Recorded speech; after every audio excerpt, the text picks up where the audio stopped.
Looking on the city lights, flashing bright in my eyes. Look up to the sky and I got this relief inside. Then there's no need to hide. I'm going all the way up. I'm going all the way up. I'm letting go in my heart of everything that holds me down. No, no. And it's feeling like I'm in love. I can feel the love. Oh yeah, it's all around me. Oh, I need to know how I can make it. Not afraid to fall. If there is shit behind me. Feeling like a stranger on a foreign land.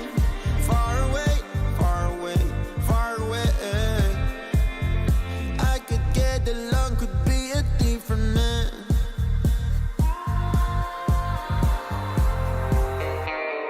Looking on the city lights, flashing bright in my eyes. Look up to the sky and I got this relief inside. Then there's no need to hide.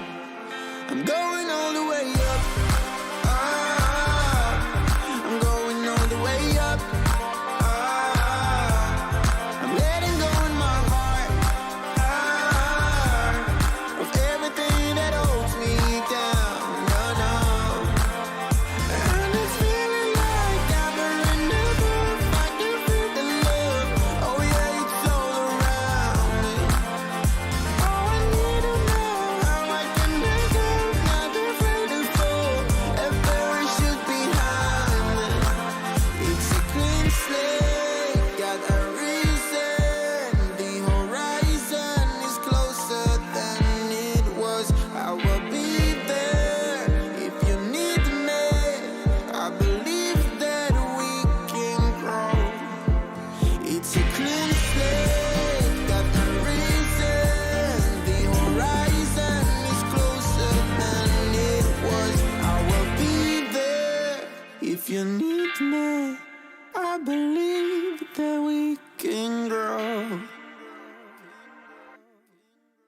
And it's feeling like I'm in love. I can feel the love. Oh yeah, it's all around me. Oh, I need to know how I can make it. Not afraid to fall. If there is shit behind me.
judgments that have just finished, and we're gonna be presenting this afternoon's session. Vamos a presentaros ahora mismo la sesión de esta tarde, que es de las realmente interesantes porque acogen muchísimo público también. Así que estará todo el mundo muy pendiente de vuestros trabajos.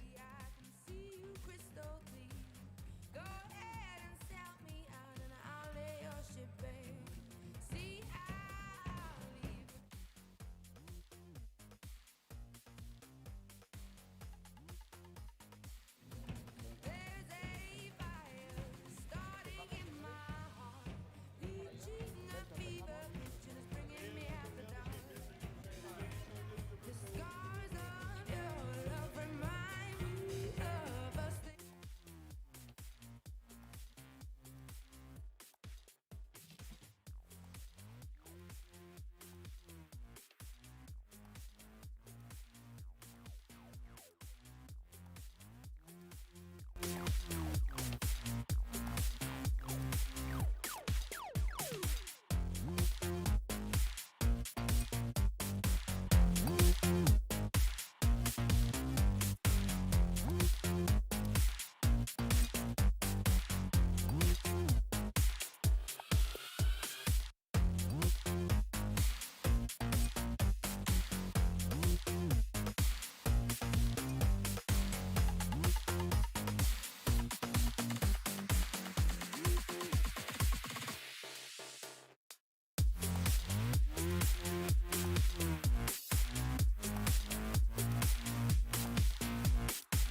Muchas gracias. Bienvenidos. Bueno, y ya es la recta final de este Grooming Slam 2021 y sin duda una de las categorías reina.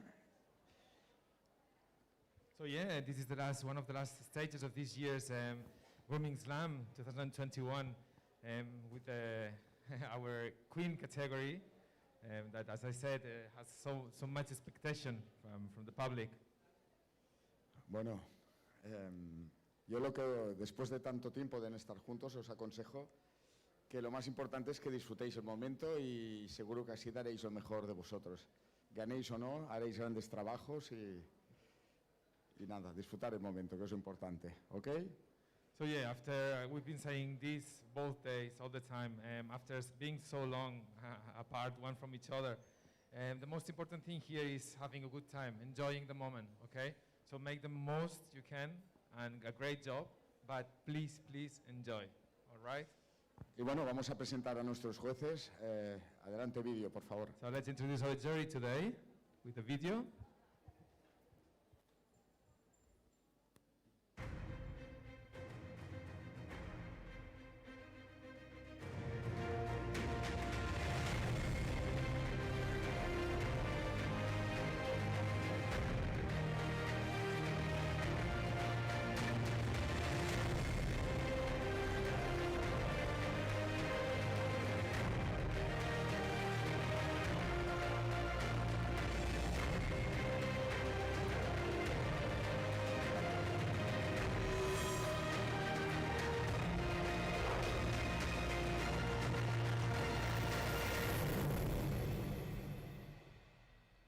Bueno, un fuerte aplauso para ellos. Adelante. Humberto, La verdad que Luisa. tenéis mucha responsabilidad. Bienvenidos y gracias por juzgar.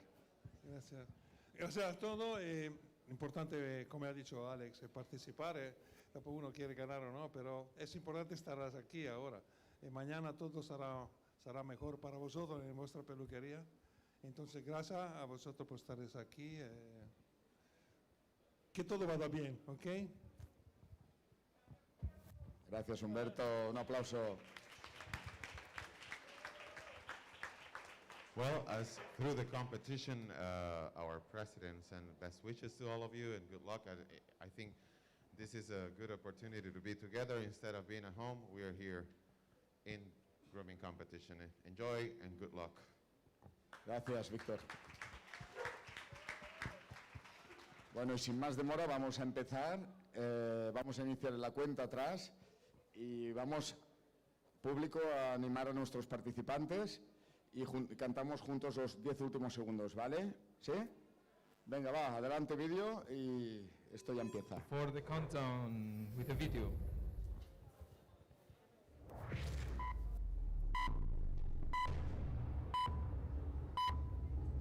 Iros concentrando. Let's focus on these last seconds.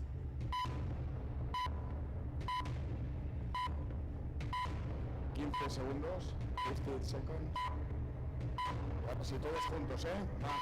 10, 9, 8, 7, 6, 5, 4. Adelante, campeones. ¡Ánimos! Mucho ánimo a todo el mundo. Let's go for it. Good afternoon. Welcome back to the Grooming Slam, Artero Grooming Slam 2021. The last class of Poodles, or caniches in Spanish. For those of you that are just joining us, my name is Lulu Rodriguez, and we are here with Jaume Fauria, right? Fauria es correcto? Okay, Jaume is a groomer, judge, competitor. Jaume, dinos un poco de quién tú eres. Explícanos en español. Igualmente. ¿Estamos puestos? Poder estar aquí junto a ella y compartir estos momentos con todos vosotros. Perdona, ¿me decías, Lulu? A ver, dime un poco de quién tú eres, para los que no conocen. Ah, bueno. Okay. Porque yo te conozco de muchos años, Sí. pero ellos no te conocen. Ok, bueno, yo soy peluquero comercial comercial desde hace, bueno, ya hace bastante tiempo, desde el 1990 ya, Ajá. que cumplió tiempo. Y bueno, me dedico al mundo de la peluquería canina comercialmente. Tengo mi propio negocio aquí en Lloret de Mar, relativamente cerca de Barcelona. Y Un salón bello. sí, Es bueno, un salón bello. Yo he cómodo, visto, cómodo. sí, yo lo he visto, es un salón bello. muy práctico y bueno. Sí, Y también eres competidor, sí, realmente. juez, ¿correcto? ¿Qué razas te...? Sí, bueno, desde casi los inicios de la profesión, al poco tiempo, pues empecé a competir y fui, pues, lógicamente, pues, Exacto. evolucionando, ¿no? Bueno, las razas en las que normalmente siempre he competido han sido tijera y workshop, básicamente. Y workshop. Entonces estamos aquí ahora en lo que es el último capítulo del Grooming Slam y estamos en los caniches, Sí. que es una de las clases más populares. Sí, Okay, sí, se llena mucho, usualmente se llena completamente. Y estamos ya en lo último. También tenemos los intermediarios. Sí, clase intermedia. Ajá. Sí. For those of you that are joining us, I'm with Jean-Marc Fauria, and we've also been joined by Judith Camarasa. Okay, she's here as well, and we are watching the poodle class it is the last and the intermediate class. Judith, dime un poquito de dime un poquito para los que no te conocen de quién tú eres, por favor. A ver. Sí. Hola, yo soy Judith Camarasa, peluquera desde hace 25 años, que me dedico al mundo del perro. Tengo un salón de peluquería en Barcelona, cerca del Maresme, bueno, en la zona del Maresme, y nada, estamos aquí porque hemos hecho de jueces. Soy juez internacional en las categorías de hand stripping y he juzgado beginners también. Y el model dog. Ajá, model dog. Model dog es algo básicamente más nuevo. Sí, model dog es Yeah. más nuevo, es un perro Virtual. y Ajá. les hacen los cortes. Bueno, puedes recreártelo en lo que tú quieras realmente. Puedes poner color, puedes hacer formas con flores, con lo que uno... La imaginación está ahí. O sea, Exacto. si eres artista, Sí. es Puedes usar la imaginación y coger un montón de pelo y hacer lo que quieras. total. Yeah. Entonces aquí estamos viendo, esta es la clase de lo que nosotros le decimos en United States, the intermediate. Okay, la gran diferencia en los Estados Unidos y aquí es que aquí todos los de intermediarios compiten juntos con diferentes razas. Sí, diferentes clases. Allá compiten en su clase y van por categoría. Entonces ya es un poco más diferente. específico, ¿no? Exacto, es más, vaya, entonces la clase de hand stripping tiene sus principiantes y después los intermediarios y después open, pero todos están en hand stripping. Muy bien. La otra diferencia es que en esa clase allá puede usar máquina, okay, para bloquear y empezar el corte de pelo. So, si estás haciendo un caniche, puedes marcar las líneas con la máquina, que aquí no. Aquí tiene que ser toda tijera. Sí. Igualmente, si estás haciendo un setter, un spaniel o un hand strip que sea más comercial, más tipo comercial, se permite el uso de la máquina. Okay. So, esas son las grandes diferencias que hay entre aquí y los Estados Unidos y UCAT igualmente. So, aquí estamos viendo, aquí hay todo tipo de raza. Tenemos un setter, tenemos schnauzers, caniches. En esta clase, ¿cuánto tiempo llevan ellos formándose? ¿Sabes? Bueno, sí, realmente es la etapa que se pasa de principiantes Ajá. a intermedia. Bueno, principiantes son 2 años y menos de formación. Menos de 2 años. ¿Y aquí en esta clase? Y en intermedia es la que pasaría ya de dejar la etapa de principiante, por así Ujú. decirlo, y ya pasarían y no no ir ya- directamente a la de abierta, sino Ok. que hay un intervalo, un interpaso. Ok, perfecto. Y es una clase bastante grande para hoy, ¿no? Vaya, usualmente esta clase no tiene tanta gente, pero parece ser que tenemos, parece ser que tenemos bastante. Sí, además, como bien decía Lulu, ahí lo podréis ver que hay un caniche estándar que sorprendentemente, bueno, lo visité así antes de empezar. Sí. Y bueno, muy atrevido el chico, porque es un perro muy grande y que bueno. Con Sí, mucho trabajo. hemos visto variedad en los perros que tienen en estas clases, incluso en los principiantes. Esta mañana había un muchacho que tenía un caniche en un continente. Y vaya, un continente, como tú dices, bastante atrevido. Sí, además es cierto que suben con mucha enseñanza, ya que antes una categoría de principiante era como más básico, la gente no tenía las mismas nociones que tiene ahora de peluquería. Imagino que ha influido pues todo lo que es el tema de las redes sociales. Exacto. Favorecen mucho en que yo pueda contactar con un peluquero de Estados Unidos y poder aprender vía online, por así decirlo. Quedarme en mi casa o en mi salón privado y hacer una clase ha virtual. Influido mucho y se ha notado muchísimo la evolución, porque ayer lo comentábamos nosotros, que bueno, cuando empezamos nosotros pues éramos un poco autodidactas, porque era difícil el poder desplazarte o el contactar con un criador. Sí, exacto. Yo creo que hoy en día los peluqueros caninos, queremos que los amigos de nosotros, los conocidos, se formen bien formados, y entonces somos más libres con la información que damos.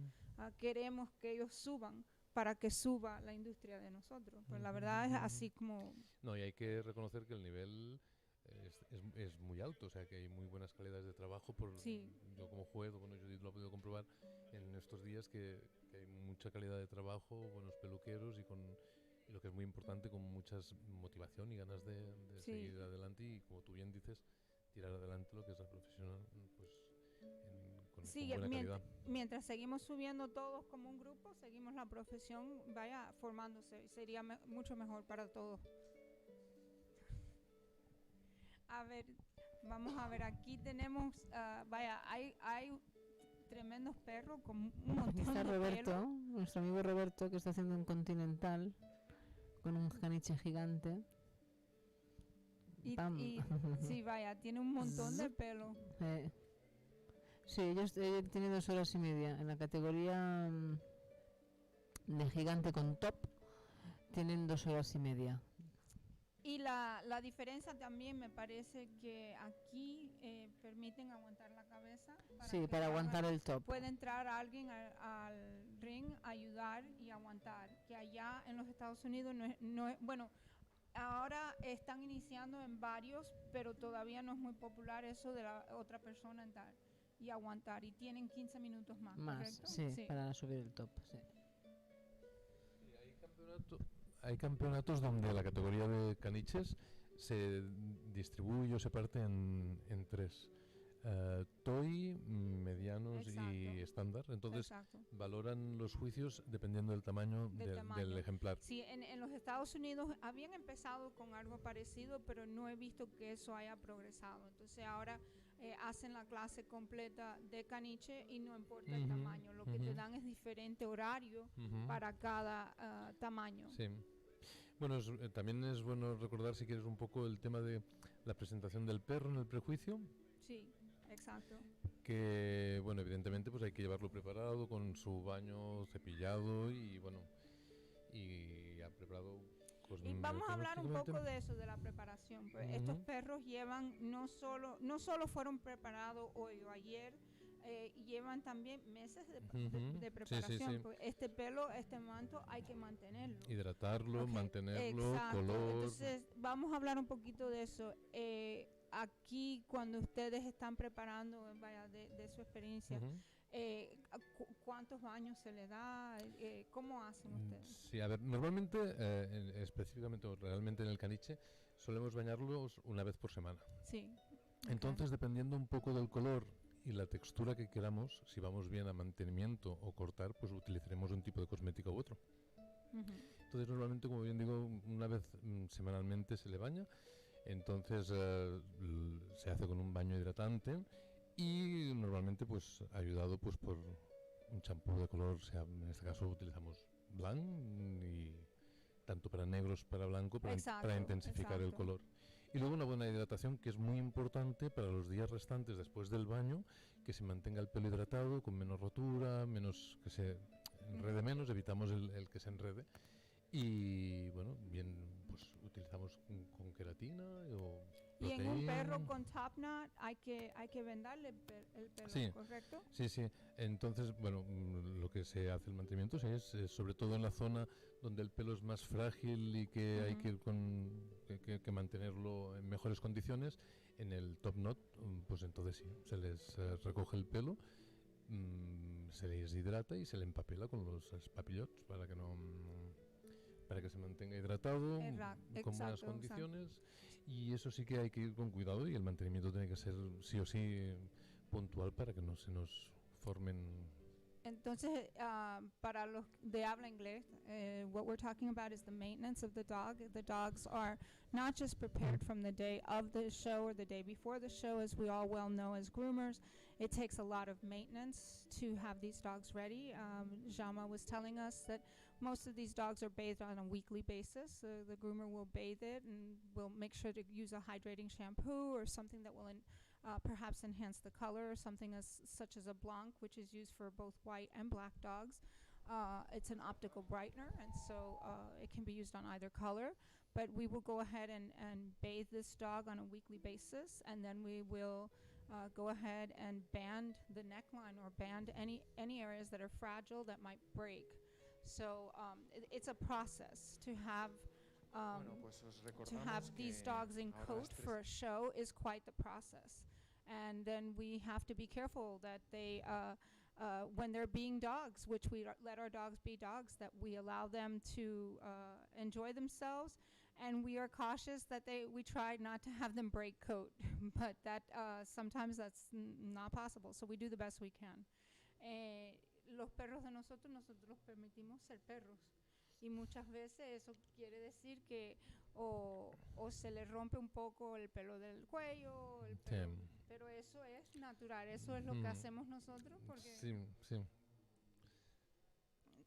Y luego, bueno, una vez comentado lo del mantenimiento y ya cuando iniciamos la competición, en el caso de los caniches hay zonas donde ya van limpias, en este caso rasuradas, que serían, bueno, al menos aquí en Europa, no sé si en Estados Unidos está permitido, que es el rasurado de los pies. Sí, lo de los pies lo han añadido, antes no, antes lo No, tenías que aquí- hacer en el ring. Sí, aquí también Ok, antes. Sí. pero ahora sí lo han añadido, pero han reconocido que hay muchos caniches que les da cosquillitas las máquinas, entonces se ponen a bailar en la mesa o se ponen a tratar de evitar que uno le haga el proceso, entonces sí, han dejado que eso aparte la hagan en casa o anterior, con anticipación. Sí, que la zona rasurada, bueno, es el morro, Sí. pies, luego evidentemente las zonas genitales, ¿no? Sí, bueno, allá el morro lo han dejado. Lo han dejado. Ajá. Sí, ese lo han dejado, ese lo tienes que hacer y la cola en el ring. Pero los pies, como te digo, por las cosquillitas y Sí, eso que, ya... o que son más sensibles a la hora de tocar el pie. Exacto, sí, sí. Para que no estés peleando con el perro Con en el ring. Sí. Bueno, y también como se puede ver, se estilan diferentes tipos de arreglo o de corte. Es el que quizá más variedad tiene, evidentemente, en el campeonato de peluquería, ¿no? El caniche. Sí, exacto. Que exacto. en otras razas, pues como bien sabéis... Y aquí ustedes tienen escandinavio, ¿correcto? Aquí ustedes tienen el escandinavio. Sí, bueno, entre otros, bueno, pero el que más estila normalmente es el finlandés, Sí, nosotros le decimos German trim, German trim o un sí. terrier trim. Continental y el escandinavo también, sí, también es uno de los que... A mí me encanta el escandinavo, Sí, es como para mí es muy bonito. Es como una transición, ¿no? Bueno, sí, bueno, es como... es entre el escandinavio es entre un finlandés en la parte trasera y entonces la parte de adelante es como un continental modificado. Sí, con su top y bueno, sí. Yeah. Pero muy bonito, muy bonito.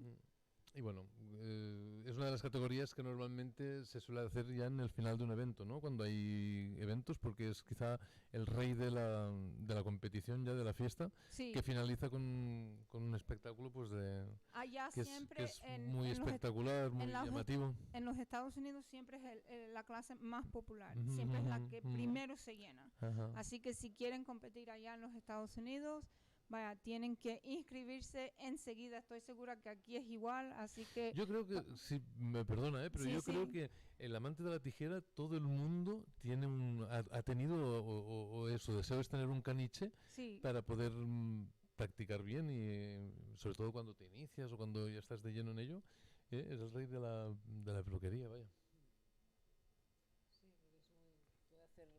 Es una raza que tiene muchos cortes, ¿no? ¿Cuántos cortes tiene? Tipos de cortes. No tenemos el moderno, el continental, escandinavo, German clip, el finlandés, que también tiene otro nombre, que es el terrier clip, ¿no? Ah, Sí, va. el Terrier Clip, Terrier- Clip. ah, ¿German también se llama? Bueno, en los Sí, Estados claro. Unidos le decimos German. No, es que hay muchos tipos, o sea, en diferentes países o sitios se dicen de otros nombres, pero es el perro que tiene más cortes, vamos, el más didáctico, ¿no? Puedes hacerlo de cualquier, bueno, incluso, bueno, puedes hacer es que 1000 cosas al ser corte a tijera, vamos. Bueno, y lo que hacemos, lo vemos en la clase comercial, vemos donde cogen un caniche y lo hacen un Bedlington, o cogen un caniche y lo hacen un Kerry Blue, okay, o so Sí, sí. hacen, Es el más sí, transformista, sí, se sí. puede hacer tantas cosas con él, Sí. y ahora lo están usando mucho para Asian Fusion, okay, Exacto. para la cabecita, lo que se le dice El- la cabecita de peluche. El o teddy peluche, bear. teddy bear, sí, Sí. sí.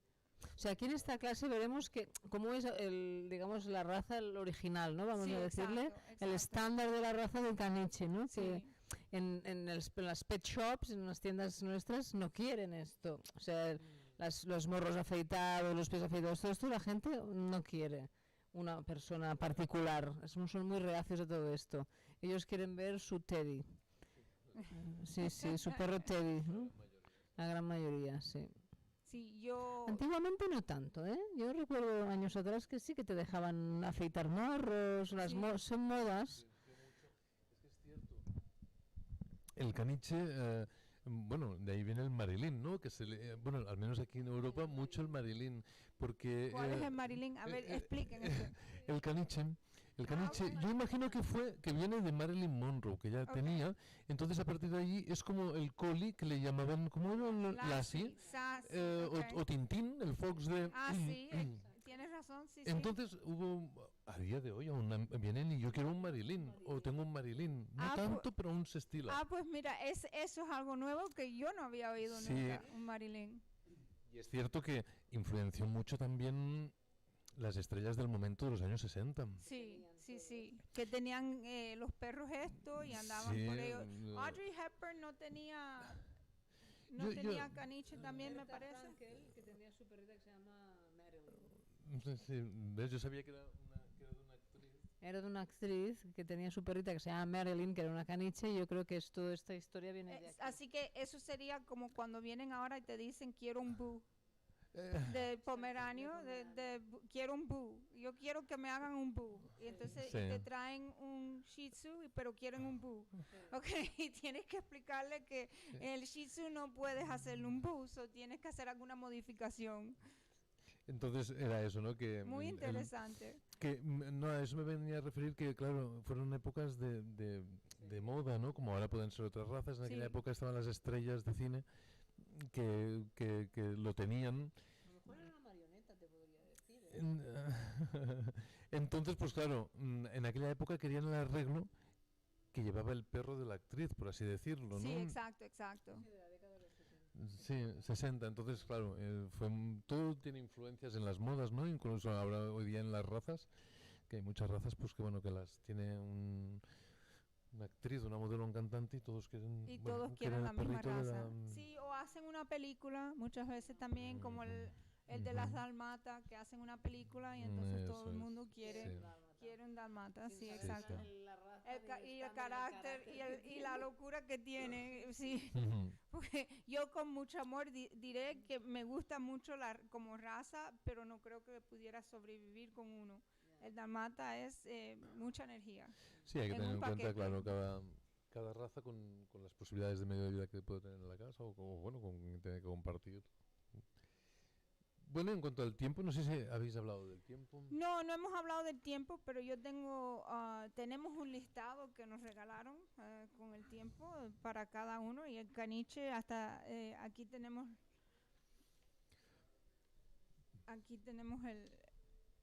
los tiempos que se le da a cada. Sí, tenemos que hasta 35 centímetros de altura desde la cruz. Tienen 1 hora 45 minutos. Luego tenemos de 35 centímetros a 45, tienen 2 horas, que se les llamaría los enanos, medianos. Y más de 45 centímetros, 2 horas y media. Entonces, si tienen los de 35, si tienen top, tendrían 2 horas, o sea que serían 15 minutos más Sí, de la hora eran 15 45.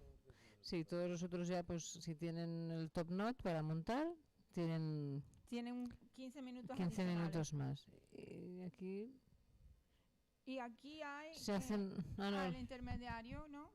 Sí, hacen corte comercial, pero eso es otra cosa ya, comercial. Pero... los intermedia tienen todos 2 horas y media. Sí, tienen 2 horas y 2 media. horas Le y dan media un para- poquito sí. más porque como son... no Mm. tienen la capacidad de los otros. De una abierta. Exacto. Entonces les dan, bueno, Les dan un poquito más. 30 minutos más. Sí. Bueno, como podéis ver, imagino que todo el mundo estará, bueno, quizá los Sí. que van siguiendo un poco al corriente, ¿no? Pero el detalle de tener las orejas, pues, preparadas y cubiertas, entre otras cosas, bueno, para el mantenimiento, para que no se estropee el pelo Exacto. cuando beben, cuando comen, que no se muerdan el pelo de la oreja, y al mismo tiempo la hidratan. Pero también sirve cuando estás en una competición para que de alguna forma no te moleste el pelo de la oreja. O que que tú no vayas a cortar el pelo de la Sí, oreja. que- Porque eso ha pasado. Sí, sí, Yo sí, lo he sí, sí. visto donde la Sí. muchacha ha cogido y está muy campante dando tijera y cuando Sí. vino a ver se llevó Sin la querer. mitad del pelo de la oreja pensando que era del cuello, que tenía mucho pelo y se ha llevado un pedazo. So, Y algo muy importante que accidentalmente también puede pasar, hablando un poco de esto, es que, bueno, bien sabes que cuando se recogen las colas van con gomas. Entonces sí, exacto. hay que ir con mucho cuidado y comprobar que lo que estamos sujetando con la goma no Exacto. es, No es piel, no no es toca la piel. punta de la piel de la oreja, Exacto. que eso ha podido pasar alguna vez y bueno, es un... Sí, bueno, eso incluso en los salones. Tenemos Sí, que tener sí, mucho sí, sí, sí, cuidado siempre- con los lacitos y cosas que no vayamos a coger y poner una gomita en un lado equivocado que puede causar Sí. un problema. Y una forma muy práctica para poder comprobar eso es cuando nosotros colocamos las gomas, Ujú. pasamos el peine entre la primera goma. Exacto. Entonces, si el peine traspasa todo el pelo, es que nosotros no hemos sujetado la piel. Exacto, exacto. Es Pero una sí, prueba que es muy eficaz y realmente te das cuenta de que no has sujetado la piel, ¿no? sí, y muy importante. No, en clase, yo esta mañana que he juzgado clase beginners, había una chica que estaba con un caniche y no tenía pelo en las orejas del caniche y efectivamente le he tocado y se ve que, bueno, la dueña se le puso gomas y Sí. se le habían necrosado las orejas. Sí, Sí, hay que tener mucho con cuidado. mucho cuidado. Y claro, la gente no sabe, pero obviamente si tú coges la carne Exacto. No, es que la Mm, gente no y entiende. no le había no crecido más saben, el pelo, no estaba, tienen el pero bueno. conocimiento, entonces no saben. Sí. Lo de las gomas es siempre un profesional que te puede aconsejar, ¿eh? Sí, y se Porque ha es visto peligroso. también los que tienen niños. Sí, sí, Los con los niños se niños. ponen a jugar Sí, sí. los niños se ponen a jugar con los perros y le ponen ropita, Sí, le sí. ponen cositas, le ponen lacitos y cuando vienes a ver tienes Yo un problema. también tuve una historia en la peluquería que la señora, la niña le puso gomas a la afgana y vino a la peluquería y digo, oye, ¿estas gomas? O sea, no pasó nada, pero Gracias a Dios. sí. gracias a Dios porque nos dimos cuenta que esas gomas llevan ya muchos días allí, que a lo mejor la niña haciendo la broma, poniéndole las coletas, Sí, exacto. se tiene que ir con mucho cuidado. Bueno, y como podéis ver ya se va avanzando en ambas categorías, los trabajos ya van cogiendo forma. Ujú. Van cogiendo forma. Sí, sí. Es muy importante que ellos, sobre todo los participantes que están en categorías como campeones o incluso abierta, bueno, cualquier participante tiene muy en cuenta el tiempo que tienen para organizarse el trabajo. Sí, ¿cómo? A ver, explícale es a muy alguien. importante. Explícale a alguien que quiere empezar en competición cómo organizar su tiempo. ¿Cómo tú, como un competidor, piensas que es la mejor manera de organizarse el tiempo? Sí, a ver, normalmente cuando ya tenemos el ejemplar, pues tenga mucho o poco pelo, lo que debemos de hacer es lo que se dice normalmente marcarlo, ¿no? O sea, Sí, marcar las líneas. tenemos como una talla de madera y a partir de ahí lo que tenemos que buscar es la forma que le queremos dar. Eso es importante. Siempre buscar, tener en mente el resultado final, lo que queremos conseguir. Exacto. Entonces, lo que normalmente se intenta siempre en cualquier raza es lograr el perro compacto, que esté en encontrar su estructura. Entonces, para ello, pues el orden no altera el producto, pero es importante el distribuirnos nosotros el trabajo y empezar por zonas y ir, por ejemplo, yo normalmente pues voy a la zona del pecho, hombro, ya pasas a la parte del lumbar, de la espalda, Sí. y angulación posterior. De esa manera nosotros ya tenemos el ejemplar estructurado. A nosotros siempre nos enseñaron, cuando yo trabajé con Pina con muchos años, con Irina Sí, Pina, gran profesional. y siempre me enseñó que cuando estoy dividiendo el perro, que lo haga igual cada vez, para que después en competición que no se te olvide algo. El orden no altera el producto, puedes empezar por pero detrás, igual eso cada es. vez no vayamos cambiando cada vez y darnos tiempo. Cierto. Darnos tiempo a revisar todo al final, terminar con por lo menos 15 minutos para poder ya entonces esos 15 minutos dedicarlos definir, a pulir y definir y a ver si se nos había olvidado algo. Eso es, sí. Porque siempre hay pequeños detalles, porque es que es curioso, en una competición tú realmente buscas lo que es la zona, o sea, zonas como una pata entera, ¿no? Y luego resulta que te has olvidado de, por decir algo, pulir bien los bajos de los pies y dices, una cosa tan pequeña, tan simple, y me olvidé de eso cuando hice todo un perro entero, ¿no? O un perfil de las orejas, de que normalmente un juez lo primero que te mirará será el perfil de una oreja, y si no está bien perfilado, tú habrás pasado 2 horas y media trabajando un ejemplar como para que se te vaya todo en un momento por el perfil de una oreja. Es igual con los nudos. Igual con los nudos, peinar bien y hacer el perro entero, y llegas al último momento y el juez se encuentra con un minúsculo nudo en una parte que, vaya, eso ocurre muy a común. Y más cuando, por ejemplo, hay mucha calidad de trabajo en una competición, es evidente que van a buscar el más mínimo detalle, porque si 5 están perfectos, tendrán que buscar el más mínimo defecto en uno para que pueda subir al podium el que más perfecto esté. A veces es más tolerante entre 4 de un más o menos mismo nivel, o que haya de más a menos. Entonces, claro, dependerá un poco de... Es lo mismo que ganar una medalla entre 20 que entre 4. A veces eres finalista entre 4 y lo prefieres porque los 4 eran grandes campeones, ¿no? O es preferible un bronce entre 60 que un oro entre 4. Sí. ¿No? Y aquí estamos viendo, hablando de la calidad, estamos viendo una calidad de perros y de competidores y de trabajos, vaya, que es una alta calidad, la verdad. Hemos visto este fin de semana, vaya, trabajos que son bellos, la verdad.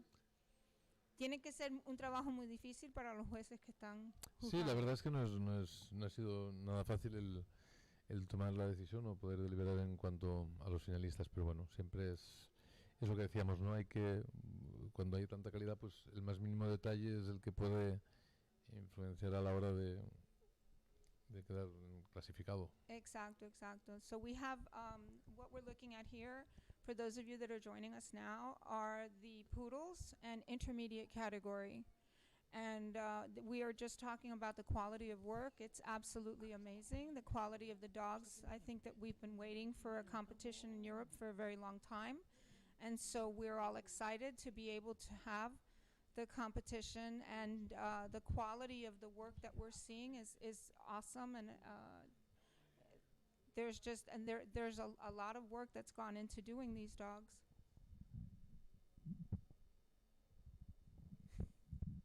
Deja ver si podemos pedirle que nos cambien de los caniches a intermediarios. A ver, vamos a preguntarle a la cámara.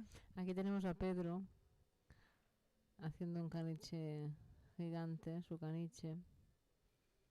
La verdad es que la gente está muy animada, ¿eh? Muchas competiciones, hay participantes de toda Europa, de toda España. Sí, ayer tomamos cuenta y nos dijeron que habían 21 países representados aquí en esta competición, de una forma u otra. O Sí. gente que han venido a mirar, o gente que están compitiendo. Pues sí, la verdad es que la gente tiene ganas de competir, porque después de la Sí, pandemia exacto. que hemos pasado, los tiempos que hemos pasado, pues se han animado, y muchos de ellos, pues claro, con las ganas de volver a revivir los momentos del pasado, ¿no? Pero sí se ha notado. Y esta es la única competición en Europa que se ha llevado a cabo este año en vivo. Sí, es cierto, es la primera competición que hay después de. Y es la única que pandemia se habrá, del- porque no habrá ninguna de aquí a Ya sí, diciembre. Ya sí, esta es la ya única. finaliza el año, y ya pues de caras al año que viene, el 2022. Yeah, this is the only competition in Europe this year, the only one that we have had in as a live competition, and this will be the only one this year, as there are no others scheduled till I believe January, when you have Caesar Door. Creo que en enero. Sí, en febrero. Febrero, en February. Sí, normalmente la gente que suele ir a un campeonato como aquí el Grand Slam son seguidores de varios campeonatos en Europa. Entonces, cada 2 meses suele haber un campeonato. Sí. Pero aquí este año, este es el único. Sí, Igual no, en los Estados Unidos, empezamos en junio en los Estados Unidos y hemos tenido varios. Diferentes estados tienen diferentes reglas en lo que se puede, las reuniones, y si hay que usar mascarilla o no mascarilla, hay diferentes reglas, pero hemos podido tener, creo que son 5 competiciones en los Estados Unidos. Sí, pues aquí realmente solo es la primera, sí. Luego está Montpellier en febrero, y ya, como decía, cada 2 meses hay un campeonato en algún lugar de Europa. Ahora estamos viendo parte de lo que es intermedio.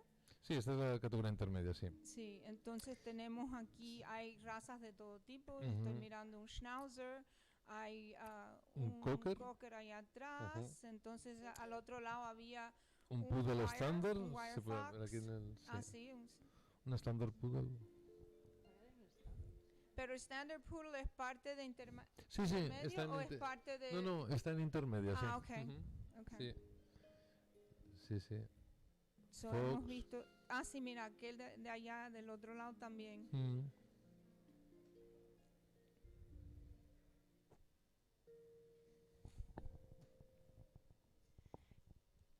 Estamos viendo la clase intermedia.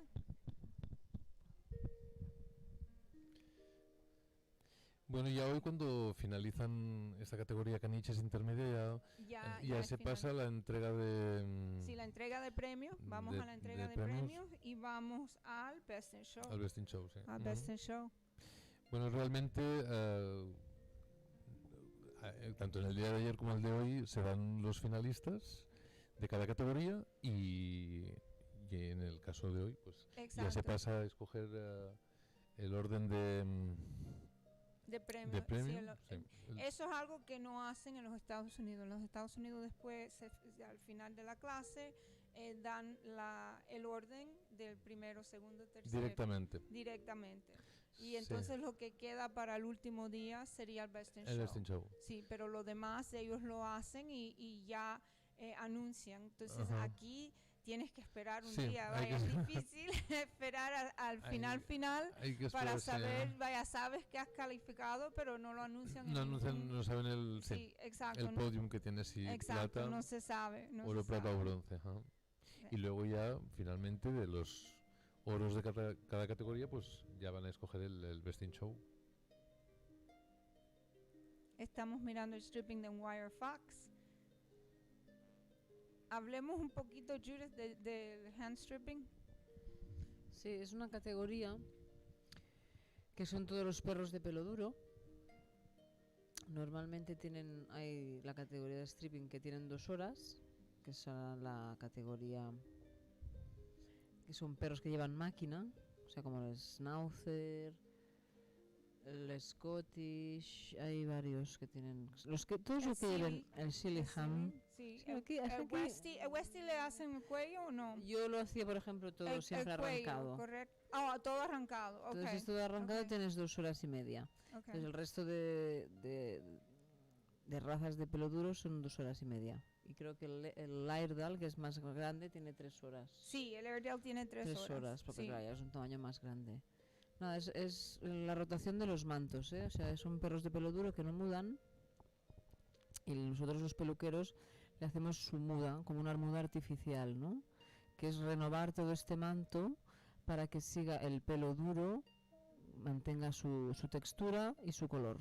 Y yo pienso que es uno de las técnicas que requiere mucho más preparación, porque tienes que venir, ese manto hay que hacerle o un rolling coat o hay que Pero hacerle... tienes que tener, sí. Es que como casi que no depende del peluquero. Exacto, depende mucho de cada raza, de cómo sí. esté el perro, porque hay veces que sé, a lo mejor el perro ha tenido pulgas, pues eso afecta en la capa. O el clima, o hacen más Sí. que tengan más su pelo, o no les ha nacido el pelo porque han tenido una alergia y no les ha salido el pelo duro. Exacto. O sea, sí, a veces, entonces es como que te dicen que lo quiero corto. Dices, no, mira, es que esto yo arranco y lo que me queda debajo Es lo que tienes. es lo que tienes, no puedo escoger la largura. Así Sí. como en tijera tú cortas más Sí, largo, más exacto. corto.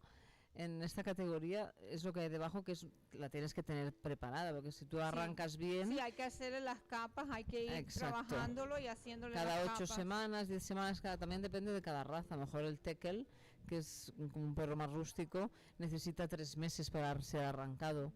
En cambio, Sí, igual que el Australian Terrier, O el que Australian crece Terrier. muy despacio. le crece muy pelo en despacio sí. el pelo, exacto. Entonces, cada raza tiene su tipo de crecimiento. Entonces, nosotros los peluqueros, como ya los vamos haciendo en nuestras peluquerías, ya sabemos más o menos cada tipo de perro cuánto tiempo necesita para ser arrancado, ¿eh? Ya. La gente cree que les duele, ¿no? Realmente es una técnica que ellos antiguamente ya se lo arrancaban.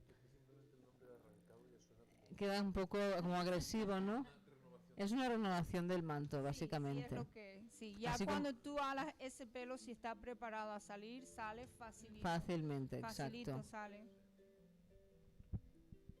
Bueno, Seguimos con entonces, la categoría de los seguimos. caniches. Sí, seguimos con la categoría, pero han venido los de Artero UK. Ah, muy Ok, bien. so tenemos aquí a las chicas de Artero UK, que tenemos a Christy Young. You can come over this way, Christy. You can. Y a Georgia Fuller. Okay, son las chicas de Artero UK que nos están... Muy majas, muy agradables. Vienen a cambiar buenas. aquí con Jauma y Judith, a ir cambiando, a estar con nosotros.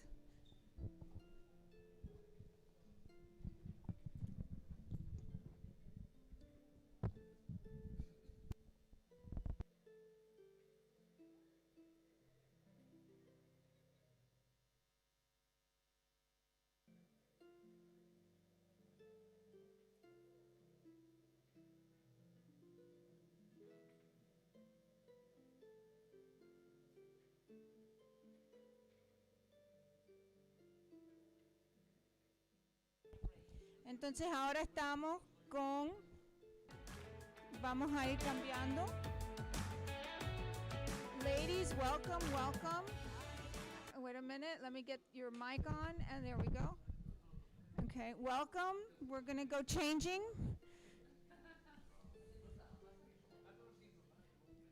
we're gonna go changing here. So, ladies, welcome. Hi. Hello. Introduce yourselves and tell them a little bit of who you are. Kirsty Young, poodle specialist, grooming forever. Short poodles forever. Obsessed with poodles. So this is your class. Yes. This is definitely your What I class. should be in right now. Okay, so tell us what you're seeing out there, since this is your class. Oh, I've just had a little wander with Alison Rogers. Very hairy dogs. It's nice Yes. to see people growing hair There you go. on a poodle, because sometimes you see the odd ones that come with not a lot of growth, Right, right. but to see lots of dogs there with so much hair, I can't wait to see what they do. Yeah, and there's a lot of good quality dogs out there, a lot of really nice Yeah. dogs that we're seeing. So tell me, what have you liked so far today? My latest thing at the moment now is hand strip spaniel. Oh, okay. I'm really interested now. Okay, well Hand that's strip different. spaniel, and Alison went, "Oh, I can help you with that." There you go. Well, that's definitely different, and we've seen some very nice Beautiful spaniels this morning. I really enjoyed the hand strip terrier yesterday, but the hand strip spaniel this morning we sat and watched for a while, didn't we, Georgia? And it was like, oh, that's hairy. And then we looked at the American cockers in particular with the big hairy heads. Yes. And when they were done, they were Beautiful. There were some finished. beautiful heads, yes, for sure. For sure. So tell me, I know that in the U.S., we have only certain clips that we can use. What clips are you in UK allowed to use in what would be this poodle class? Technically, for UK, breed standard is any trim. Okay. Any trim. So we could do T, we could do German, we can do lamb trim. Oh, nice. Yeah, Okay. continental lion trim with the two poms. Okay. What was it? It's called second puppy in European, Yes. where they do The puppy pants. Scandinavian. Yeah, The we could do Scandinavian. any trim in UK. Okay. Well, that's nice because we don't have that ability. We don't have. Oh. Well, now I think that some shows have allowed Scandinavian, but when I first started, Scandinavian was not a trim, and you don't show in Scandinavian in the U.S. So when you go to Poodle Club events, okay, you're not showing in Scandinavian. You Yeah. can do a Scandinavian for grooming competition, but and that was added, well, recently to me, but you can't do a show dog. So if I you did not know that. yeah, so if you go to a Poodle Club specialty, Yeah, like if you go to it Poodle makes sense. Nationals, I went to Poodle Club America a couple of years ago, and I right? never saw one. No, So there was that makes there's sense now. there's Absolutely. no Scandinavian. Now you can show in the veterans class. Yes. Okay, you can show in I think any trim, and I know that I've seen them in what we call a German trim there. Yeah, Or they yeah. call it a Finnish trim here. Okay, so they have different names for the same trim. I think some people call it a terrier clip as Yeah, well. T trim, German trim. Yeah, yeah. T trim. Oh. So yes. So we had been talking in Spanish, but now since you ladies are here, if you can tell me what goes into maintaining some of these dogs that we see here. A lifetime of bathing and blow drying. Yeah, right? The more hair you grow, the more often they go in the bath. Right, So okay. when you first clip them at a show, it might be once a week for the next 3 or 4 weeks you can Right. get away with. Then it becomes twice a week. Sometimes when you get 2-3 months worth of coat, it's every 2-3 days in the bath. Right. Lots of conditioner, lots and lots and lots. Just tipping the edges of top knot when you're banding, just to keep it healthy. Make sure it's not breaking, making sure it's not matting up. Right. Lots of moisture, lots of love, and lots of time. Okay, now Georgia, you do a lot of these dogs, but you do them in a very different way, don't you? Definitely. Don't see me do any of these kind of styles. Okay, so for those of you that don't know, Georgia is our Asian specialist. She does Asian fusion. So excuse me. We are going to go to an interview for a minute, and then we're going to come back and talk to Georgia. Isadora Altuve.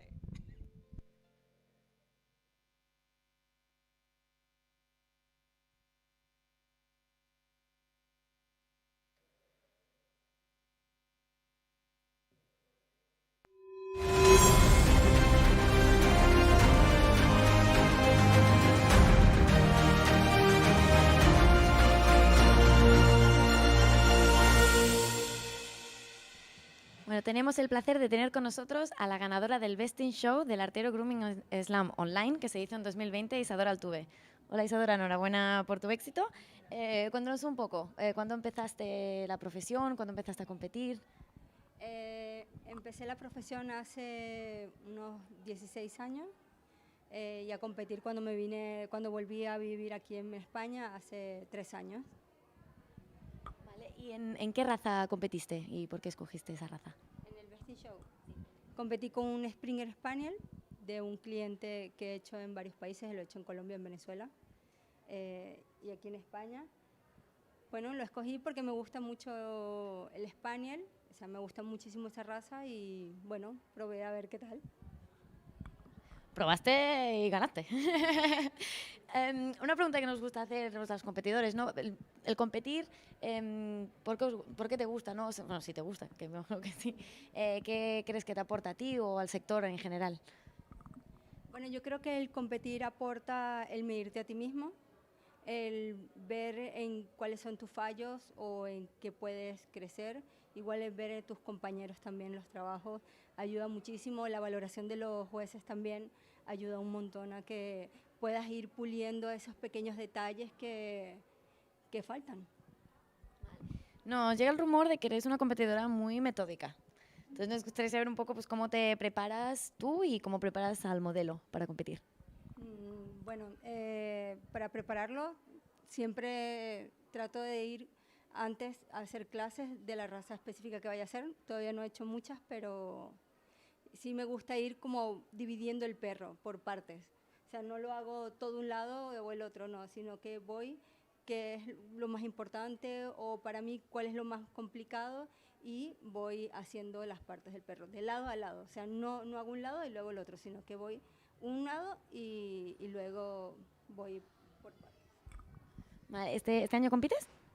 Sí, competí hoy en la mañana por primera vez con stripping, con schnauzer, no quedamos, pero igual la experiencia fue increíble y la valoración de los jueces también fue muy buena. Vale, ya bueno, como has estado hoy aquí en presencial, el año pasado era online, ¿nos podrías comentar un poco qué diferencias le ves, cómo sientes el competir online o competir presencial? Bueno, para mí fue igual de estresante, porque esas ansias de mejorar y de ganar, evidentemente uno compite para ganar. Está bien que tengas experiencia y que quieras coger experiencia, pero uno busca es estar en el podio. Y pues bueno, para mí fue estresante de las dos maneras. Claro que luego cuando entras y empiezas ya como que te enfocas y pierdes un poco el tema de, sino que tienes que estar pendiente del tiempo y ya de hacer las cosas bien lo mejor posible. Vale, gracias. Y bueno, ahora una preguntita un poquito más personal. ¿Cómo acaba una peluquera venezolana viviendo en Barcelona? A ver, yo estudié aquí en Barcelona en el 99, hace 21 años. Volví a mi país porque el país no estaba como está ahora.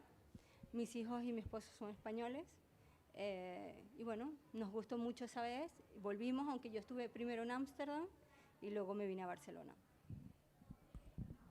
Hace mejor clima, ¿no? ¿Cómo ves la peluquería en Latinoamérica? ¿Son populares las competiciones allí también? No. Hay mucho potencial, pero te hablo personalmente de mi país. Hay muchísimo potencial, pero falta entrar en el sector y educar al peluquero. Ahí todavía se hacen cosas de peluquería de hace muchos años, pero ha avanzado, pero también es por eso, porque no ha habido la educación de la peluquería dentro. Bueno, vemos una progresión, ¿no? Que estabas hablando del sector.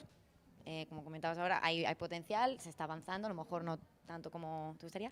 ¿Qué crees que es lo que puede ayudar a seguir creciendo el sector ahí? ¿Qué lo puede, dices que, o en Latinoamérica en general? Competiciones, cursos, que gente que traiga como esto, que vaya cosas nuevas tanto a Venezuela como a Sudamérica a enseñar. Yo creo que los ayudaría un montón y los animaría también, porque están un poco, todos como muy internos, siempre los mismos, entonces no hay algo que valore de alta calidad o esos peluqueros de élite como los que hay ahora. Vale, pues bueno, muchísimas gracias, eso estaría todo, gracias por tu tiempo y bueno, Ya nos vemos en la próxima.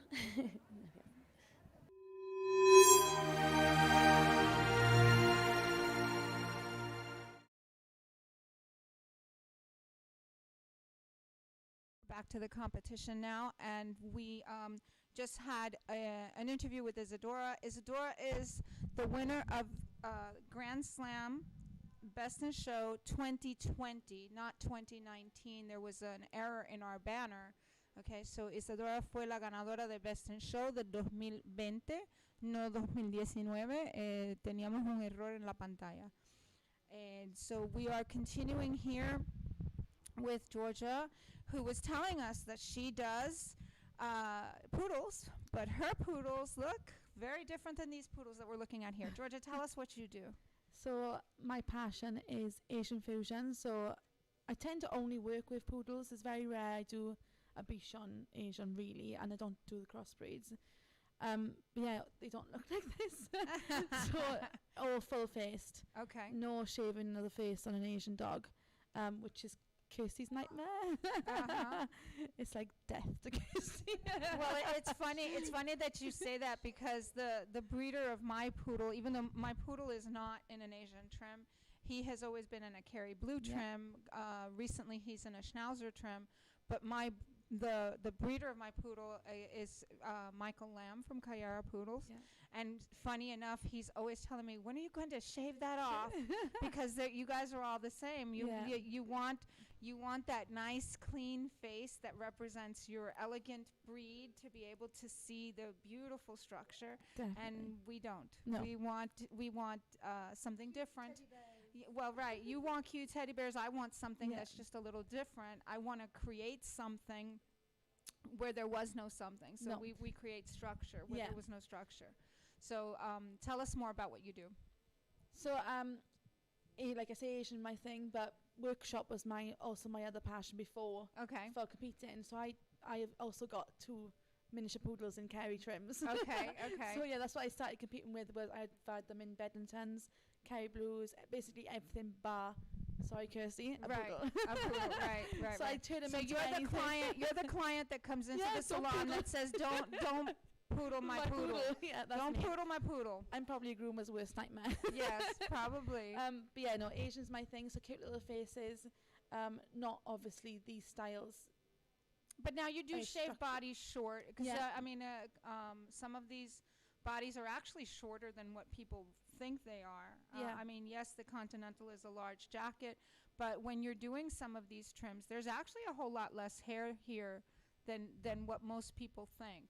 God, yeah, it's surprising how little hair they have on the lower backs, isn't it? It can be compared, because I know it's like not a done thing, but you can put Asian into Continental or Right. puppy pants. Correct. Because my silver poodle was in a puppy pants trim, but just a round face. So they completely and a little bit of a flared leg, obviously a bit more. Right. A bit more of a thing. But yeah, I don't shave feet either. It's very rare. What we're seeing in the U.S. a lot too is we're seeing HCCs. Yeah. Okay. I love which that. are the historically correct Continentals.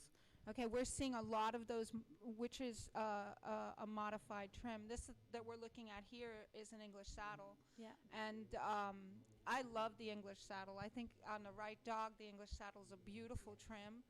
I wouldn't know how to do it. Okay, No. because I am not a scissor Very person. difficult trim to do. Yeah. A very, very, very difficult trim to do. It's mainly your back legs. If you put them 2 poms on them back legs in the wrong place, the whole of the trim goes totally off, because your whole pack area is either too big or too small. Right. And then your front poms either too big or too small.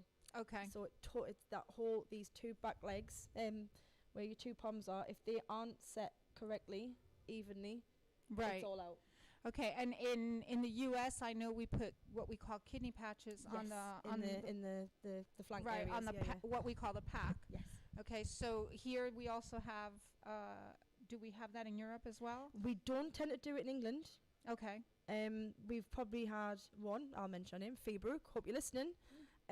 She has done it, and she put the kidney patches She in, put the kidney patches. which is the okay. traditional trim. Right. But as a show in England, nobody puts the kidney patches in. Okay. It's scissored like a flat pack, right. like It's a flat- pants, but with poms. Right. We never see it. But I Okay. think a lot of it is it draws your eye to it, and it looks like it's a piece that's missing. Yes. And people Yeah, don't and understand we it, have yeah. had people question Yeah. and say, did they make a mistake with Yeah. the clipper Did when they they- were yeah. working it? Is that a hole or and it's not. They're It's there for a and there purpose. was a purpose to it a long Mhm. time ago. Some people say it's to cool the body off when it was in the water, but I'm not exactly sure that would That be was correct. sort of our learned history as well. It was never written in history, but we Right. sort of got the same thing. The areas of short coat were there to either remove so they didn't soak as much water in, or to cool the body down when they were in the water. Yeah, Right. Yeah, we So got I that mean too. that's exactly what Yeah. we've heard, but I think a lot of that could be anecdotal and Yeah. not necessarily scientifically Yeah, correct. it's the same with Okay. a lot of people talk about the continental trim, and if you look at it when it was in working style many years ago, your rosettes were in a different position. Yes. Your poms were smaller. And they your were body, yeah. more on the joints, Yeah, where yeah. now they're just a lot of for pretty show, Yeah. I think. It's all aesthetics now. Yeah. It looks more balanced, set further up. We used to nickname it saddlebags. Right. And people now, if they drop the rosettes too low, will go, oh, look at that, they've got saddlebags. They look like Well, saddlebags just on like a horse. if you look at some of the old trims, you'll see these, like if you look in the old pictures and old paintings, you'll see that a lot of these poodles had a whole lot more jacket. Yeah. A whole lot It bigger. almost part Bigger ball, much bigger ball, more rounded, and a lot of that was said to keep the innards warm. Yeah. When they were in the water, so that. But at the same time, you would think that would weigh down the coat a whole lot more. Yeah. So it would soak up a lot more water. Right. But yeah, they used to have it hung a lot lower under the elbow as well, to protect the elbow when they were swimming. Correct. Right. But it makes them look short and leg, so now they lift it to Right. make it look more elegant in the show ring. Right, and that's part of the standard. Yeah. That whole elegance Yeah. thing. A poodle should be elegant. A poodle is a retriever. Yeah. Okay, and so it's a working dog, but in the sense, but it should be an elegant dog. So carriage is very important, and structure is very important. So a lot of that, I think that's what makes this class so much more difficult when you do these beautiful trims, that you have to know exactly where to set that pattern, Yeah. don't you? Same with continental trim. Right. A lot go by having it half and half. Right. Some say end of the last rib. Right. And it's not. It's based on the balance of your dog. Right. So you've got 3 sections of your dog. Exactly, and you're And going it to should do be 2/3. 1/3. I learned the same as I learned the same. I learned the same. Yes. Okay, that would be thanks to my mentor Irina Penkusevic, the Woo! 2/3, 1/3. Excellent. Okay, so I learned the same way, that's where your lines should be set. Obviously, you're going to look at the structure of your Yeah. dog and make sure You can that tweak it because matches. some are longer, some are short in legs, some are short in neck. Right. So you might have to bring that jacket a bit higher up to give it more neck, or you might need to give it a little bit more length to lift the leg up. Right. It's all, like you say, it's all down to construction of the dog. But competition, when it gets to champion level, you need a good dog to be able to pull off a really, really good trim. Right. Or you've got to have an excellent groomer to pull off a really good trim on a badly constructed dog. Right. They need to know how to fix structure. So Eyes, this is some place where you definitely need to know structure, where you definitely need to know where you're supposed to be going and what that trim is supposed to look like, what the dog should look like in movement. Yes. Okay, because that's important as well. Now, do you show? Yes. I do. I have standards and toys. Awesome. That's beautiful. And are there's 4 sizes in Europe? There's 4 in Europe, 3 in the UK. 3 in the UK, Yeah. right. We have toys under 11 inches, miniatures up to 15. Right. Standards above 15. Got In it. Europe, they have the mediums and dwarfs, Right. toys and standards. Exactly. Okay. We're going to go now to a commercial type of break, and we're going to take a couple of minutes and just take a breather. So we will be back with you shortly. Thank you.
Rodriguez, and we are here with Georgia Fuller, who is talking to us about her Asian fusion adventures with Poodles.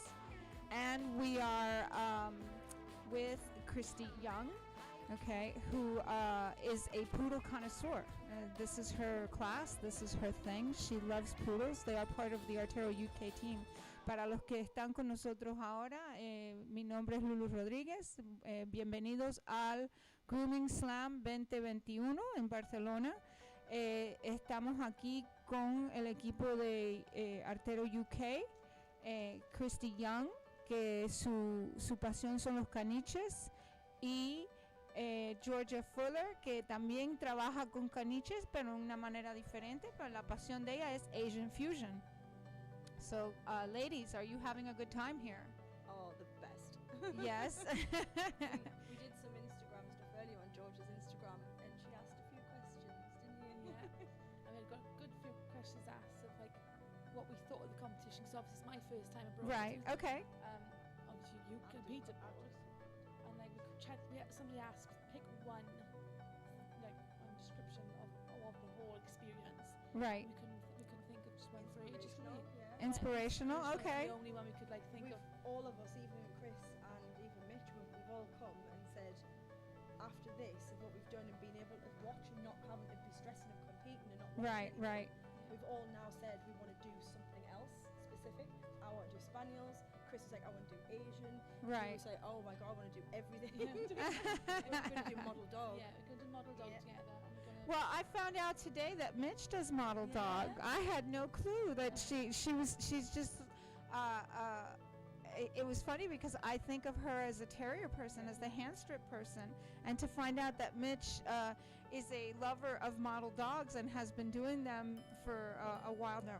Excuse me, and she does some amazing jobs. She showed me some photos as we were looking at the work that was being done here, and it was really very, very good. So it was excellent. So it's nice that the show is inspiring. That's a great description. I think that you're right. I think that's a description that I would definitely use.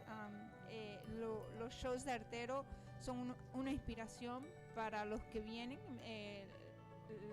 Georgia nos está diciendo que ella quiere ahora regresar a UK y hacer un montón de diferentes cosas, incluyendo hand strip, o lo mejor empezar con un poco de hand strip o un poco de otras categorías. También Christy dice que está muy interesada en lo que es los spaniels y los setters, que antes nunca le llamaban la atención, pero poder sentarse aquí y ver los trabajos y hablar de los trabajos le ha inspirado. Entonces hemos descubierto que Artero es un evento inspirador. So that's nice to hear that Artero has inspired you to do something, because I think that that's a great word for it. It really, really is. So tell me, what are you seeing? I see you're super excited on the edge of your seat here. What are you seeing? I'm itching to be in there. Christy, tell us what you got. Well, we've got a lot of continentals going on at the moment. It's nice because that's my favourite trim is continental trim. I absolutely love continental trim. It's complicated, but it's intricate and it's elegant in its work and trim. Yeah. So I love this trim. I do like the English saddle, but this is my favourite. I love it. Oh, hang on. And here we have a Scandinavian being built and being worked on. We call it puppy pants in England. Puppy pants? Yeah, yeah. Okay. We tend there's a lot in England that when we're showing, they stay in this trim. Right. In all sizes sometimes. Right, Especially exactly. the girls, the bitches, they will stay in this trim and they'll not put them in continental trim. Okay. I like to cut all mine in the continental trim as early as possible, but I do like puppy pants. And it is nice. it's a year, right? It's Puppies, the same. Yeah. It's a year. When they're a year, that's when you can. Yeah, You into have the same juniors. regulations Yeah. that we do that in that. Right. We could put a puppy into continental if we wanted. We can do it. Okay. We don't have any stipulation on time frames or anything like that. But puppy classes, you leave them in puppy pants. They don't have enough neck hair and top Right. knot Exactly. and, yeah, to carry it off. But sometimes people, if they've got a very raw puppy with not so good coat, they'll take them out of puppy, cut them into continental, and leave them out of the ring for a while, and then bring them back when it's grew in. Right. And it's settled. But any chance I get, I'll cut mine into continental as early as I can. And there you really see the amazing structure of the poodle, because you see everything when you've got that. I mean, hair hides a whole lot of things, but when you're doing a continental, you're showing off that whole rear end. I mean, if you don't have a good rear, you're going to see it. Yeah. Especially in movement. Yes. they are doing some amazing work. We're amazed that we counted, I think today there was 50-something entries in the Yep. poodle class. I think that we're missing a couple, perhaps because of travel issues and so forth, but the class was definitely full. In the U.S., it seems to be also the one that fills up the quickest. So if you are looking to get into this class for next year, make sure that you stay on top of when the entries open, because this class is packed. It is a full house, and we have viewers and everything. It is definitely a packed class. And now what we're looking at is intermediate. So intermediate, we were talking during the break that sometimes in our countries, people go into intermediate and then they move on into open very quickly. Whereas it seems that here, I think they stay in intermediate a little bit longer. They time you in UK, correct? Yeah. Because it used to be that you'd go and flow quickly through the classes and you weren't ready for the Yeah. open. In England, we'll have your beginners class, intermediate class, and then Mhm. obviously you move either with the open or the champions class. But they'll have it on a time limit for how long you've been grooming. Right. So you could be 56 and you've never groomed a dog before. You start grooming and you can go in the beginners class. Right. And I think a lot of our shows change the times themselves. So some might say beginners up to 1 year, Right. beginners up to 2 years, and then Right. they'll have intermediate that might be from 2 to 3 years or 2 to 4 years, Gotcha. and then they'll go into the open class. Okay, and which makes sense. It really does make sense. But like we said, if they're not ready, they've not been grooming long, or there hasn't been many entries in the class, they've won the class, and they're not ready to move up, it's hard. It's hard for them, hard for people to move up in England and feel confident and go, oh, I'm in with these people that've been grooming for years. Yeah, I think that. But I think It's that overwhelming. happens. Yeah, I think that overwhelming feeling kind of Yeah. happens everywhere. So we're seeing a lot of work that's yet to be done on some of these dogs. Okay, we still have some time in this class. So the top knot that they're going to build in here in Europe, they are allowed to have somebody come in and hold the head, but I've also seen a couple of people with rests. Yeah. And so explain to us what the rests are. It's basically like a frame that clamps to your table, and it has a very soft padded, and the dog will naturally rest its head on it. Right. It hasn't got a top loop on or anything. It won't hold them there. The dog has to lie on it naturally. And to be honest, a lot of them do. I think Lazy that poodles. I think they definitely do, and we're here seeing now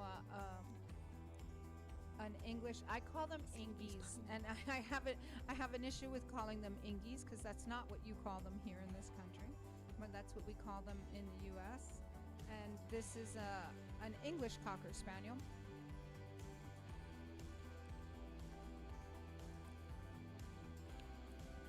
And so she is definitely an intermediate. What you'll see is different breeds in the English, in the class. And she's moving the ears out of the way. She's trying to get the right position to move the ears out of the way so she doesn't accidentally cut anything when she does the clipper work. Did you ever show an intermediate compete? We were talking about it yesterday. I went from beginners, won my class, to intermediate, won my class, straight into champion. Right. And I had a little customer's Laza across Bichon. It was not ready for a champion. I wasn't. Right. Let alone I didn't have my own poodles then. I didn't have the right dog for a champion class. Like you were saying about the structure of a dog, or a really good groomer to hide the wrong of the breed. Or And you were whatever. still in that rebellion stage where you weren't going to ask mom and dad. Oh this no. week. I was we did learn yesterday when we were talking to Georgia that she comes from a show family. Yeah, I do. Right? And Successful show a very family. successful show family that they deal in, right? Bichon. My mother's Bichons, yeah, and my father's gun dog. So Yeah. Which is so Daddy might be proud that you're going to be working with some setters and spaniels, huh? Probably do you not, think? because Probably it's not. because it again, like, it's show competition, show grooming, and then right competition grooming, and he thinks everything's overworked. Okay. So you know, okay. when he see, yeah, even like flat coat retriever, he's like, what are they doing? You know, why is it so clean? Gotcha. Proper Gotcha. gun dog man. You know, he wouldn't think twice about rubbing a dog that is dirty in his hand, do you? Right, right. But yeah, that's no, I'm not asking for help. No, do my own.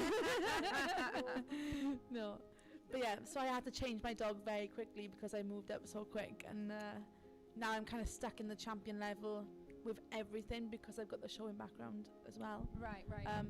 But my kind of showing background is because I'm not interested in showing, is the handling side, so the junior handlers and stuff like that. And Right. otherwise, I don't really have a breed that I really, really enjoy. I think that's what I haven't found yet is my, other than Asian where I'm making everything cute, I haven't found my breed dog yet. Okay. I'm thinking Bichons, but it's not not there yet. Well, you might find it when you were saying that you're interested in spaniels and Yeah. setters now. So perhaps you'll find it in that area. Yeah, I've got. And that's, you know what, that is the good thing about doing this. You can go in and try. Yeah. You can borrow a dog from a friend, okay, or you can work with a breeder for a little while. Yeah. All right, and actually go in and try your hand at it. And if you find that you don't like it, it's very simple to just change it around. You know, whereas once you've committed to an actual dog or ownership of a dog, Yeah. that changes things a little bit. And you might still love your dog, but if you're not happy doing that trim, Yeah. you're not going to be traveling with your dog No. and doing all that. I've got a Cocker Spaniel hand strip.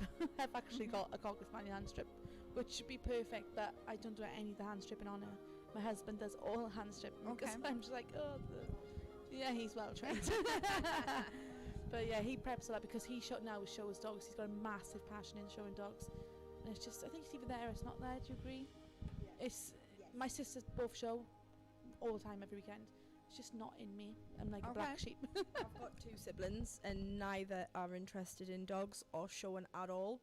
And my mum showed for years before I was even Yeah. born. Yeah.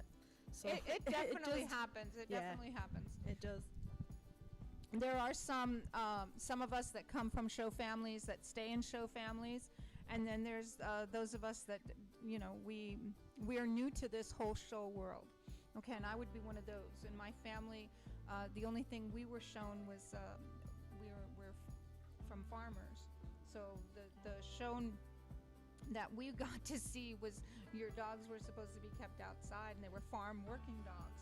You know, they were critter killers and things of that nature, or they were sheep herders, or you know, depending whatever function. I'm from northern Spain. I'm from Galicia on the other side, and so yeah, it was all farmland, and the dogs were working dogs. The dogs were working dogs. So that was my exposure to dogs when I was younger. So this is a completely different world for my family, and they it's funny because my dad now sees a whole new world that he never saw before. To him, dogs, like I said, they were kept outside and they were working dogs. So this is all very new. Here we go. The spray ups are starting. Yeah, they're starting on the spray up, so they're working that neck hair into the beautiful spray up and top knot, and this particular competitor is working like mad. He's really got it going there. He's fast. Years ago, I don't know whether it was the same in America, but years ago in England, everything used to be backcombed. Right. And very little hairspray. Right. So it basically used to turn to one big mat. Right, right. And it would stand up, so it would look more natural. But everything was backcombed. It was awful to try and brush out. Whereas now we're getting a lot of, in England, a lot of styling from the Americans and the Scandinavians for the spray ups. Right, and you've got a lot of good quality products to do the spray Yes. ups nowadays. Yeah. Where I think that before we were using a lot of human hair care products Yes. that were not really meant for dogs, and now we've got specific products and product lines that are meant for dogs, and they're much healthier for coat and skin, and they work much better than the original things that we were using. Okay, I'll ask a question. Oh yeah, ask a question. You can ask a question, absolutely. So, standard poodles, would they have 2.5 hours with spray up top knot? 2 hours and 45 with the spray up top knot. Over here as well? Okay, standard poodle, if they're over 45 centimeters, it's 2 hours and 45. But that's with your spray up time. With your spray up time. Yeah. When would you start your spray up? At what point do you think, right, I've got half hour, 40 minutes, 10 minutes? What would be your point of starting the spray up? About halfway Into the hour? into the groom, about halfway, just over halfway. So I'll clip of work. Obviously, I'm doing continental trim. I'll clip the clip of work. I do my rosettes. I do my 4 palms. I do my underline. I do my chest. I do up underneath my ears, and then I do my spray up. And then I have to trim that spray up into the main, because if you leave it too late, you can have a wonderful spray up, huge, and then not enough here. So you've got to trim all this. So you've got to give yourself a good half an hour. I always used to joke and go, 15 minutes for a top knot? What? But obviously it isn't the last 15 minutes. You can do it at any point, but you get an extra 15 minutes. But it takes me a lot longer than 15 minutes to do a spray up top knot. A lot longer. So the spray up top knot is a lot of work, and Yeah. I agree with her that you need to kind of do it somewhere earlier, and then you have to, because you're always going to have to adjust that top knot to be in balance with your body, and your palms and so forth, and then you can really step back and take a look at the whole picture, which is something that we need to talk about as well. That whole stepping back. When you're on top of the dogs, what'll end up happening is you're not really seeing the picture.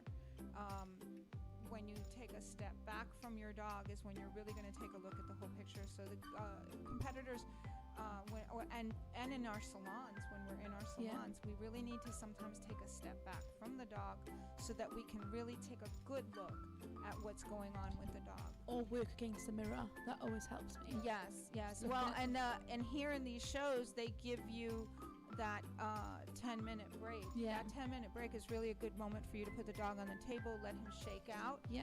Okay, and then you can see if there's anything in that jacket that needs to be brought in, if the top knot is holding correctly. So all of those little details you're going to be able to see. Yeah, because I find when I'm competing with Bichons especially, go like snowblind. Yes, where and I'm that's just it, you like do. cutting and thinking, am I even, where is my shape gone? Like Yeah. I don't know. So that 10-minute break is great to just not only rest your own dog, but to rest your eyes and look away at something different. Yes. Black dog's the same, because you can get a lot of shadow underneath.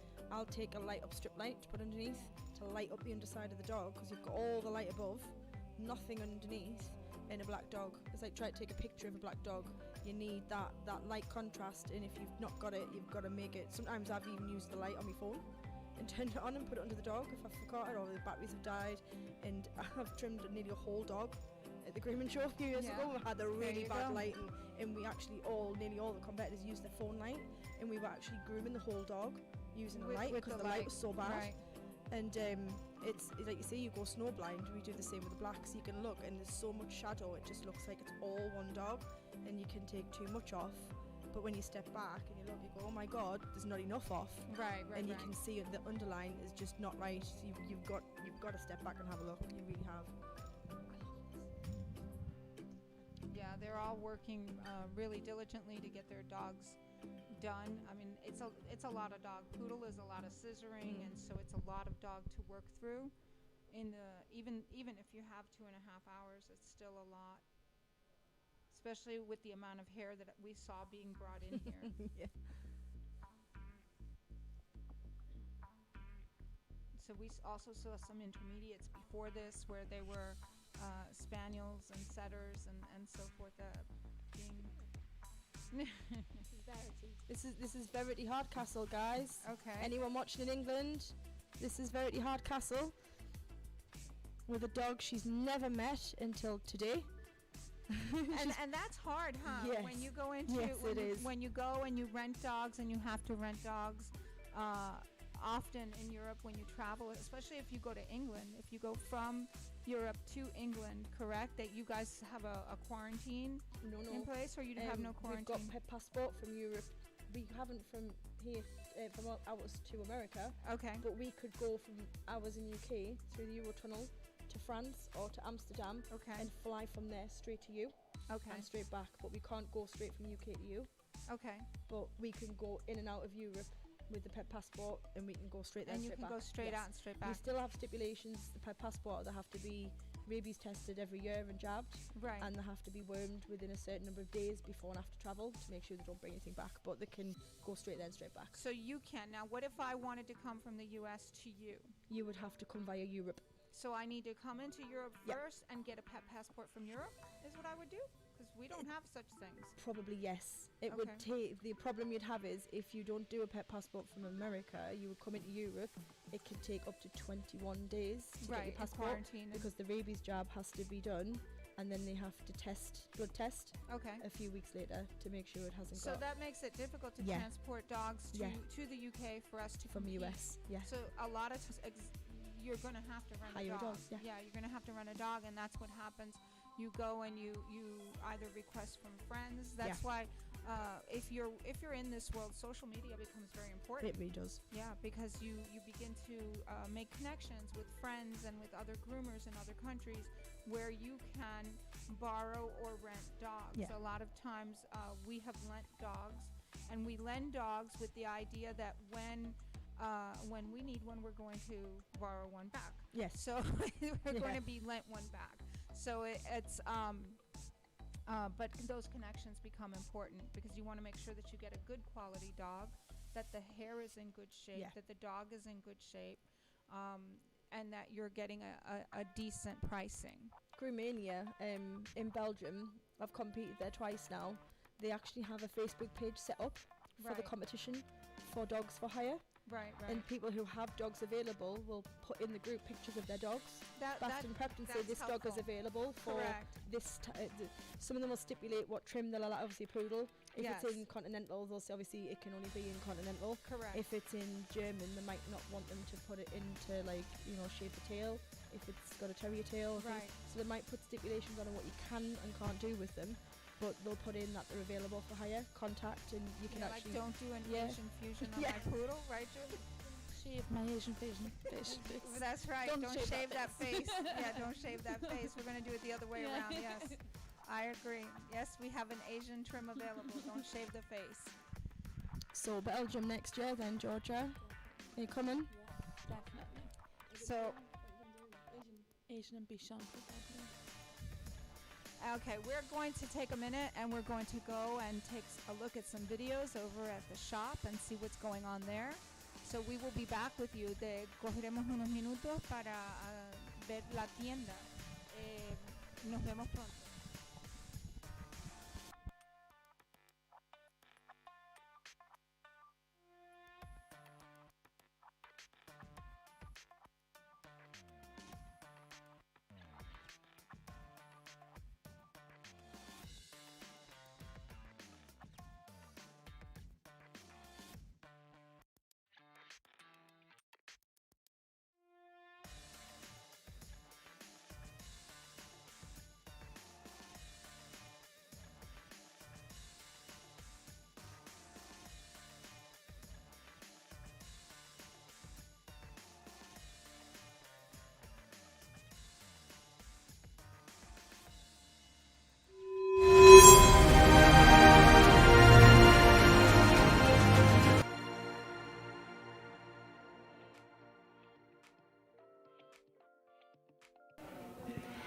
Ahora estamos en el nuevo showroom de Artero. Aquí podrán venir los peluqueros y los clientes a ver todo el producto Artero con la posibilidad de adquirirlo en el momento. Será una exposición fija que tendremos aquí en nuestra sede de Vilassar de Dalt, provincia de Barcelona.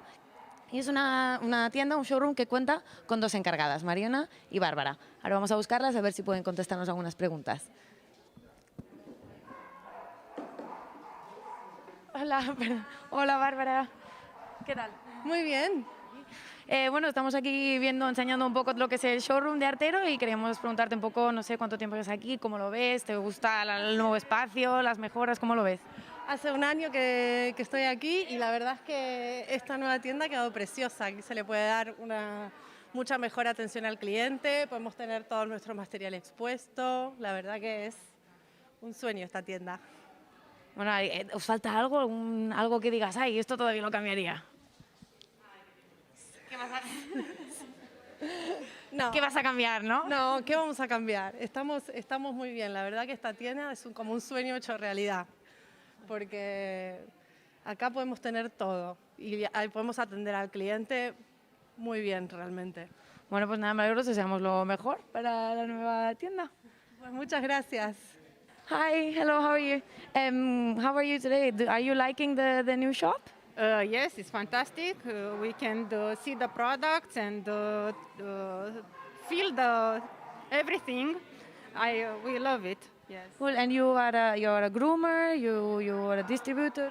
I'm a distributor in Romania, over 15 years, and we are here with our team from Romania to support them, and they are participating at the contest. Yeah. Okay, well, we wish them the best of luck. Thank you very much. Thank you for this. Thank you. Bye.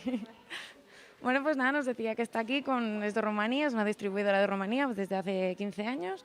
Y bueno, está aquí con el equipo de Rumanía que están compitiendo y nada, les gusta el poder tenerlo todo aquí, poder tocarlo, ya que se pide pues desde lejos, pues no es lo mismo una foto, una web, que el poder venir aquí y ver todos los productos, poder tocarlos, etcétera, pues le encanta la nueva tienda, está siendo un éxito.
Bueno, pues ahora estamos aquí con Mariona, que es la responsable de la nueva tienda.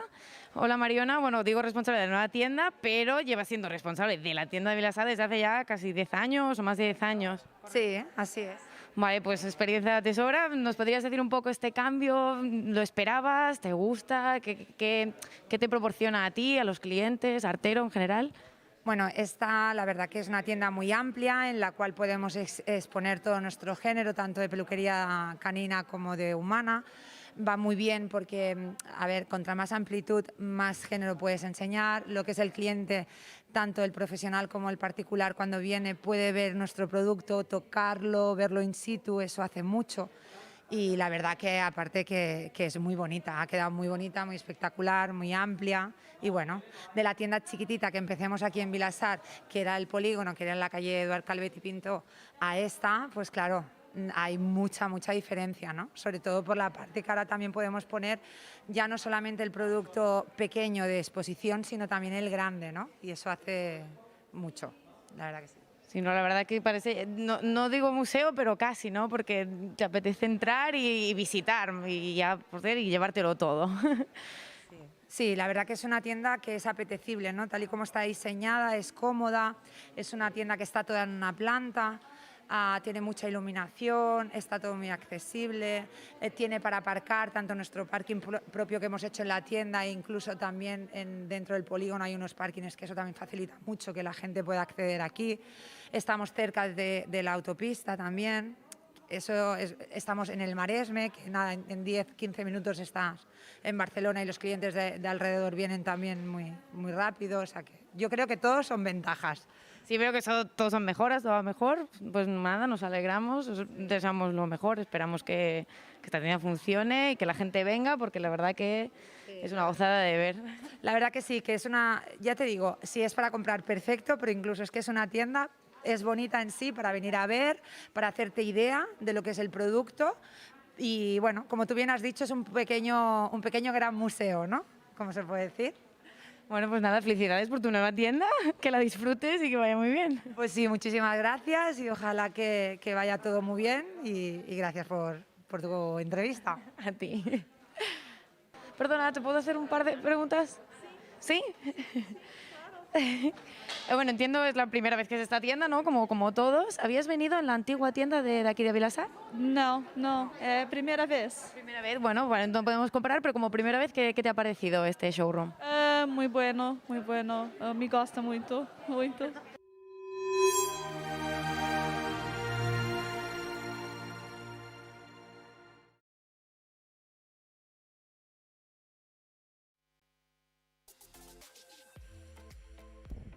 Welcome back to Grooming Slam 2021 from Barcelona. My name is Lulu Rodriguez, and we're here with Georgia and Christy again from Artero UK team.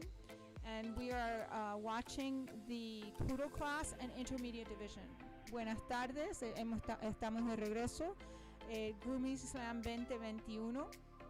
Con nosotros están hoy Christy y Georgia, que son del equipo de Artero UK. Christy es una aficionada del caniche, esa es la raza de ella. Y Georgia, lo que le gusta hacer ella es Asian Fusion.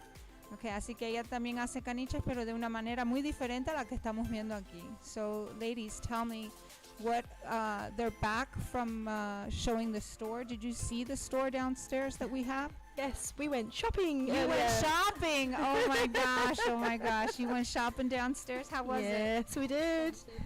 Oh, Buy expensive. everything. Oh my goodness. Oh my goodness. We bought some scissors and we got them engraved. And Oh, nice. We were allowed to go down and watch the engraving. Okay. It was great. Well, that's something that while you do have scissors in the UK, you don't have the engraving there, right? Yeah. So yeah, we have the same thing. We have the scissors in the USA, but the engraving isn't available yet. Yet. We are hoping to have the engraving available there soon, so that you can get your names put into, and you can put your names Combs, on scissors, combs, yeah. scissors, and on all kinds of equipment, which is amazing. The clippers. So, the oh yes, the clippers. clippers. Well, I don't know, but I think one of the young Artero boys was engraving his phone. Oh. So yeah, so yeah, he was engraving his phone. So, anyways, we're watching the Poodles, and we are watching Intermediate Division. So there are 50 poodles, somewhere in the area of 50 poodles on the floor, and they're diligently working to get them all finished. We just came back from a time break also for the dogs, which is important because the dogs need to be able to take a break. In the U.S., we call it a Sally break, where the dogs will take like 10 or 15 minutes, and you take them out to potty. You let them rest on the table. If you think, you give them some water. So the dogs are of the utmost importance, and so every class that we do, we allow for a break during the competition, and I think that that's an excellent thing. After all, it is about the dogs. Yeah. So we don't want any stressed animals. So we've also been talking about different styles and just different things that we do as far as prep and prep work. Tell me what you guys do to prep yourselves before a competition. Not the dogs. I want to know about you guys. Georgia, view that's a warrior water. I am high anxiety. That's what I am. Okay. I always tend to stay the night before. Even Okay. if it's a local show, because I just like to calm myself down. Okay, that makes Chill sense. out, put some TV on. And Okay. just don't think about the dogs. Not driving, yeah, like. Right, going right. from So you Wales, get there the day everything, yeah. before, give some time. Okay. Give some time, get used to the dog. If you're borrowing the dog, I normally pick the dog up the night before. Right. So I get to bond a little bit before we go on. Gotcha. Double check and triple check everything. You've got everything because Okay. I'm bound to forget something. Okay. Well, it gives you time that if you have forgot something, there's normally trade stands there. So as long as you're not the first class in on the Yes, morning, you can yeah. go, oh, I quickly go buy something. Well, the good thing, grooming community really is amazing. Okay, because what we have found over the years is that the groomers will help one another. Oh, Whether definitely. they're competing with you or not, it doesn't matter. If I'm in the same class with you and your clipper fell and broke, or the battery won't start, or you lost a cable or whatever, okay, I will gladly lend a clipper to a competitor. I don't care that I'm competing against them. I don't want to win because of a clipper. I want to win because you've groomed a better dog than me, or I've groomed a better dog than you.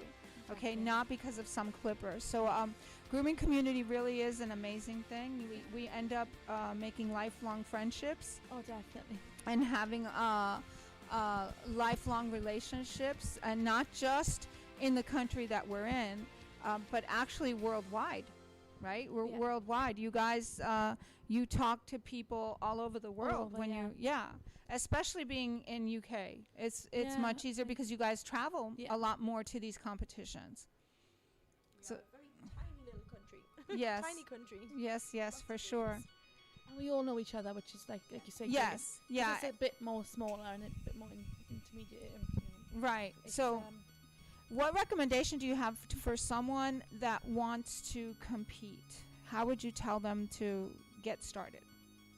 If you had to say something. basically just do it. Pick, like I say, pick a breed. Pick a breed you want to do. You want to learn. Study that breed. Study the structure. Study what they should look like. Mm-hmm. Go to few competitions. Yeah. One-to-ones. Go for one-to-one if you picked something like a spaniel or a hand strip terrier or a poodle. Pick someone who's Minutos van worked. pasando y cada vez los trabajos van cogiendo forma. ¿Cómo lo ves, Luis? Bueno, no soy el más indicado tal vez para hablar de esta clase, pero ciertamente todos los perros que he estado en la zona de baño y han venido en unas condiciones espectaculares de pelo y están haciendo unas transformaciones notables. Gracias. Mirad, antes os hemos hablado de esta pequeña acción que queremos hacer desde el sector para ayudar a la gente que lo está pasando mal en La Palma. Y bueno, he pedido a Luis si podía estar aquí para explicarnos de primera mano cuál es la acción y para quién va sobre todo y cómo se va a organizar. Bueno, como sabéis, hace ya 2 meses que el volcán ha erupcionado en la isla de La Palma y esto no solo ha afectado a miles de familias, sino que además a sus mascotas y además animales también les ha afectado. Están muchos en centros de acogida y hay muchas ONGs trabajando para ello, con lo cual Artero ha tenido la idea de ayudar y de colaborar con una de ellas, con la ONG Benaguara, y lo que se le ha ocurrido es aportar el 100% de todas las ganancias de las ventas de 2 de sus delantales más vendidos, con lo cual todo este dinero pues, va a ir para ayudar a esos animales que están ahora pues sin hogar.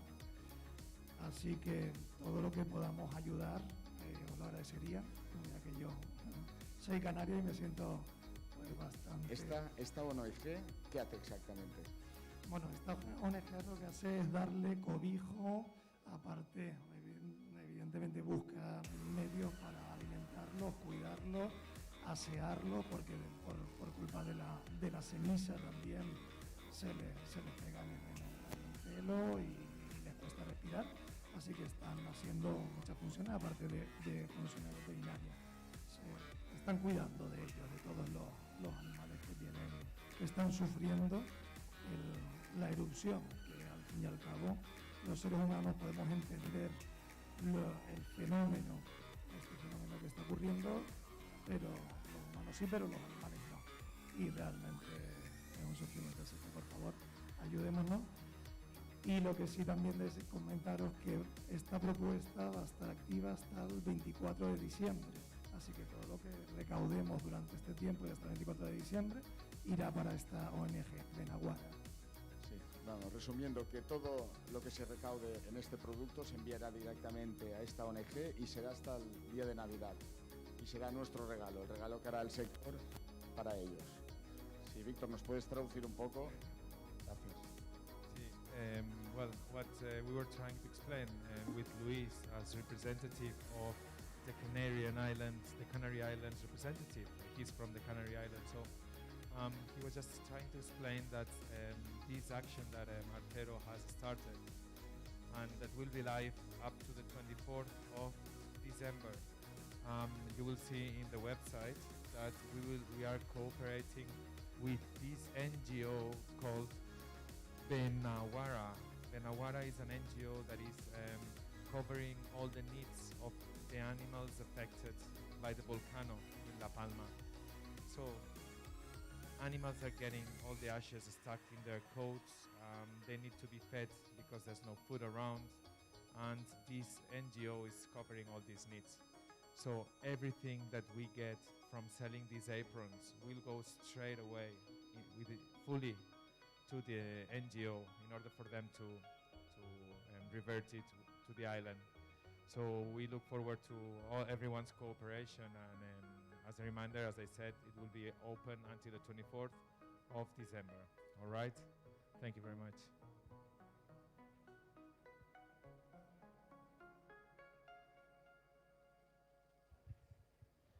And with this, just a reminder that we've got roughly 5 minutes left for Poodles up to 35 centimeters. Un último recordatorio que nos quedan aproximadamente unos 5 minutos para los caniches hasta 35 centímetros.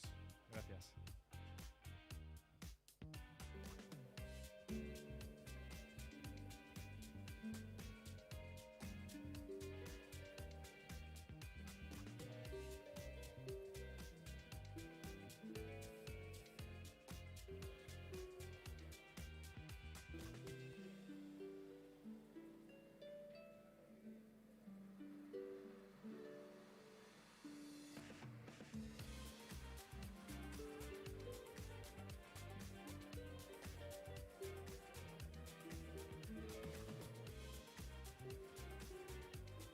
To get into the competition ring. So you were saying that to get with one-on-one private lessons, was what Christy had said, pick a mentor and try to see if you can get some lessons on whatever breed it is that you pick. What would be your advice, Georgia?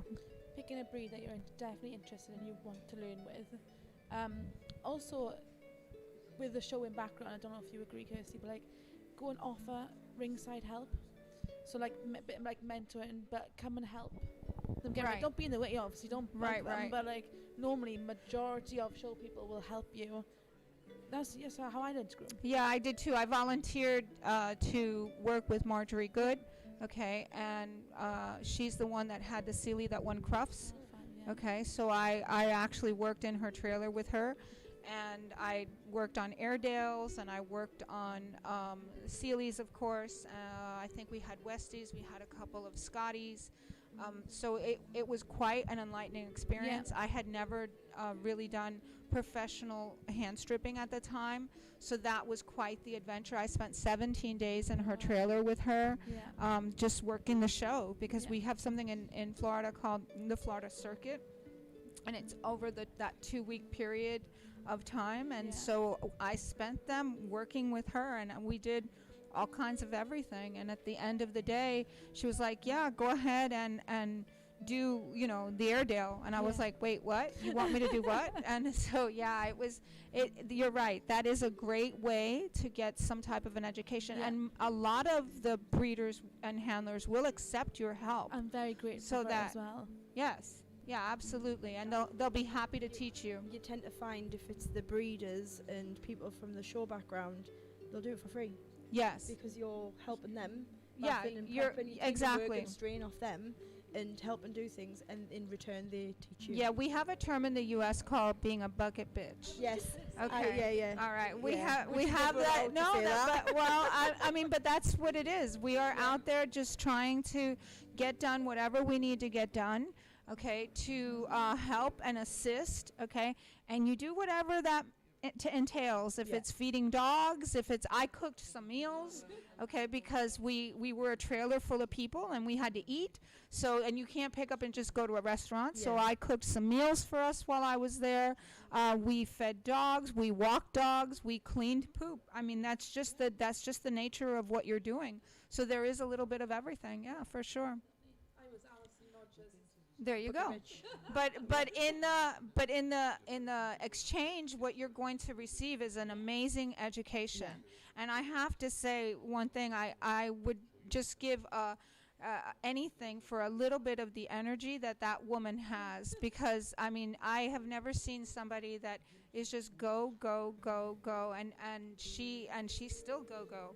Yeah. I mean, she just wakes up super early in the morning. She's the first one up and the last one to go to bed at night while she's figuring out schedules and all kinds of everything. So, I mean, it was an amazing experience. I highly recommend that as well. Yeah, I think those are two very good tips. The other tip that I would give is to just preparation, okay, that we as groomers tend to neglect ourselves, okay, and we have to be prepared. You can't go in there not having eaten or not having drank water or not having, okay, you can't do that because you're going to get ill. You're going to get sick, and then you're not going to be of use to anybody. So what you want to do is you want to go in and make sure that you have water, that you have fresh fruit, that you have some protein, okay, so that you can keep going. So that was my recommendation, because that's one thing I saw lacking in the ring, because we're running around all day. You know, we're doing 2 classes, or in some cases there's a show in the USA that's 3 classes in a day. Some in England, if it's a 2-day show, they'll do 4 dogs, 2 each day. Yes, exactly. So it's I don't think I could do that. yeah, so it's a lot of work. It's a lot of work, and you need to be prepared. You need to be prepared. We have already finished off on the toy breeds. You'll see some people stacking their toys. The intermediates still have a little bit to go. Okay, they are still working on their dogs. They all get 2.5 hours, so they have time yet. So we see intermediate is they're working on their finishes and things like that. We actually have some time left. I think there's a total of, what'd you say? You can see 45 minutes from here till the last dogs are done? Yes. Yeah, about 45 minutes till all the last dogs are done. Standards with spray up top knot will be last to go. Right. Yeah, 45 minutes, 2 seconds. So this is part of what you were saying before, that they've already started working top knots and things like that. There's Verity. Yeah. She had a lot of hair on that. Yes. dog. What I've seen from what I've seen here, I don't think we saw anybody that brought in too little hair anywhere where we can say, oh, that they didn't have enough hair. So, and that's a nice thing too, to see groomers that are willing to take that chance, because that's to bring in a lot of hair is the challenge. Now this one is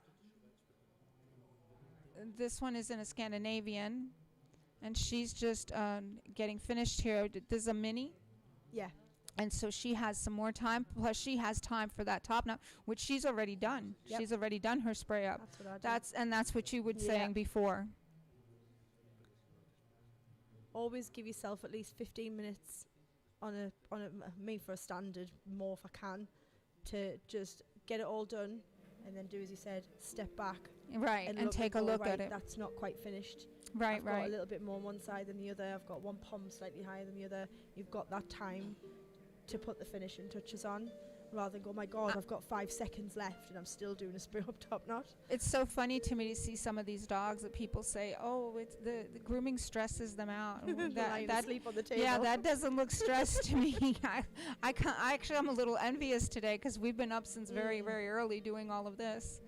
So. And here we have someone that I guess is going to take advantage of that person that can hold, which is something that we don't have in every country. You get the extra time for a person that can hold. So she's building that spray up. And if you notice, they cover the eyes on the dog so that none of that spray will end up on the dog's face or in their eyes. And that becomes quite the technique too. Go sleep. Yeah. Yeah, and they're building layers is what they're doing, right? Yeah, They go through. Tell us how they do what they do. You get your bands in first. Some only do 1 band at the front, some do 2. If you've got a big heavy top knot, you might put 5 or 6 bands in to build up from the underneath. If you've got no structure underneath, it will literally split in the middle. So they'll put the bands in, working their way back, each section, half and tie together, so it almost looks like a pyramid. Right. And then they'll start at the front and fan it forward and spray in layers and just work in very, very small, thin layers and fan it all the way Right. out, right the way back. Some of them go not quite back to the shoulder, depending on the size of the dog. Standards, you'll tend to go right back to the shoulder and then stand the dog up and then brush it out.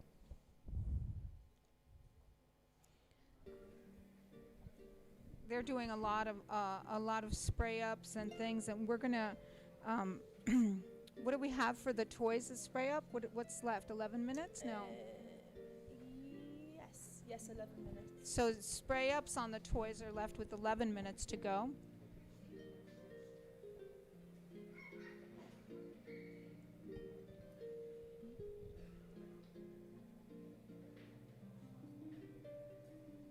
And the judges are already looking at everything. They walk through while you guys are competing, right?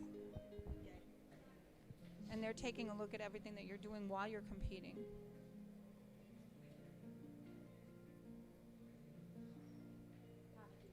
Yeah, it's just a frantic. Okay, we're gonna get this done and finished. Anxiety. Get it up. Get it up. You're panicking because you feel it should be done already, huh? Yeah. She's got 40 minutes, 35, 40 minutes. And there's no spray in the top, not yet. Y faltan 40 minutos para los caniches, para que se termine la clase completa de los caniches. Los últimos serían los caniches gigantes con top knot.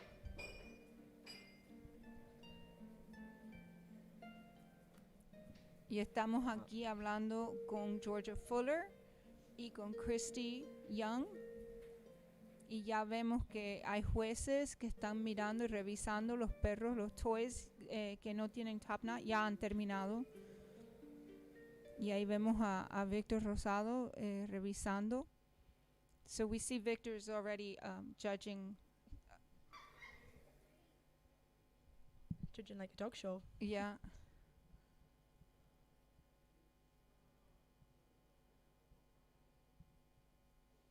So No, that's what I was just going to say.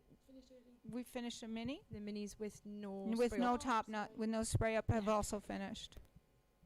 And he's checking the balance on each side to make sure that you have the same amount of hair all the way along.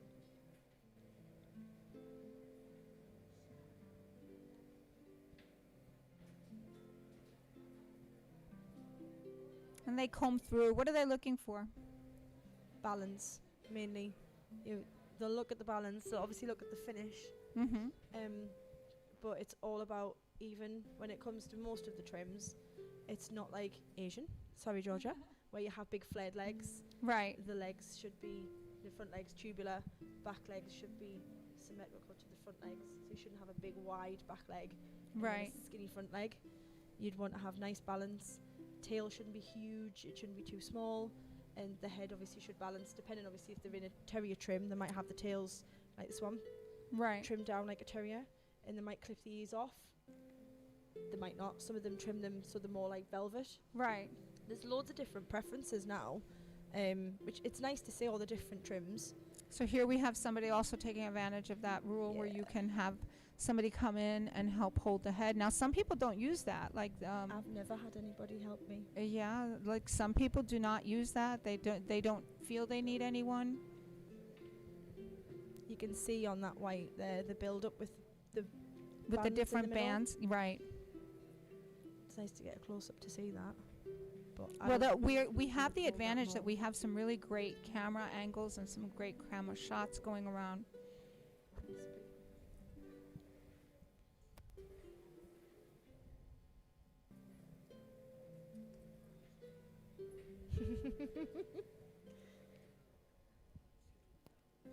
It's funny how they're used to this, so they stay.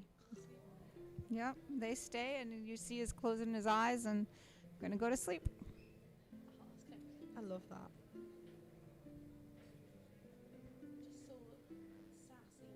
Yes, And the ears are banded still, so that'll be like the last thing that she Yeah. does. She'll take them out The last and minute, so yeah, last out the minute on the comb, ears. quick trim, done.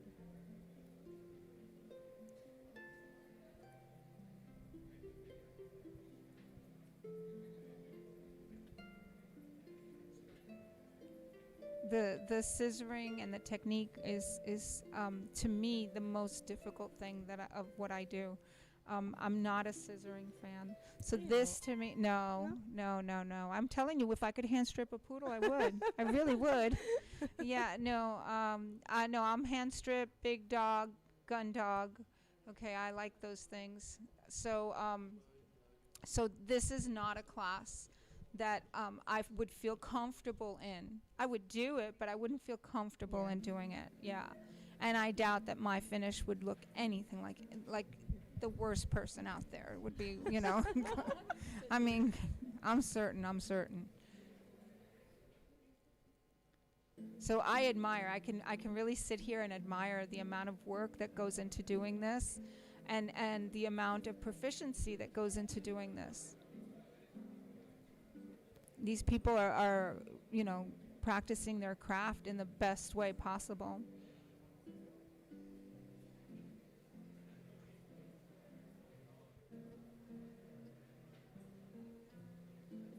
And they use a variety of different shears. It amazes me when we as groomers have tools. Okay, we will use 5, 6, 7 different shears and different types of shears with different blades, from chunkers to thinners to straight edges or beveled edges. I mean, we do all kinds of things. Micro-serrated so that the hair doesn't move. We do all kinds of things. Kind. Yeah. Especially on poodle coats because they are so thick. Yes. And harsh. Sometimes you really can't cut a lot of hair with a polished edge. You've got to get a good micro-serrated edge that'll take off bulk. Yeah. That micro-serrated edge will help you take off a lot of the bulk, and then you can do nice finish later. So that does help a lot.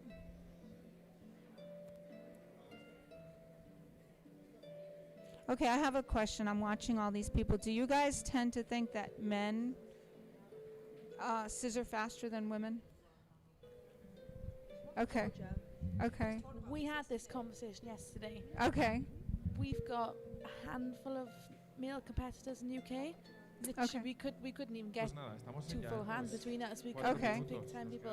So it was amazing to see how many more men were competing over here compared to the UK. Okay. So I have no idea if they Yeah, if I watch in the US, we also have a handful of men.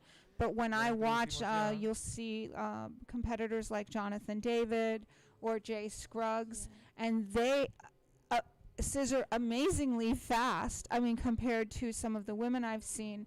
And I don't know if it's maybe a more confidence in their scissoring skills, or I'm not sure.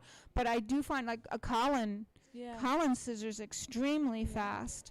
Okay, so I do find that some of the men do go really, really fast in comparison to some of the women. I think our men, our men, more like hand strippers, isn't they? They're like they don't. We are terrier men. We've got. We haven't really got. Yeah, we don't have a very large selection of male competitors. Well, you know what? I'm not sure. Next time, I think I'm gonna really try to take a look and see how many we've got. We do have some that have been on Groom Team USA. All right, so they are out there. Jonathan David, Jay Scruggs, Colin Taylor was on Groom Team USA, even though now he sort of belongs to you guys. Yeah, we'll kind of lend him to you, okay? But yeah, so we do have some very well qualified groom. Victor Rosado. Yeah. We've got Philip Schaefmeyer. So we do have some good groomers. Philip's poodles are beautiful, and he does a great job. We've also got some like really amazing male groomers. Like we haven't got any new ones coming out. Well, you have Peter Enzell, who is known for Peter Enzell, who's known for his Kerrys. He breeds and shows and works with Kerry Blues. Costin with his wire foxes. So yeah, but it definitely is a female dominated area industry at this moment. Well, Would you hopefully say we'll this get more. was? I'm sorry. Would you say this was more female than male? I think in overall probably. Yeah, it might be very close.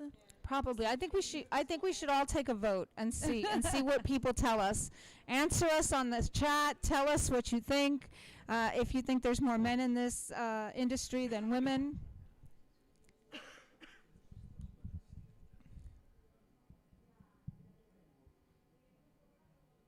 So I see that we are going to momentarily be doing an interview with the World Spanish Team 2022. That should be very interesting to see. Let's see when they cut to that.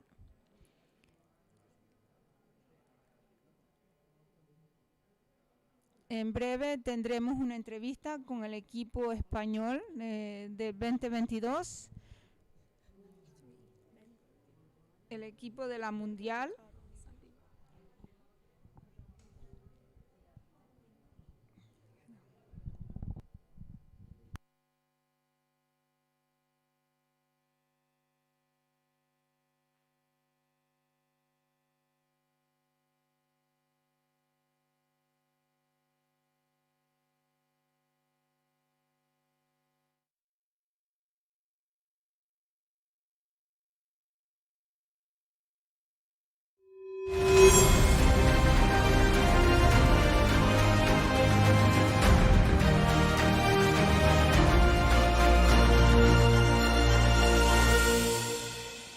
Bueno, pues Ahora tenemos estamos el en el nuevo inmenso placer showroom de, de Artero. estar aquí con Aquí el podrán equipo que venir se ha los peluqueros y clasificado los para clientes a representar a ver todo el España producto en Artero, el con la Campeonato posibilidad de Mundial adquirirlo de en el Peluquería momento. que se Será una celebrará el año que exposición viene fija que tendremos en aquí Bélgica, en nuestra si no sede me de equivoco. Vilassar Dalt, ¿Sí? provincia de Bienvenidos. Barcelona. Tenemos, Es a ver si lo digo un bien, showroom que cuenta Roberto, con dos encargadas, Mariona Ricardo y Bárbara.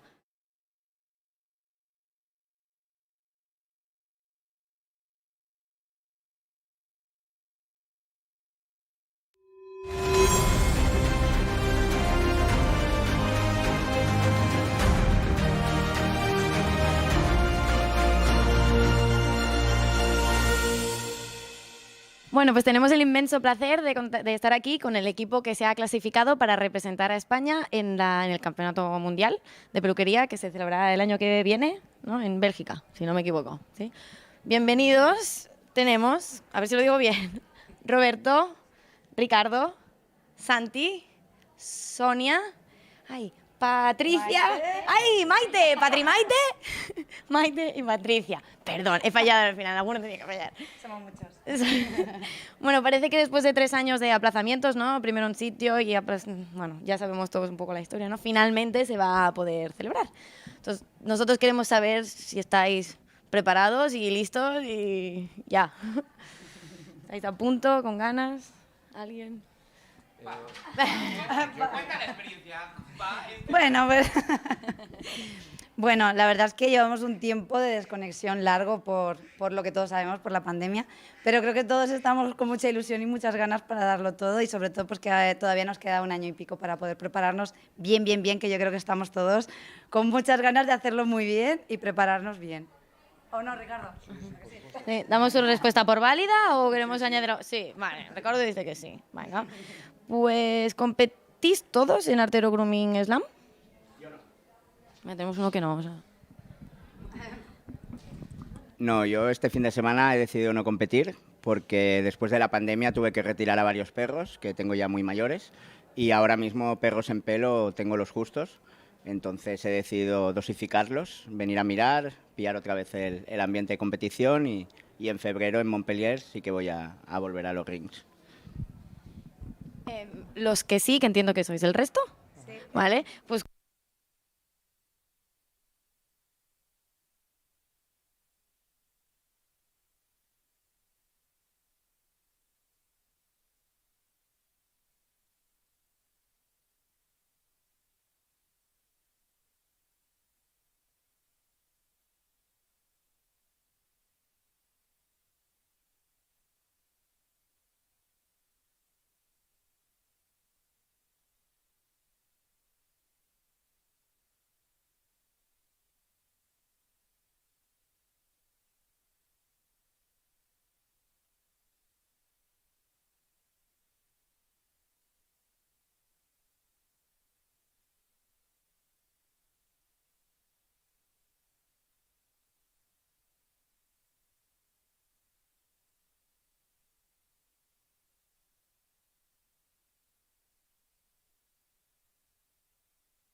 sí, que eso es normal, ¿no?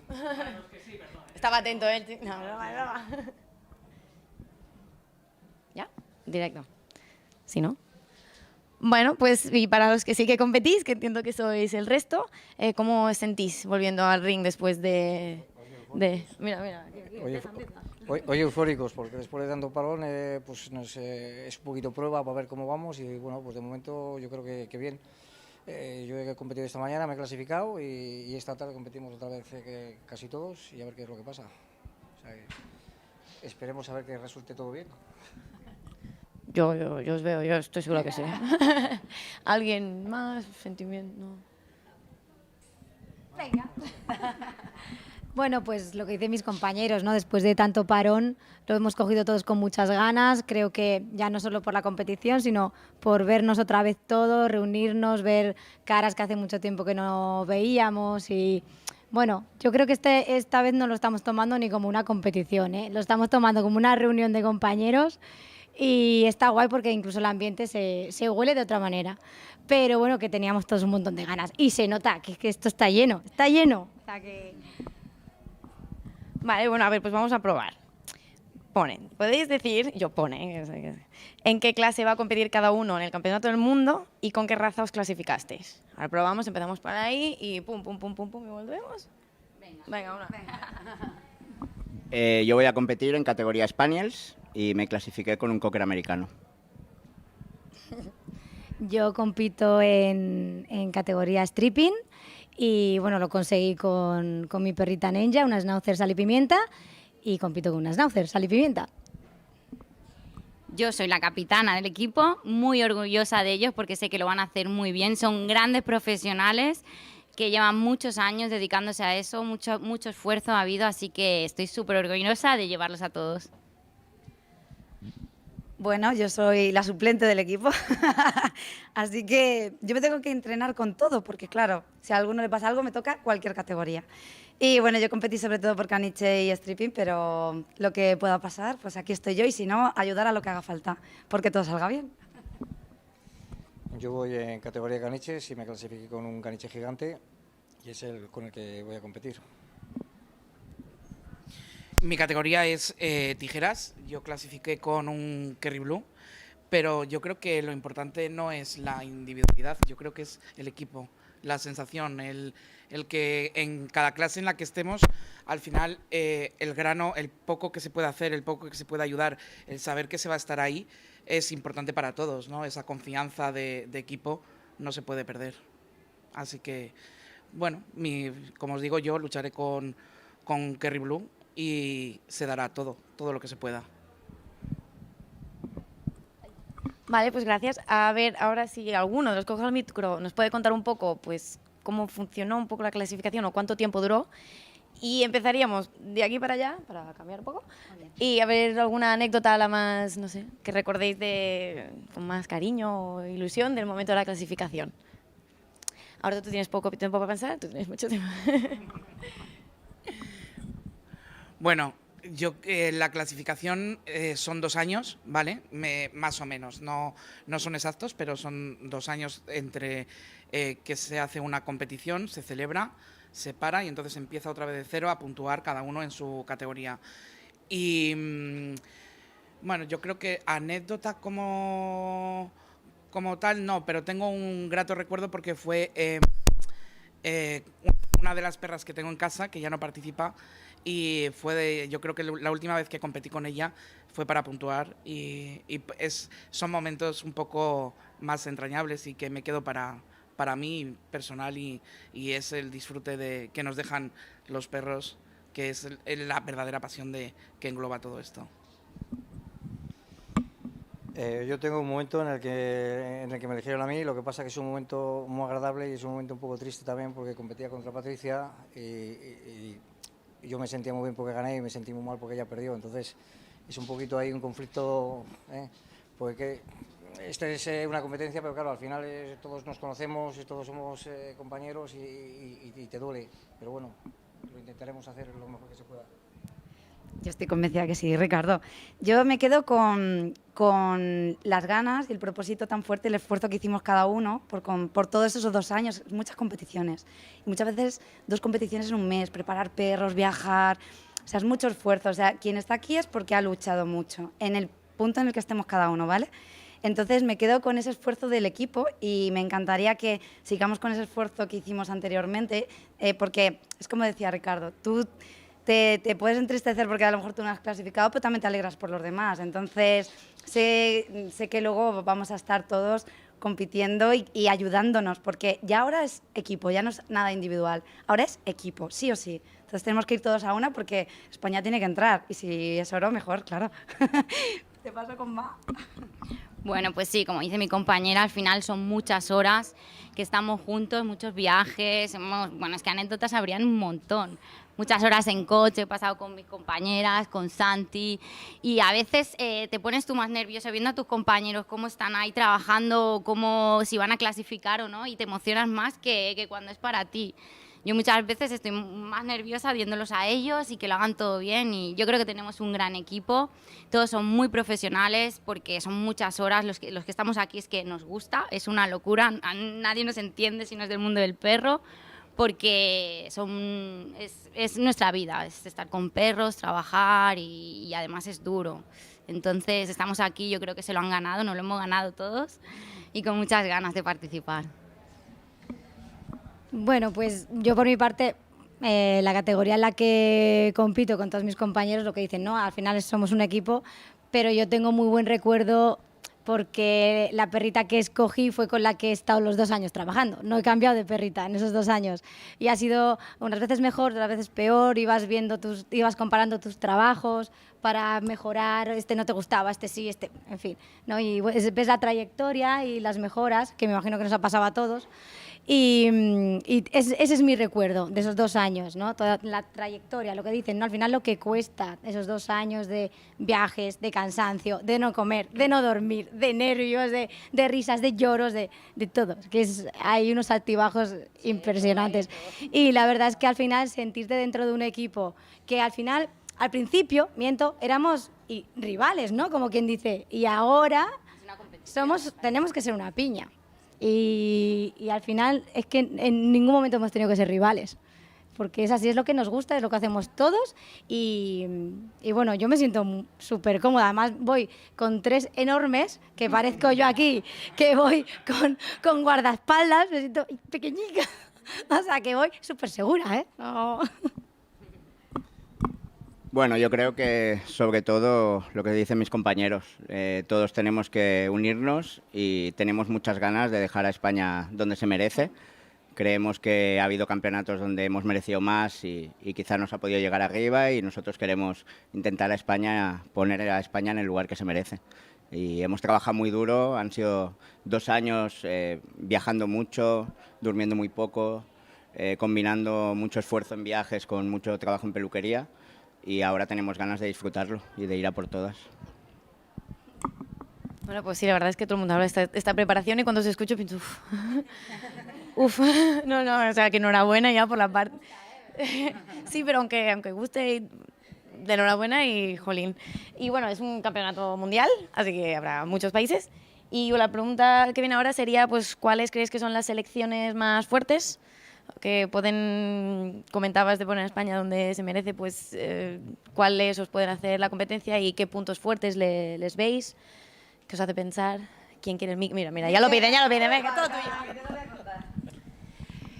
Como bien dices, todos nos conocemos, somos compañeros y nos conocemos todos a nivel internacional como a nivel de cada país.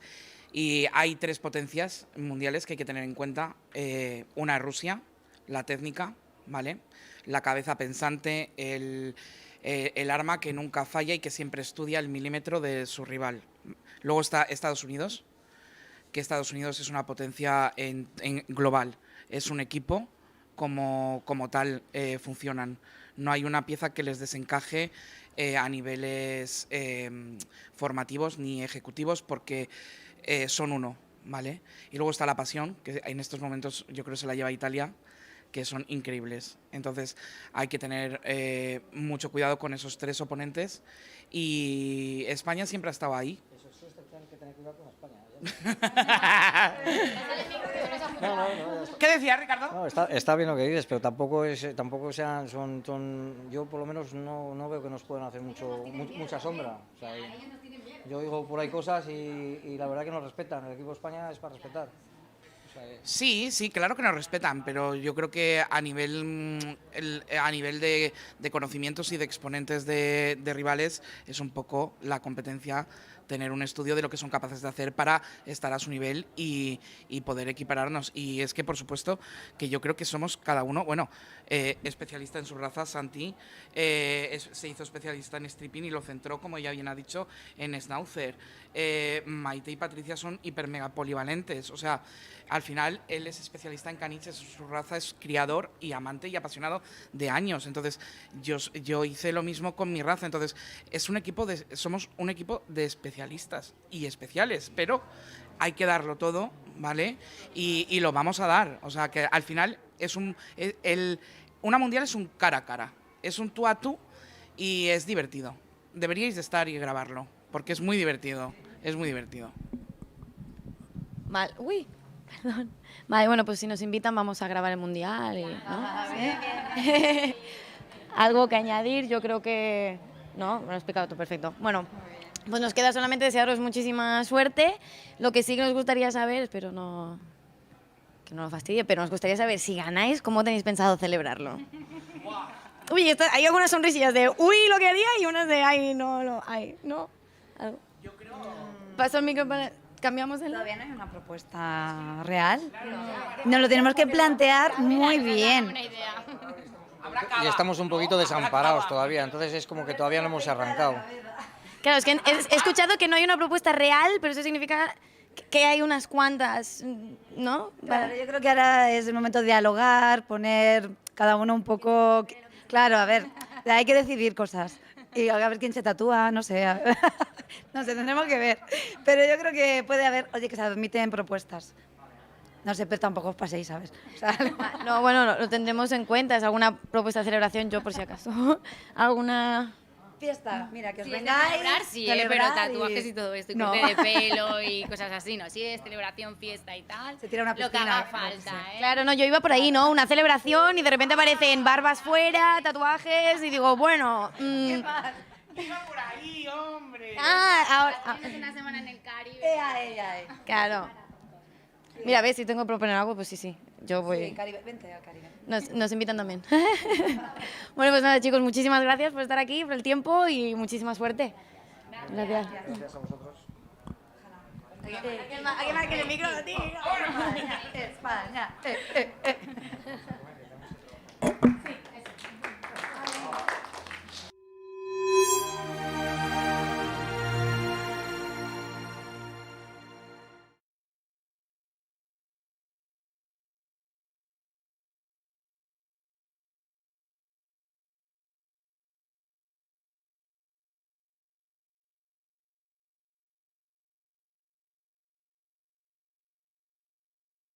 Media, you're seeing some photo call of the poodles that have already been done. Okay, bienvenidos de nuevo a Grooming Slam 2021 en Barcelona. Estamos ya en los finales de lo que es caniche y intermediario. Estamos con Georgia Fuller y Christy Young. Estamos comentando y mirando. Christy, la especialidad de Christy son los caniches y la especialidad de Georgia es el Asian Fusion.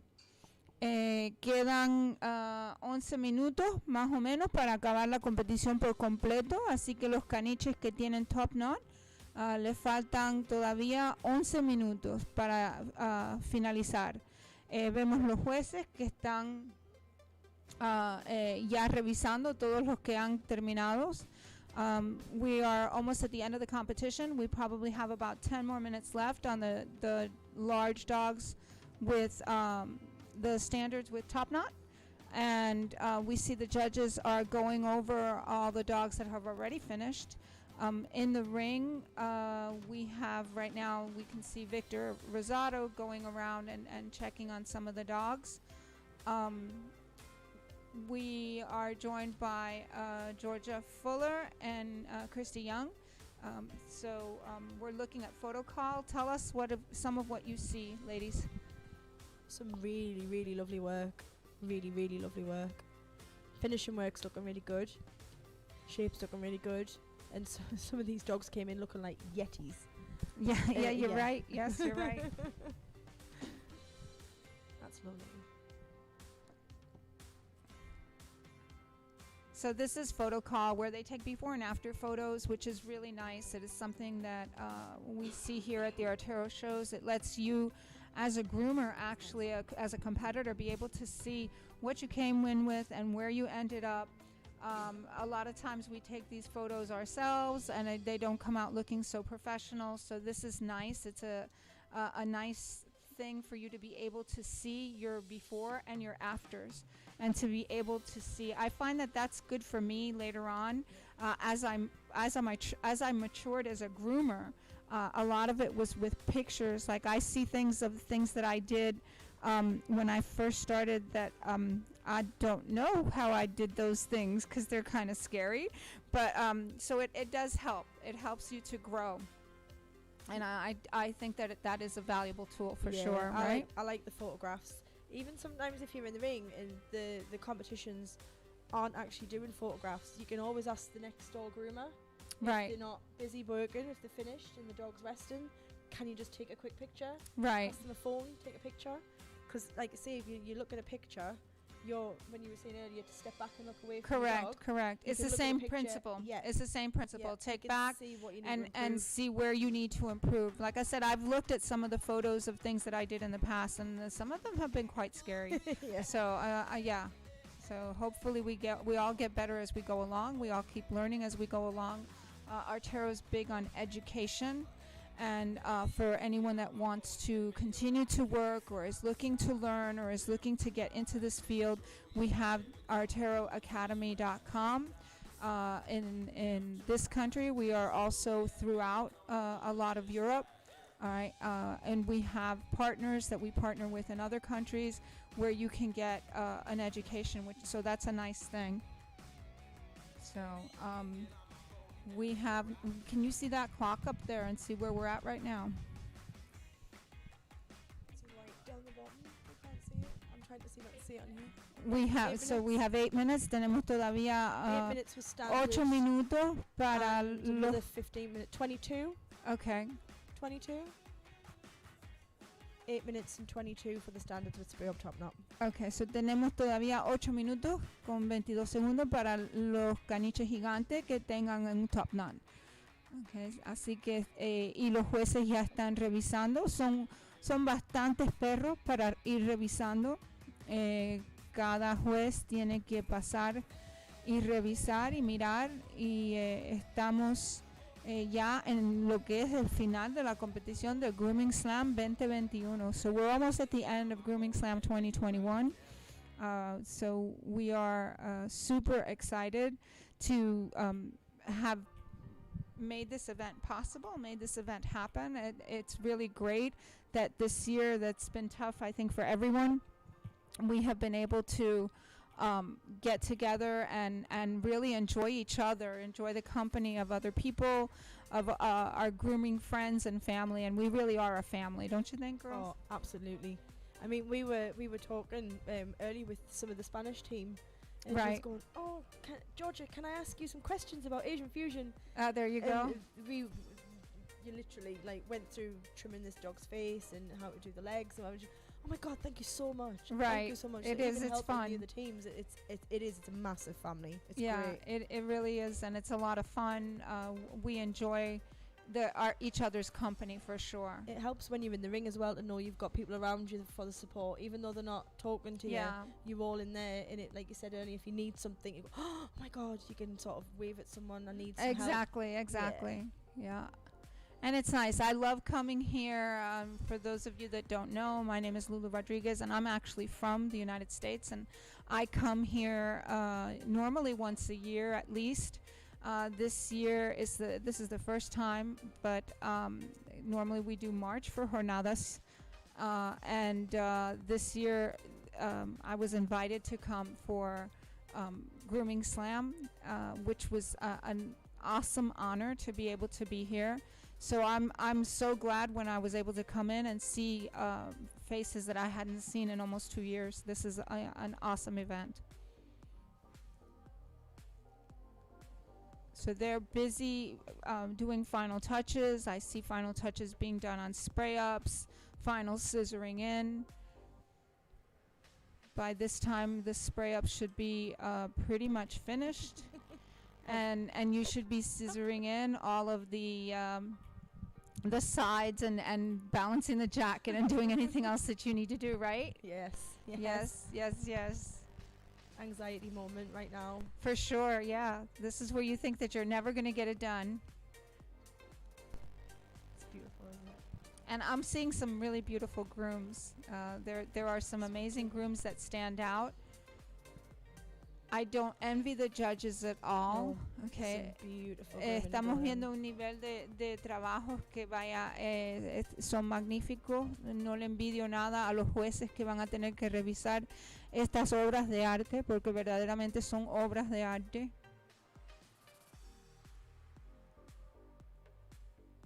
Ya casi están terminando todos. Estamos contando aquí los minutos.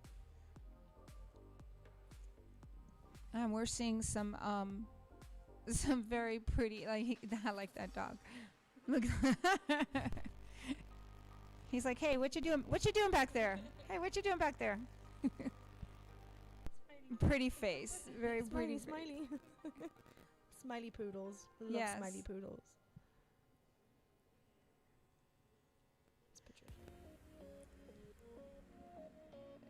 Some very pretty work. There's Luisa, who's Luisa Arroyo. She's judging in this class as well. And our Italian judge.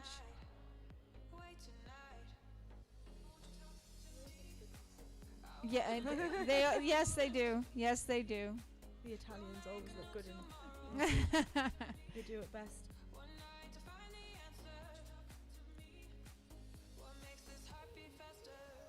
Victor Rosado also judging and going over every dog.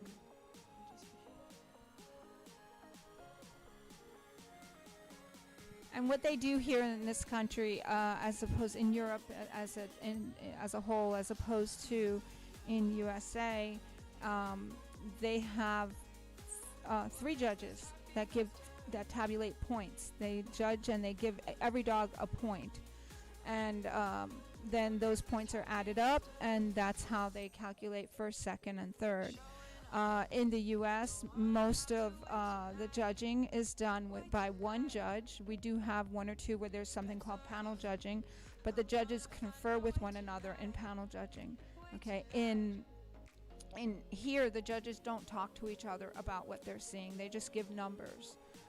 Is that the same in UK? How do they do UK? It's probably a little bit of both. We do have a marking sheet, but it's not always on a point system. Sometimes they'll sort of like comment.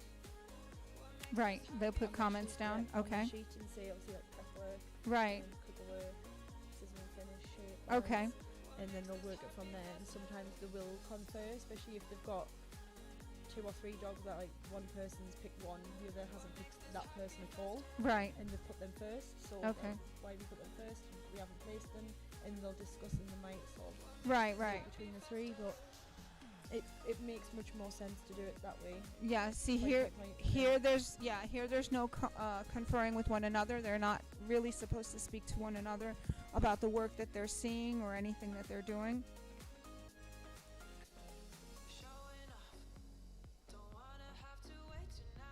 This trim is becoming popular in the U.S. As of late. I think I've seen more of these HCC trims It's a working trim. Usually the dogs that use that are field dogs, a lot of them. We have one breeder in particular who she definitely works her dogs. They are retrievers, and they do bring in the duck, and so she does work her dogs, and her dogs are shown in an HCC clip for that reason. PCA have Yes. a class, don't they? For Yes. working dogs, they do the working They do trials, Yeah. and so yes. Here's our other judge from the Netherlands, Ilse.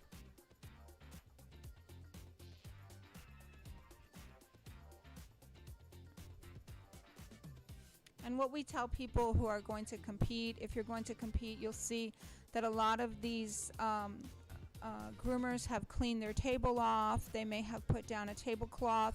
What they're trying to do is create a contrast so that the dog isn't swallowed up into the table, especially if the table is black and your dog is black. So they try to pick a contrasting color. They will wear contrasting clothing and change their jacket or so that the dog stands out against the clothing that they're wearing. So the judge isn't looking at your clothing, they're looking at the actual dog. So you're going to pick a color that is going to make your dog pop out or stand out. Do you wear a jacket? You wear your grooming jacket, don't you? Yeah. Well, even if you wear a You wear grooming collar on, don't jacket, you? Yeah. yes, even if you wear a grooming jacket, our suggestions have always been do not use the same color as the dog, that you've got on your table. So if you're working a black dog, do not use a black jacket. And I believe that we're almost done on time. Last 15 minutes to go. Just the spray up standards left. Bit of glitter accessory go miles right now for me. a good full of frills neck. Yeah.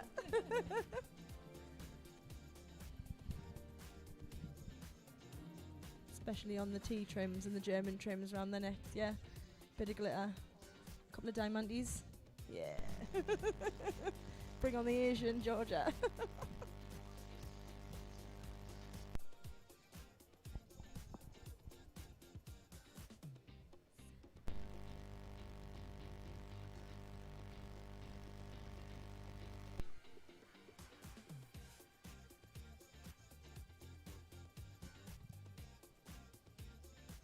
So we've got people just hurrying, rushing along, trying to finish anything that's left. Doing the last bit of final combing.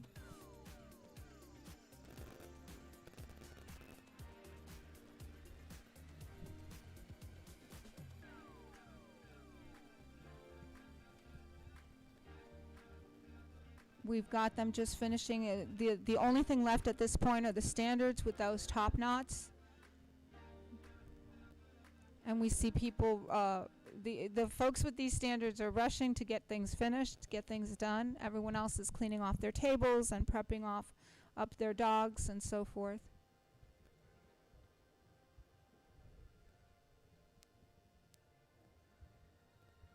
And by this time they should be judging intermediate as well. Intermediate has also finished, they are done. So you'll see here that they are just prepping their tables, getting ready to present their dogs. Happy dog. Love that.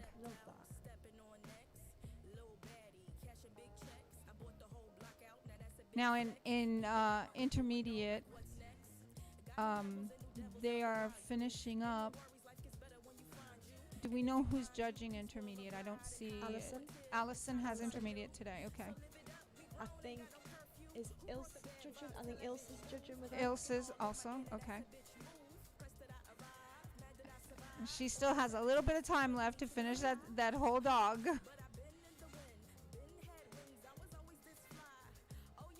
Yeah, there we see Allison getting ready to go over. And she's already been judging because some of these dogs, I believe, finished a little bit ago.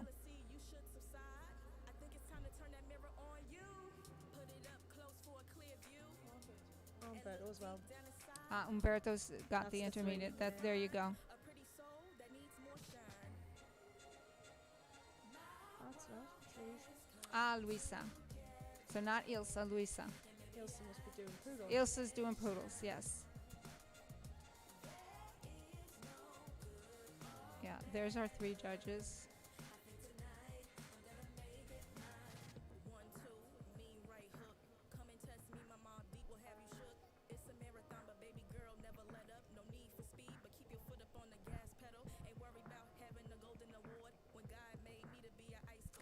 What suggestions do you have to people who are presenting their dogs to the judge at this point? Learn how to stack your dog. Very good point. Yes, I agree with that one. And whenever the judge is looking, make sure your dog is looking its best. There's nothing worse than if you've just been judged and another judge wants to come and have a look at it and it's laying a heap on the table. Right, and you know what, I agree with that. I don't disagree with allowing your dog to relax. Oh, yeah. For sure, but obviously, pay attention to where the judge is. Okay, for the moment, while we finish this, we're going to go for an interview with Alex Artero. En breve tendremos una entrevista con Alex Artero y entonces regresaremos con ustedes. Muchísimas gracias.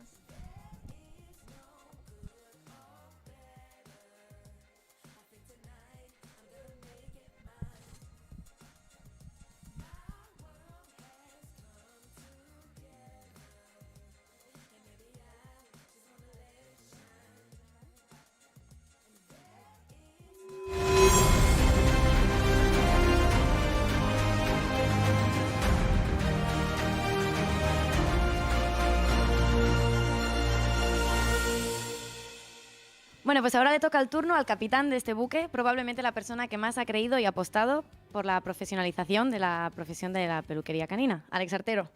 Antes de nada, háblanos un poco de esta nueva sede y de las opciones y oportunidades que le aporta tanto a la profesión como a todo. Bueno, es una pregunta muy difícil, Montse? Bueno, gracias.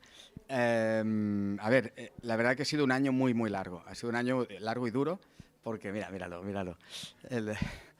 Un año duro porque, bueno, trabajar en un sitio donde se están recambiando y moviendo paredes, cambiando luces y bueno, rodeado de ruido, polvo y a veces frío y a veces calor, no ha sido nada fácil, pero estamos muy contentos porque ha salido bien, se trabaja muy a gusto, nos va bien porque nos permite comunicarnos mejor entre nosotros, hacer más equipo y sin duda cuando empiezan ya a venir aquí los clientes y les gusta y tal, pues eso te compensa todo el esfuerzo que ha habido durante todo este largo año, ¿no? No hemos terminado, faltan detallitos, pero ya se sabe que con las obras nunca se sabe, ¿no? Y así no hemos sido una excepción.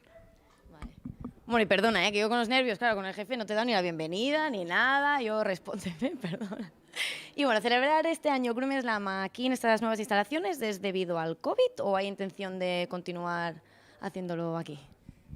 Hombre, si lo puedes hacer en casa, yo creo que seguiremos así. El problema es que estamos a tope, pero creo que ha sido una ventaja tanto para nosotros organizándolo como para los participantes. Porque bueno, hemos intentado que estén súper cómodos, que estén como en casa, ¿no? Que el coche sea fácil de aparcar o descargar, la zona de baño pues sea lo más amplia posible. Todo para que de alguna forma pues todo vaya como la seda. Y además este año al hacerlo aquí nos permite la fiesta, la party que hay en cada campeonato pues se puede hacer en esta misma sala y bueno, con un catering muy chulo y creo que nos lo pasaremos súper bien. Vale, bueno, gracias. La siguiente pregunta era ¿qué pros y contras ves? Los pros he visto un montón. ¿Algún contra? Bueno, siempre hay algún contra, supongo. De entrada, bueno, mientras hay toda la preparación y los montajes y tal, pues estamos molestando sin querer a los que siguen haciendo su trabajo habitual. Claro, los que están montando y su trabajo es poner luces y cosas de estas, pues no pasa nada, ¿no? Pero los demás que quieren estar al teléfono y quieren hablar con alguien y de repente suena esto que tiembla todo, pues tiene estas pequeñas cosas, pero en realidad es que no, tiene muchos pros insisto en esto, ¿no? Que la gente esté en casa, en nuestra casa y conozcan Artero desde dentro es lo que más nos llena y nos gusta. Bueno, el Grooming Slam es el primer campeonato EGA o EGA, todavía no sé cómo decirlo, presencial después del COVID, ¿no? ¿Ha habido dudas sobre si se podría organizar, sobre si no, o a lo mejor habíais pensado en cambiar algo por sí, restricciones, todas esas cosas de hoy en día? La verdad, creo que todos nos hemos acostumbrado a que el COVID es una auténtica improvisación continua y estamos abiertos a todas las posibilidades, desde cancelarlo, atrasarlo y tal, porque claro, cuando organizas algo así no lo decides en una semana antes, lo decides muchísimo antes, ¿no? Pensábamos que sería un buen momento y bueno, más o menos ha sido un buen momento dentro de toda esta crisis, pero bueno, ahora estamos un pelín preocupados porque parecía que había un repunte y tal, pero bueno, nos ha hecho sufrir un poco más de lo necesario, pero bien, bien. Vale, y ahora que comentabas este repunte, todo, incluso en estos momentos vemos que habéis vuelto a llenar el evento. ¿Cuántas inscripciones habéis recibido? Bueno, si no me equivoco, son 221 inscripciones, pero que se han tenido que cerrar, ya no cabía más participantes. En algún grupo, sobre todo, se llenó muy, muy rápido. Y creo que son más de 20 y pico países. Este año nos faltan nuestros amigos asiáticos, que todavía no han podido venir por las circunstancias que hemos comentado antes, y se echan de menos, porque claro, además eran un montón cada año. Pero bueno, que se aprovechen los de aquí, que tendrán más medallitas y más oportunidades. Vale, me gusta porque tengo preguntas, pero me las vas contestando todas sin que las tenga que hacer. Y es perfecto, es perfecto. Bueno, el despliegue técnico y humano que conlleva un campeonato así es inigualable y supongo que conlleva un gasto difícilmente recuperable. O no sé. Entonces, ¿qué es lo que persigues cuando organizas algún evento así? A ver, es una pregunta también muy difícil.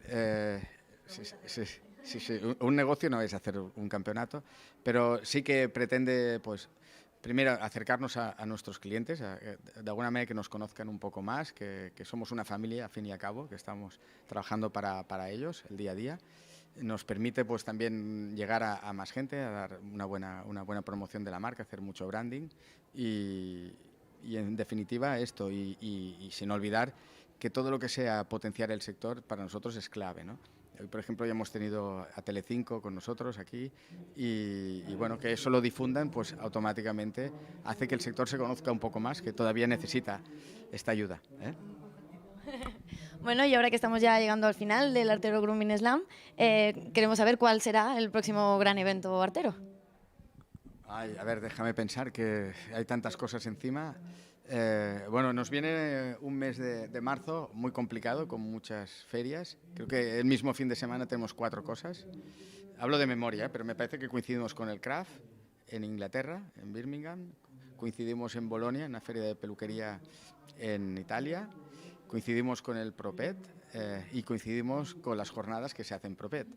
Y el problema es que todavía no sabemos cómo lo vamos a hacer, pero será, supongo que sí, pero de verdad que ni lo hemos querido abordar todavía, porque no sabemos cómo saldremos de ello, pero bueno, cuando termine el Grooming Artero Slam lo miraremos y algo encontraremos. Vale, bueno, pues nada, esperemos que ese sea un éxito, igual que está siendo este, y todos los que vendrán. Muchas gracias, Alex.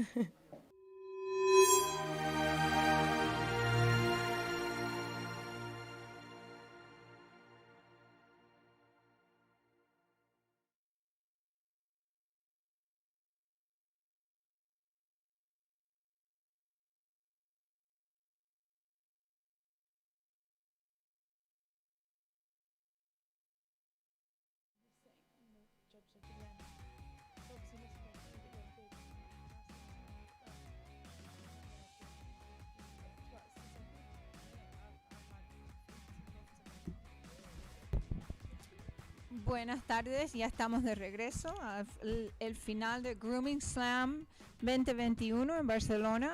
Thank you for joining us again. We are back with the finals of Grooming Slam 2021 Barcelona. We are waiting now for judging. We are almost done with the last class. We've got 4 minutes left. And what we're working on now is standards with top knots, and then that should be it. And we have just a few dogs left to finish off. Groomers are working quickly and tirelessly to try to get everything done. Estamos ya al final, nos faltan unos 3 o 4 minutos para el final. Estamos con los caniches gigantes que tienen top knot. Y los jueces están juzgando los perros que ya están terminados, que ya han sido acabados. Están en el ring. Ya los perros intermedios ya habían terminado también. So yeah, intermediate has also finished. So we're just waiting on those dogs to be done, and then we will start with the awards and ultimately with best in show. So are you ladies having fun? We are here with Georgia Fuller and Christy Young. Are you ladies having a good time? Doing the pretending to be commentators like I am? We're just sat here, mouths open, watching the grooming. Yeah, there's a lot of beautiful grooming in the ring. There's definitely a lot of beautiful work. I think groomers have been biting. I'm at the bit here, chomping at the bit to really get back in the ring, to be able to compete, to be able to share and be with friends and be with their grooming families. So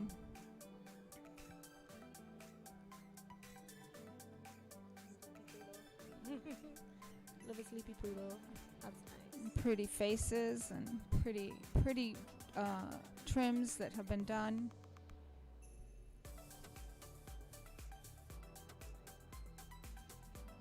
Oh, like that tablecloth. Look at that. Yeah, so we were talking earlier about the tablecloths that you should put something that contrasts your dog.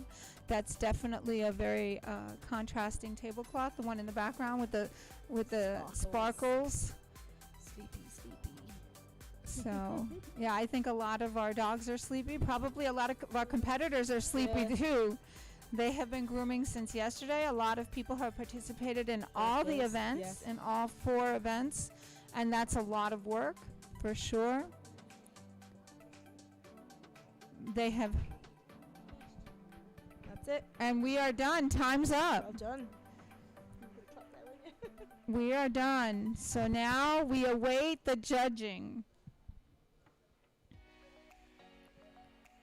Now we await the judging. Ya hemos terminado, ya se ha acabado lo que es el tiempo que tenían los caniches.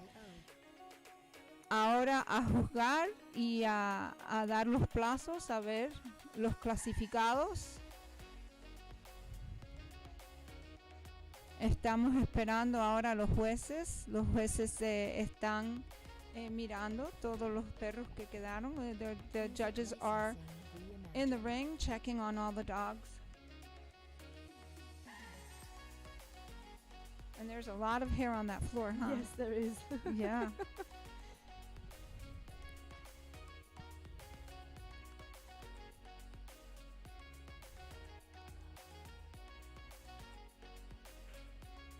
There's a lot of beautiful work in the ring.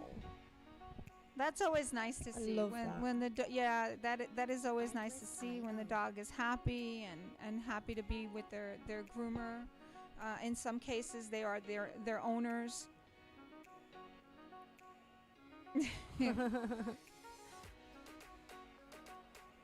Love you, mommy. Are we done? Yeah, right. Can we go home now?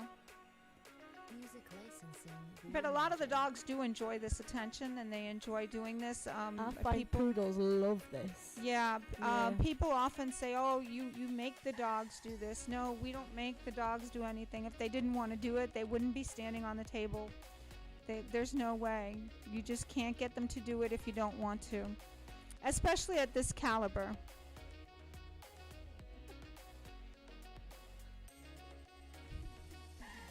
So, Georgia, what do you think? Can you make some Asian grooms out of these? Definitely. Well, they definitely came in. They definitely came in with a lot of hair. They did. A lot of them had an awful lot of hair. Now, here, can you shave muzzle before you start? You do shave muzzle before you start, right? So you do face, feet, and tail before you go in. In the U.S., you do feet. Okay, and you shave the face in the ring. Did you get extra time? You do not get extra time. Okay. You shave face in the feet in the ring, and the reason they found that doing that was better is because a lot of dogs have tickly toes, and so when you're doing that, they start pulling and yanking, and they can create a little bit of havoc for both themselves. It makes them nervous, and they're not happy, and so why do something that is going to make them unhappy in the ring? You want the ring to be an experience where they're happy and content and they're having fun. So those tickly toe dogs, it's best to just do them ahead of time, for sure. But face and feet you do when you get in the ring. En los Estados Unidos lo que es el moro y la cola se hacen en el ring. Los pies no, los pies sí se pueden hacer con anticipación y eso hemos visto que es mejor porque así ellos no bailan tanto en la mesa si es que le dan cosquillitas la máquina. So Victor's looking at that last standard with the top knot.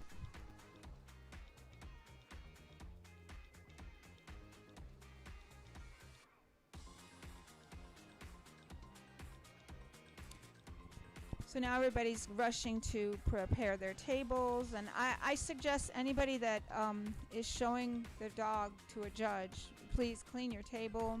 Make sure you've picked everything up off the table. There should be no hair on the table. There really should be no equipment on the table, save your comb. Yeah. Okay. Yeah. In some competitions, I have seen where the judges receive combs, and they have their own combs. You don't even present your comb to them. All right. In these competitions that we're looking at, usually the judges use the groomer's comb. Yeah. So a lot of groomers will, the judges will ask for the comb that they've used to scissor and groom their dog. Correct. So that they're not using like a fine comb on a one that they've not scissored with a fine comb. Correct.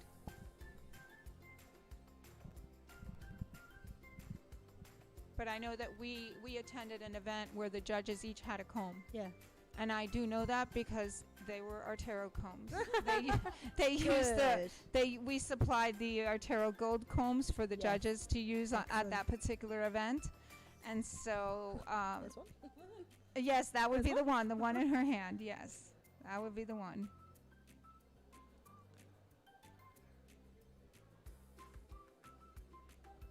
So we're just waiting now for the finals, and the tension is in the air. Like you can hear people buzzing and talking, and they're just waiting. And I think everybody's got their own opinion of who's gonna win what.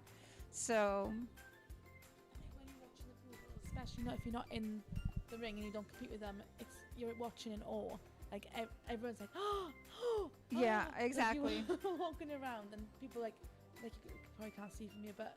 Everyone's got their phones out, everyone's recording, everyone's taking videos. Yeah, we have a lot of people here. We have a lot of spectators that are just waiting and watching with bated breath. Some of them are competitors from other competitions that didn't necessarily compete in this event, but they may have done hand strip or spaniels and setters. It could be some of the beginners. So obviously there's a whole array of people here. It turns out that we have about 21 countries represented here in participants and just people that were competing. So it's quite an array of people for sure.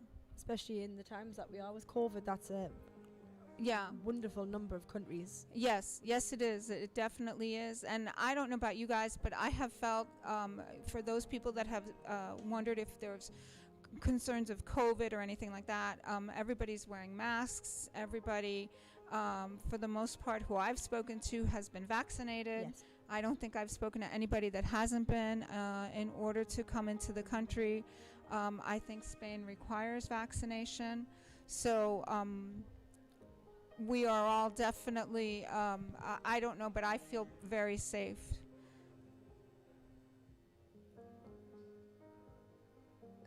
We're seeing a lot of beautiful scissor work, pretty finishes, and the judges are still. I don't envy the judges, huh? No, absolutely not. Right, isn't it? And probably only one person is going to be happy, and that would be the winner, because everybody else is going to be unhappy that they did not win or they did not place. The standard poodle open class particularly is huge. Yes, I agree. I agree. I don't actually think we've ever in the UK had a standard poodle class that big. We in the USA, I believe we did. We have had up to 50 dogs in the ring, but not open. Yeah. Just 50 dogs in the ring, but not all of them have been open The class. show that year we had a big afternoon, the one where we had 4 judges. We had 4 judges, and judging finished in the afternoon. We do earlier. Right. So we don't have so much of a big break in between. They literally cross over. Right, So exactly. we'll start pre-judging at 8:30. Judging starts at 9 in the morning, and all the judging would be finished. So if they did hand strip terrier, they get 3 hours. Right. They would finish at midday, and then the rest of the judging, and then the pre-judging of the second classes in the afternoon would go ahead at 12:30 straight away. Right. The dogs would come straight out, quick sweep, new dogs straight in. Okay. Pre-judging, and then the classes in the afternoon start at 1 o'clock. Finish about 4. Right. And then we go straight through into the best and show and the results. So we finish a little earlier than these guys. Right, right. But that particular year, the standard poodle class and the miniature poodle classes were that big, we didn't get finished the judging till 6. Oh my Best in goodness. show went in at 7 o'clock. Oh my And it was goodness. the longest show we've ever had in the UK. Yeah. ever. Well, these shows are becoming more and more popular. I know that in the U.S., they're actually filling up really, really fast. Usually a show will open, like I believe Atlanta opened, and within the day, almost everything was full as far as definitely poodles, and I think hand strip or scissored dog was already full. Wow. So there may be some placings left, but usually they're in the other classes. So... yeah, these competitions are filling up fast. People want to get out. They want to compete. They want to be a part of the event. A lot of them want to go for groom team. Yeah. I know that you ladies are interested in doing the groom team thing for your countries. I'm groom So team for next year for you're England. right. Yeah. You're for next year for England. So yeah, this is it's a big deal for a lot of people. So they do fill up fast, and we ask you that if you're going to fill up and you're going to join and participate, be watching for those event informations, because especially the next Grooming Slam, I foresee that's going to fill up really Yes. fast, right? Judging by this year. Yeah. Yes. Yeah, hablando del Grooming Slam para el año que viene, viendo las clases y la cantidad de gente que hay aquí y que hay en el ring, si ustedes se quieren inscribir, estén al tanto en cuanto abran para la próxima, porque la verdad que luce que se va a llenar, pero pronto, en cuanto abran, haga apertura. Porque, vaya, hemos visto aquí una cantidad de perros y una cantidad de talento increíble. Y ahora estamos ya esperando solamente que nos den los resultados, que los jueces terminen de juzgar para dar las clasificaciones y entonces las decisiones finales. So, we're definitely waiting for that.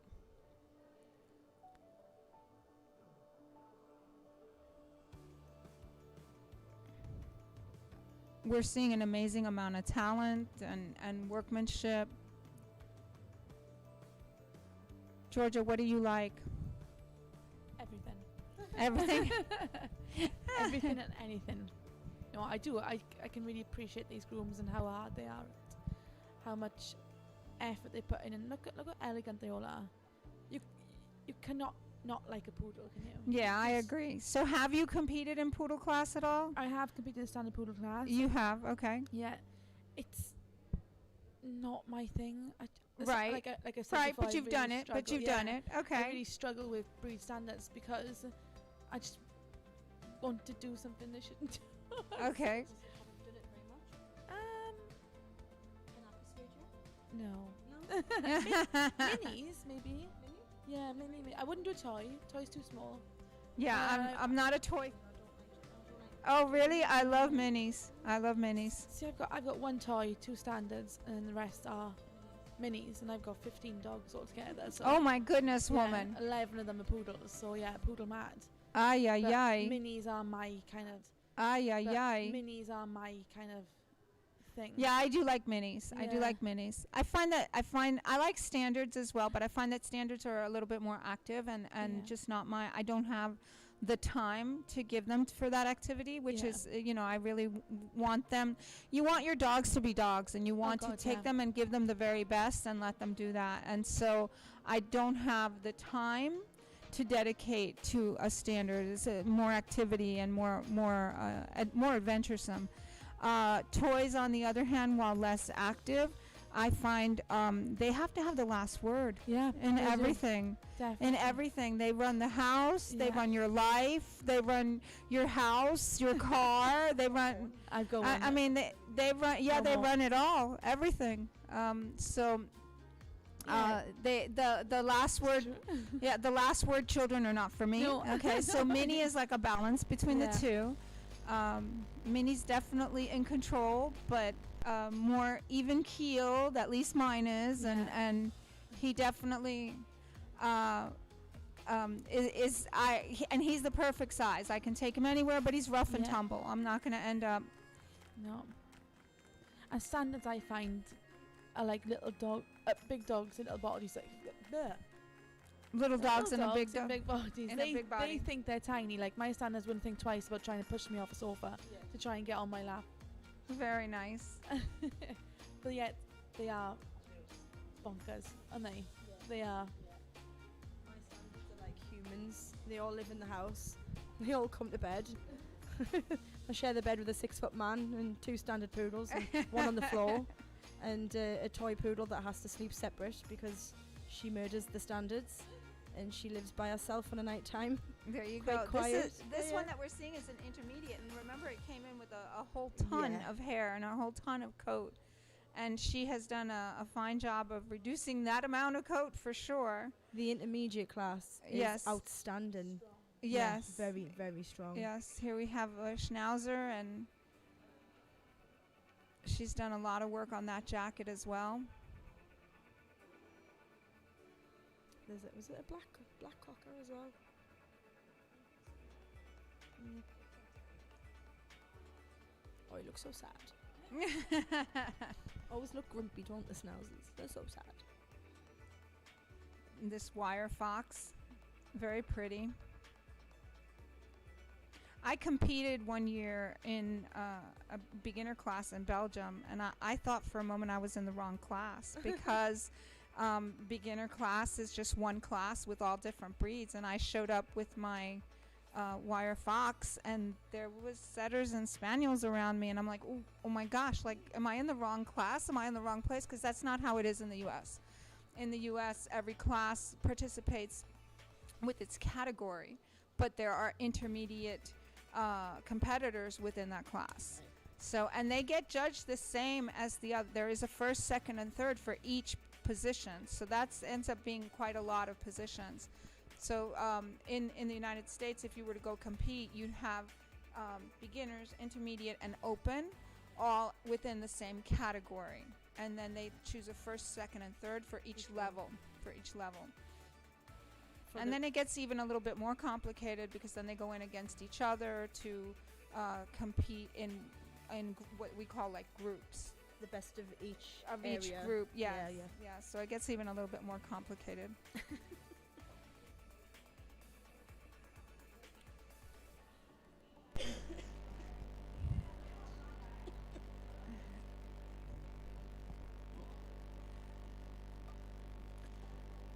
We're waiting the arrival of a guest speaker. We are waiting the arrival of a guest speaker. We are being joined by Kostin Stoica. Hola. It's Kosti. It's Kosti, and Kosti has joined us. Kosti, seminar, tell us, Kosti? yes, how was it? It was very, very entertaining. Everyone was very happy. Shock, horror. If you were in it, I'm certain it was entertaining. So I slept last night just 3 hours. Who If, did? if I don't talk, I will fall asleep. But I had a lot of feedback. This is what they said. They said that my seminar was more entertaining than all of them. All right, go you. But wait. Did they learn anything? Yeah. Entertainment Yeah, is yeah, one yeah. thing. No, they did learn. They did learn. Okay, okay. Not necessarily grooming, Okay. but they learn. They came and they touch the dog. They Okay. understand more. They feel the dog, you know. So this is what I want. I wanted to. When you strip a dog, you want to feel the length that you have on the dog, like the flat work, you know. So you look when I strip. If you don't feel it, to see how short I go, you'll never understand. So I like to interact with my. Actually, that's a really good idea because a lot of people are visual learners, and that's actually a really good idea, especially in grooming. When you stand up in front and you just speak, a lot of people don't learn in that fashion. So I can appreciate especially people who teach and they're like very hands-on, like feel this. Feel the undercoat. This is what undercoat is supposed to feel like. Okay, now feel the outer coat. This is especially in stripping. Yeah, exactly. Okay, because the undercoat is soft and just like fluffy, linty.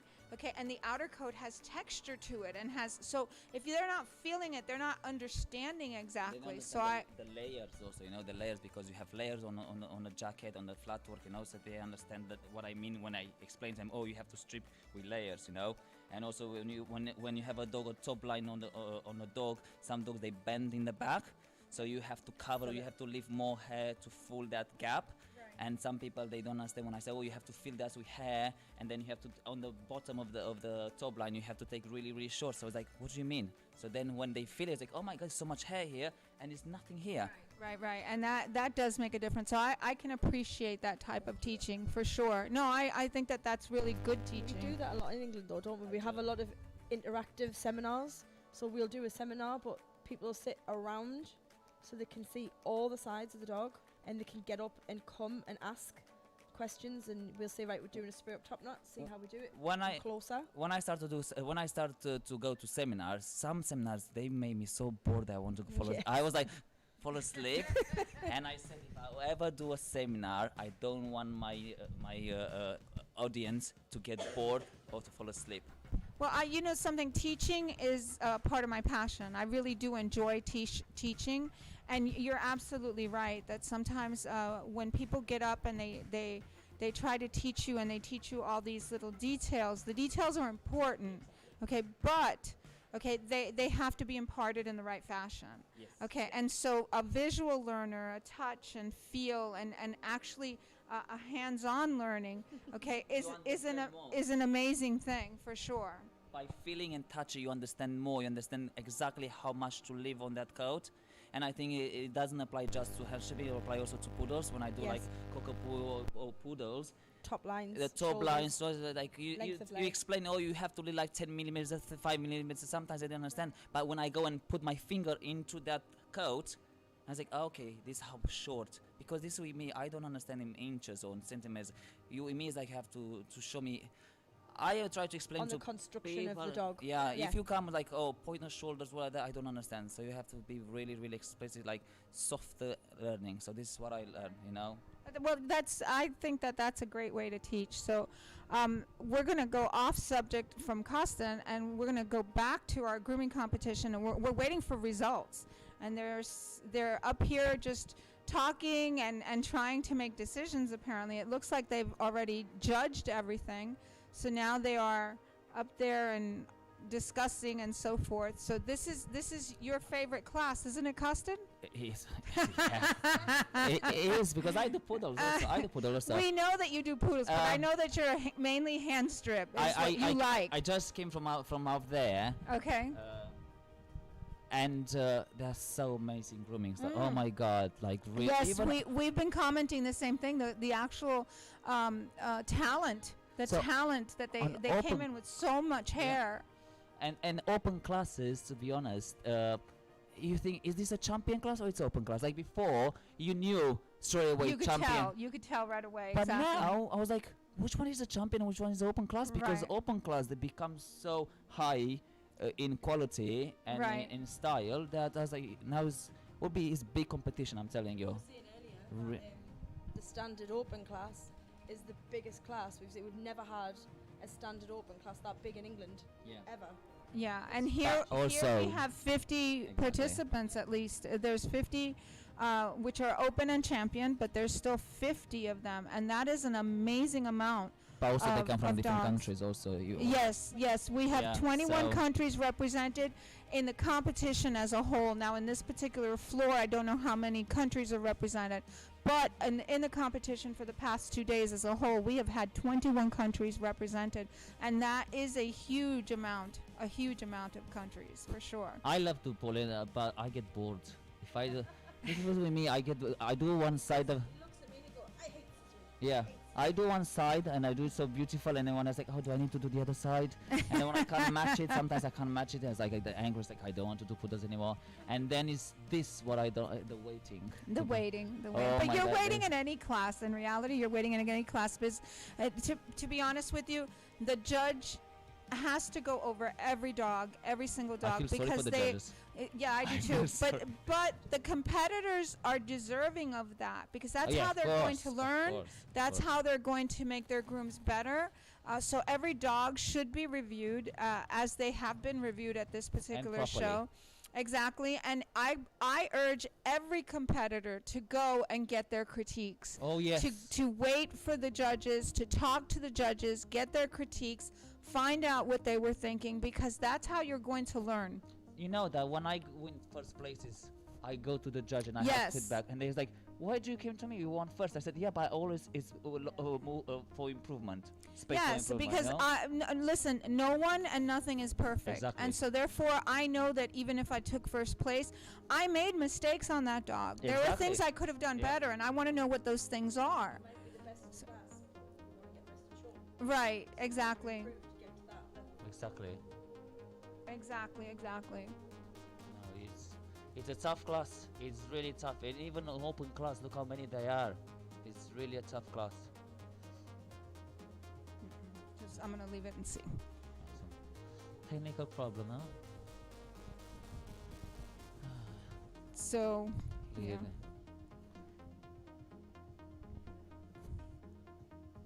Nah. So, are you not tired? You spoke all day. Oh, bless we you. we are yes, we are tired. You know what? We are tired, but this has been a really great event. It's been a lot of fun. We missed it so much. Yes, it has been. This is something new that we're doing, this live stream with commentary. Okay, for us here in Spain, this is a new thing. And so you will pardon our glitches, you will pardon our interruptions and any mistakes that we made along the way. Este evento ha sido uno largo. El comentario del live stream en vivo, esto de en vivo ha sido nuevo. Nosotros tenemos la honra de haber podido hecho este evento y haber podido hecho estos comentarios con estos gran talentos que han venido a hablar con nosotros. Le damos las gracias a todos los que han estado con nosotros a través de estos 2 días. Y nos perdonan si es que hemos fallado en algo, porque es la primera vez que hacemos esto, la verdad. Y ha sido un placer compartir con todos ustedes. This is what it's about. This is what it's about. I always say to people, respect the dog because they are the one who made us who we are today. You know? Yeah, no, this is definitely what it's about.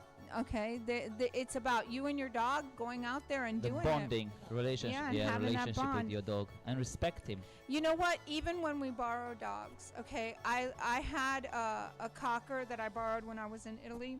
I had an English cocker, okay, and he was just the sweetest thing, and he was so much fun on the table, Yeah. and he was just a sweetheart. He was an older dog, and you know, it was one of my first grooms, but it was so much fun. And you bond with him because- straight away. Yeah, absolutely. He was an amazing boy, and I really enjoyed him. So it's even, you know, I've groomed my own dogs, but even grooming other people's dogs, it's still the same type of bond. And you have to have that bond, especially when you compete. You really have, because if there's no bond, the dog will start to play on the table.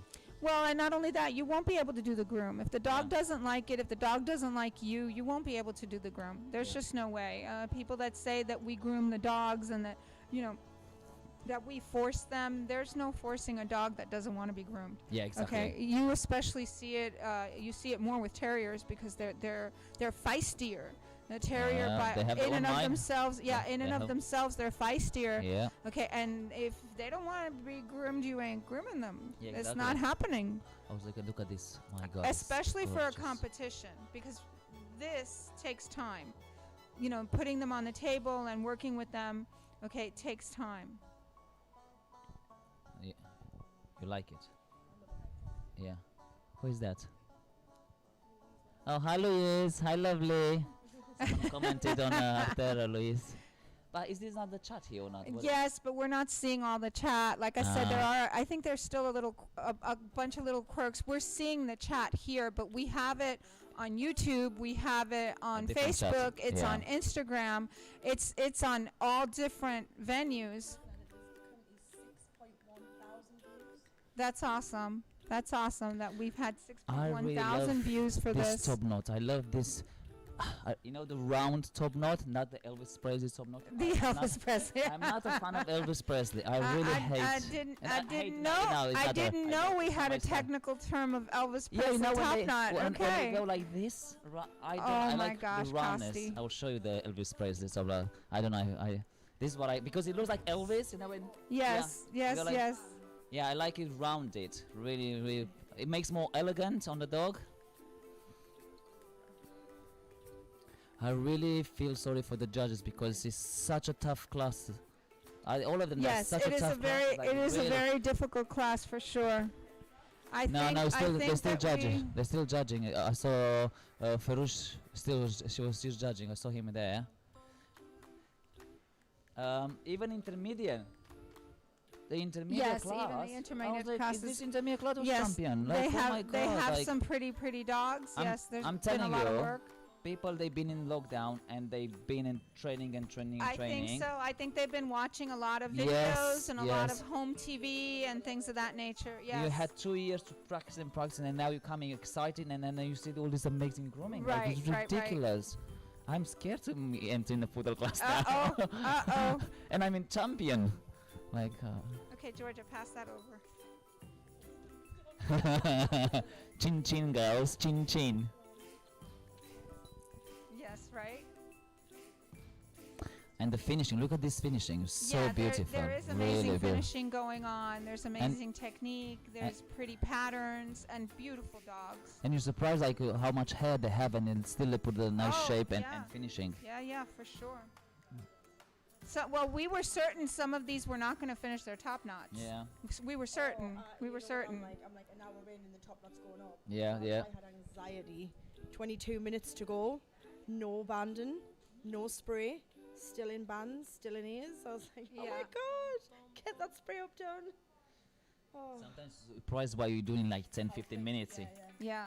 No, we were in here rooting for some of these people who didn't have top knots up yet.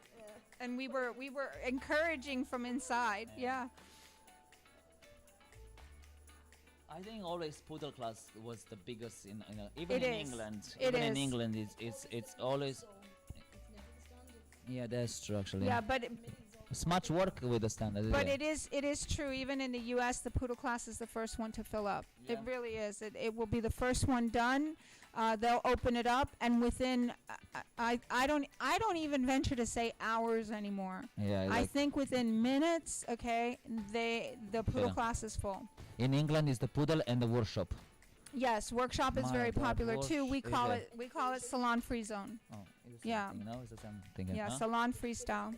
Yeah, beginners also Mhm. they start because people they want to start to compete. People they want Yes. to change and change their styles and learn. And they should, and they should. Yeah, It's a way to exactly. learn. It's a way to make friends that are going to last a lifetime. I mean, we have friends all over the world. I mean, look at you and I. We met last year at. Yeah, and I don't like you. No, we don't like each other at all. I don't like you at No, all. not at all. We met last year at Jornadas, Yeah. right? And we just clicked, and we've been fast friends ever since. We're- Exactly. And you and me, but you've been already friends with Riza, no? Right. Yes. Yeah. Riza is my Yes, yes. sister. My Yes. sister. Yeah, you need to tell your sister she needs to come here. I know.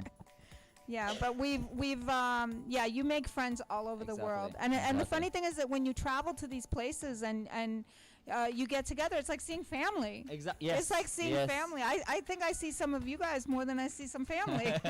You see families at funerals and weddings, and you know, we see each other at these events that take place several times a year. It's a whole lot of fun. Okay. Leave your phone alone, darling.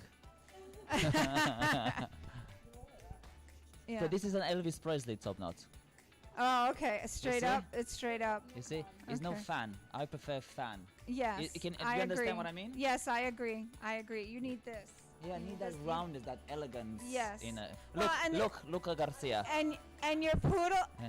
and your poodle is supposed to be elegant. Yes. Elegant. Look yes. at Roberto Garcia. I love Yeah. this. This is so elegant. Yeah, and Roberto was one of the ones that he's going to be competing at this year's in 2022. At the world. He's going to compete for Spain He in the competed championships. last time. But he's qualified again for this Yeah. year. It's But I coming love up. this top. I really. You see how elegant and round and pretty and give the shape of the dog also, no? Yeah, but it's a puppy. It's 1 year old. So, and we have. This is the. This the is intermediate intermediate. class. Yeah, this is Look at intermediate, how which old is this amazing. girl? Yeah, Yeah. really. Yeah, well, she came in with a whole ton of hair for sure. Yeah, it did. Really? Yeah, it looked like a blob. And look at the finishing. It's ridiculous. Yeah, no, we've seen some great grooms, some amazing profiles, Yeah. some great technical work. Did you saw a lot of people using chunkers? To be honest with you, we did see some chunkers, but I don't know. I wasn't paying attention Okay. to chunkers or not. Lots of people they start to use a lot of chunkers, to be honest. Well, I like, but to be they- honest they with you, I like chunkers because they do give a special finish. All right, but feel that I think, well, it depends. I don't know. I feel like I'm lazy because I got so Oh my addicted to them. gosh. I Oh my get so gosh. addicted to them. But there's nothing wrong with them. It's not, but There's then nothing when wrong I with take them. a straight scissor and I was like, oh my god, I'm doing the Well, coat, you well, know? that's because you lack scissoring skills. Because you're a hand stripper. Because you're a stripper, so you lack scissoring skills. In England, we've had a couple of classes of champions where we've thought a dog would win. Right. And when they've asked for feedback, they've actually been told, well, no, you'd use chunkers on the dog for the finish. Right. And the other ones use straights and curves. So they gave Well, a if you're better if you're advantage looking, for the yes, finish. if you're looking at technical skill, if it comes down to, remember when they're judging, they're coming down to hairs. Yes. You know, there's 4 dogs in the ring. Okay, 3 of them use chunkers and 1 used shears, straight shears. You know, yeah, you're going to give the preference to the straight shears because if they all achieve the same type of finish. So yeah, for sure, I can understand that. However, there is a place for chunkers. Yes. There's definitely a place for chunkers, I and it's for stopped people like me I that like don't that. scissor. I stopped using them even in salon. I said because I was so addicted. What was my first scissor to take? Was my chunker. Yeah, I love my chunkers. And I love my when they also when they brought the curved chunkers. Oh my god, the 7 Yeah. inches, 8 inches. Like, what? Why are you laughing? And the curved chunkers. I really love. Get the mind out of the gutter. Get the know. mind out of the gutter, It's Costi. It's 3 really hours all of sleeping okay. last night. I guess so. It's That's Georgia's too much fault. party. It's It's too Georgia. much partying. Too much partying. You know, we were talking and he's like, I know. He's like, what are you doing, woman? Well, we went home and we talked too, and we Yeah. were up till probably 1:30 or something. We did not do the 4 o'clock. We I had to be know. here early for production, so we did not do that. Yeah, I really love Luca Garcia. His dog is gorgeous. Really love. Yeah, And they- Garcia, there's some Roberto Garcia beautiful also work. is a terrier because he does like he used to do. He does he's a carry blues. Yeah. He does carry blues. Yeah, Yes. beautiful carry blues. He does carry blues. He does some But beautiful I work. thought that guy it's for Spain. He is. He has the top. He is. He is for So Spain. Garcia, Roberto, Yeah, was Roberto is also going to be in. in the poodle or what? No, I think he's doing carry. Yeah. I think Roberto's going to be doing carry. I think. And then Sonia. No. Yeah, well, Yeah, but there's Patricia is two. like There's reserve. two reserve. Yeah, there's Yeah. two reserve. No, and he is for Spain. He's Poodle. doing poodles, right? He'll be doing poodles, and then we have. I don't know who is doing terrier. Who's doing terrier? Well, Sonia. It is Sonia doing terrier. Okay. Do we? Sorry, is Corina her last competition? No. She's Oh, is retiring. it? Oh, I didn't know that. Yeah, she's. Oh. Oh, she is. Oh, well, take that back. You had her retired already. She said that she's retiring. We're making commentaries. The whole world thinks now she's retiring now. I think- Oh my lord. I am sorry. I am She sorry, said- Corina.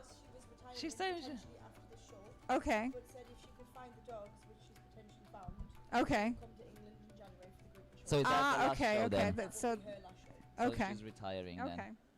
Sorry. What were we saying earlier? She's amazingly talented. No, earlier before her. Oh, we're talking about who is in a In stripping- Spain's team. Yeah. In Yeah, Spain's so Santi team. is Yeah, American. Santi's doing American Cocker. Yeah, American Caca. Yes, That's ese very, mismo. it's a very American. American Caca. Ay, ay, ay. Caca? No. Ay, ay, ay. Oy, I can't believe it's finished. I don't want to. I want back. You want more? Yeah, I do want Yes. more. I want to go back to yesterday. We have an amazing amount of people here. Yes. I think everyone's here for Support. the final, for support support. also. Yes. And so So- lots of from yesterday. Yes. They brought their dogs today. They wanted they be nominated. Of course, right. And that's a big difference between here and US. They don't do that in US. What do they do? In US, they'll tell you at the end of the class who won first, second, and third. Okay. So they only come back for best in show. Oh, okay. Yes. So they don't do that whole Le- you're classified or you qualified. Because Yes. it's really qualified. You qualified. In a way, it's good. No, actually, no. Well, no, in I a way. can see the benefits of both. One, it allows people that aren't able to be here for both days, okay, to go home. Yeah. All right, and some people do have to go back and work and so on This and was so forth. happening in Netherlands when Elsa is around the clock a competition. Right. And because Sunday is something religion over there. Correct. So they compete Saturday and announce Saturday all the nomination and everything. So Right. And I think and then Sunday they just come for the best in show and this is it. Exactly. So, I mean, I see benefits to it and I Yeah. see negatives to it as well. It's nice here that everybody stays. Yes. Because a lot of times for best in show, people leave. Yes. You know, yeah. and here at least everybody stays. So that's actually very nice, and everybody is very supportive. I love this look. I like you see the expression when Yes, it gives this expression. pretty expressive some dog, Some yes. people they just cut it in front and it's like the dog is like hit a wall. Yes. Yeah. I know. Yeah. Yes. He's an amazing groomer. Where's he from? Italy. He's from Italy. Okay. He's from Spain. He's my neighbor in Marbella. Ah, okay. It's Lassie Gomez. Oh, okay. Student. I know Lassie. I know you Yes. know. Okay. Okay. I forgot his name. I should embarrass myself. I That's forgot his okay. name. That's okay. You know what? I forget people's names. I'm Yeah. introduced to so many people, and a lot of times I will forget people's names. Yeah. And I just I'm sorry. I apologize. You know, we There's see so many people. Yeah, exactly. We see so many people in a day that and I'm not good with names anyways. But I'm better than my husband. Okay, so if my husband is listening, you if he meets you today, he'll forget your name by tomorrow. No, wait. If he meets you today, he'll forget your name in 10 minutes. He'll be like, "Who was that?" He does that with his own nieces and nephews, so nobody should feel bad. I told him that one of them was getting married. He's like, "Who? Who is that? Your nephew? Your nephew would be the one?" Oh yeah, everybody's done and tired and ready to rock and roll. I think they stopped judging now anyway, no? I believe so. I think the judging has finished. They're tabulating points probably. You know when remember that they're also having to figure out. I mean, these are the judges. They Yeah. know who's got first, second, and third, so they know more or less who's going to do best in show and so on and so forth. Like before, when I was just a competitor, I was like, oh, it's so easy to be a judge, and then I started. Oh no. It's harder than you think it is. Yes, it absolutely is It's very, really very hard. difficult. Yes, and for to sure. choose and it's like you feel so sorry for the other people because you know how hard all of them they work, but you have to choose the top 3, you know. Right. But right, it's right. really hard. So it's not easy at all, to be honest. And it looks like we're getting ready to make announcements. What is the? It looks like parece que ya estamos terminando, ya parece que han elegido sus campeones y las posiciones, los que son calificados y las posiciones. Estamos esperando.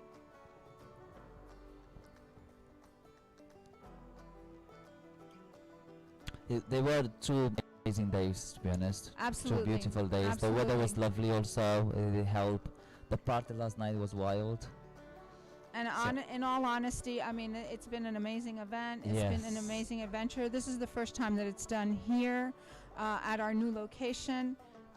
This is an awesome facility, as you all saw in the video, with the store and the theater and all the everyone- new offices and everything. The warehouse is huge and absolutely And I think it's amazing. also everyone is so welcoming. It's like a family competition, you is. know. It It's not is. like you don't feel Yes. like oh it's just a competition. No, for sure it is. We are family, Yeah. regardless of where you reside in the world. If you are part of Artero one way or another, you definitely are family. So does that mean we're related? Yes, we are. You are my mother. Oh my God. Oh good Lord. Mother. Oh good Lord. Oh my gosh. So yeah, but we do, and we look forward to everyone coming back for the next event, hopefully for Jornadas in March. She called me Kakatua. Yes, more or less. I think so. So this whole live streaming has been a new thing that we're doing, a new thing that we're trying out. So we want people's opinions. So if you have an opinion on how to make it better, if you have an opinion of what you'd like to see, what questions you'd like asked, okay, absolutely submit them in the chat so that we can take a look at it, so that we can make adjustments. Feedback is all important. Oh, super important, because Feedback. if we don't know it's broken, we can't fix it. Exactly. So we definitely need to work on making things bigger and better, and we only do that with your feedback, with the with your audience help, with your feedback. help. That's the only way that we do that. Because Artero always listen to their customers. Yes, we do, and that is one thing that we really appreciate. Clients that give us the information, and try to improve. as far as like, yeah, if the tools are not working for Exactly. them, or they want something different, or they need something Exactly. different. Okay, that's when production comes into play, and we Exactly. listen. We do listen. Exactly. Like I said, feedback and customer service is very important. Absolutely. It's very, very important. Yes, yeah. Like I said, if we don't know it's broken, we can't fix it.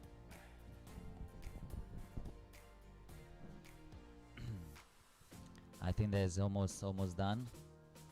I think just a couple of minutes and they will find the results.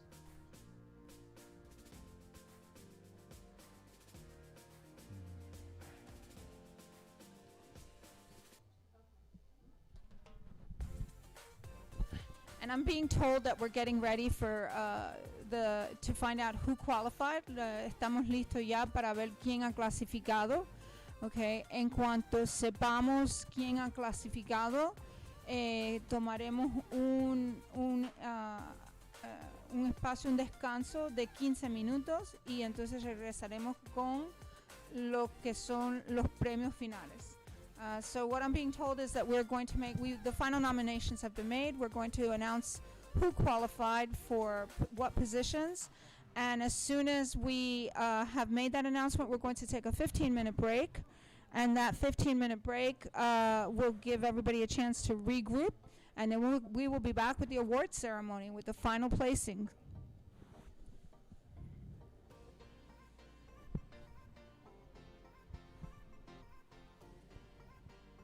So you all to stay tuned. Stay tuned for the qualifications, and then we'll go from there to the awards. Yeah. Stay tuned for more. So now after the nomination, they will start. They will clean the area and they will put the table for. Correct. They'll do the setup. It's a lot of work. It's a lot of work, and they'll all go out there. They'll all go out there, and they'll all. As a team, we all clean up. We all move the tables, get everything ready, and the then hard work they put in the back of this show. It's yes, amazing. it really is, and we have to thank the staff. We have to thank all the staff. Queremos darle un aplauso también a todos los que han trabajado este show. Yeah, to organize a show like this, it's a month of work and months of preparation. Yes, for this show, you know.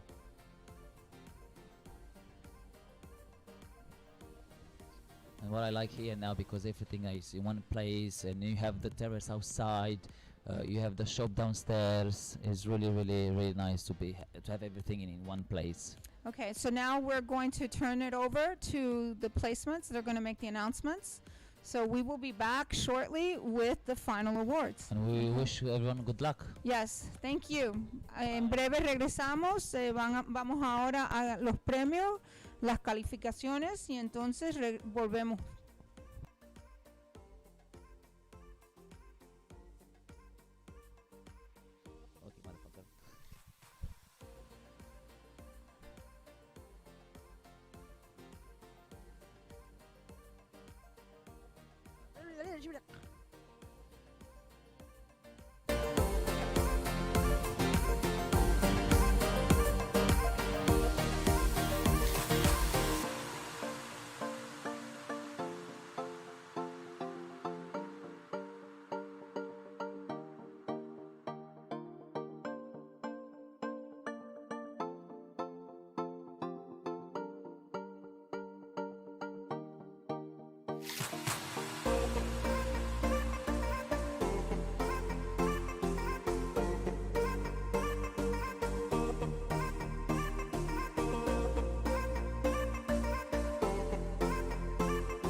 a hole never fill.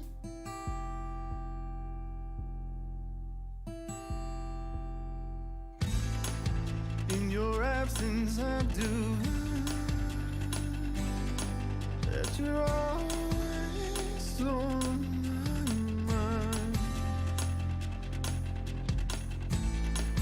All things in their own time.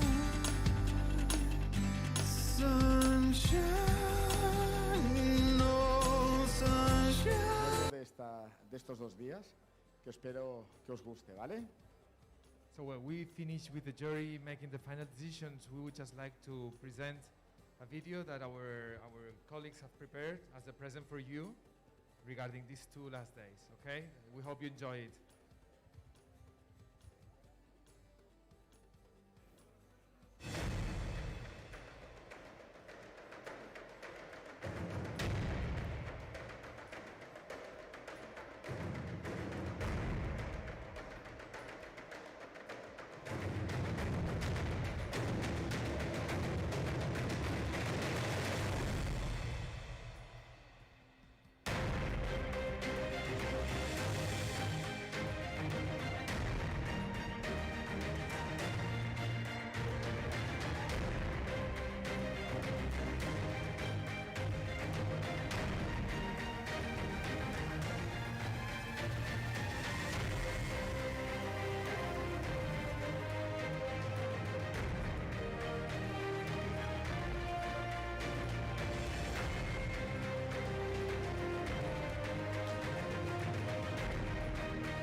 Muchas gracias. La verdad es que estos momentos no tienen precio y os echábamos muchísimo de menos, de verdad. Yeah, we really value these moments, you know. We've missed you a lot, seriously, honestly. And this is just a present for us, for all of us. Y bueno, y al final todo esto funciona porque un montón de personas trabajan duro para hacer esto realidad y solo lo hacemos por un motivo, porque nos hace ilusión y nos encanta estar aquí con vosotros. So this is just the result of hard work of a lot of people, and we just want to let you know that we do this because it makes us happy, it makes us proud, and we love doing it for you. Y nada, quería hacer una pequeña relación de todo el equipo de Artero que hace realidad todo esto, para que al menos sepáis sus nombres, porque aunque no estén encima del escenario, son tan importantes como el que lo está, ¿no? We're just going to mention some names for you to know them because they are as important or more important than the people who's here ourselves. Nada, y son los que os han estado cuidando durante todos estos días. En el almacén y en recepción, muchísimas gracias a Agustí, Adrià. En taller, Albert y Tarfi. En asistencia en la zona de baño, a Moja. Los técnicos, Edu Roura, Andreu, Oliván, Paula. En la zona de seminarios, Ana, Ramón y Munsa. En mantenimiento, Lola y Raquel. Comentaristas por streaming, Lulú, Ángel y todo el equipo de Artero UK, el Creative. En la tienda, Mariona, Grisi, Silvia, Bárbara, Manuel y Rubio. La asistencia a todos los VIPs y jueces, Pau y Jordi. Y bueno, y en el escenario y apoyo, pues tenemos a Charlotte, Ana, Víctor. Muchas gracias, Víctor. Mi hermano y un servidor. Gracias. Bueno, y ahora tocaría que suba a mi hermano, que se está escaqueando totalmente, y potser que pugis, no? Va, Edu, vine.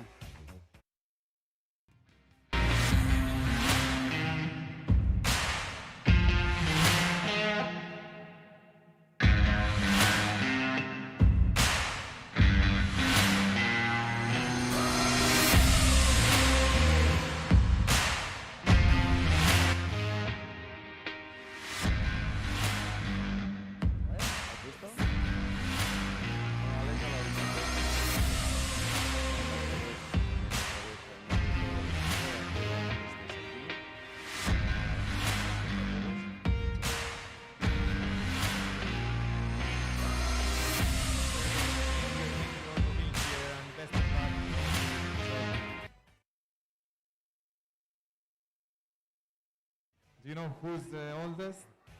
Here, the oldest?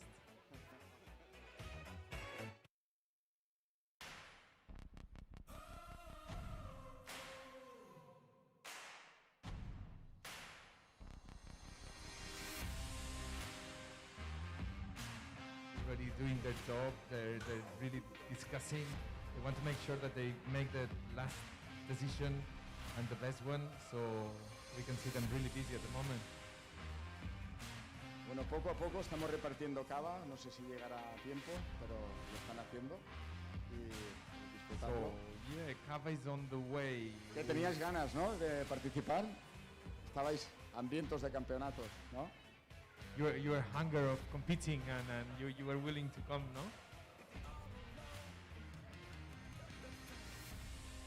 No sé, me dicen algo, pero no lo entiendo. Trofeo. ¿Qué quieres? ¿Que enseñemos el trofeo? Ah, vale, vale.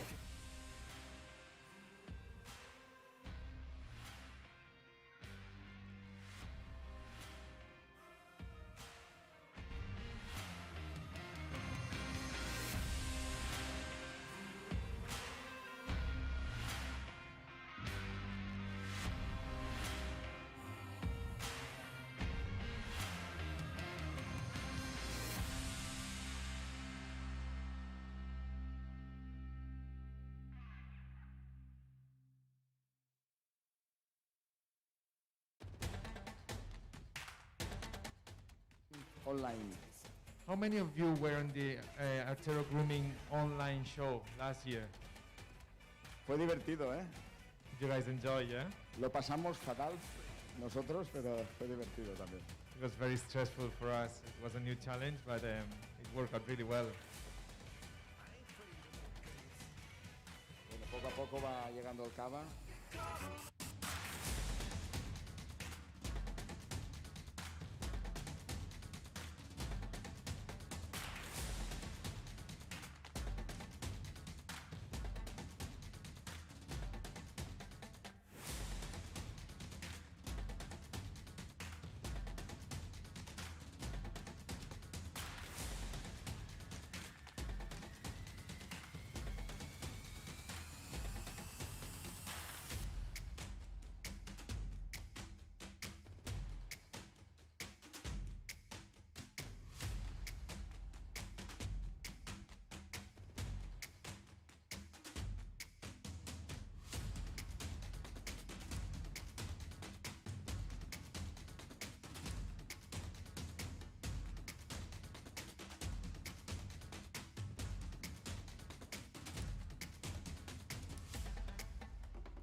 victories and with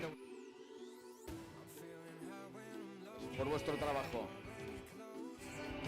Thank you very much, guys.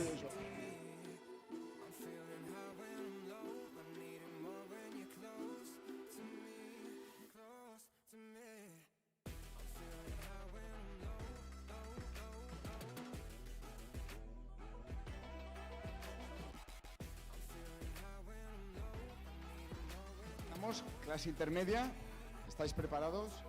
Están allí, ¿no? La clase intermedia. Bueno, felicidades a todos por vuestro trabajo. Sí, sí. ¿Alguien tiene gafas para mi hermano? Qué es cabrón. Vale. No digas el orden, ¿eh? Solo... Es que no veo. Bueno, ¿cuál es ese ahora? Bueno, no es el orden, ¿eh? Con la mesa, 3, 6, 1, 361. ¡Alexandra!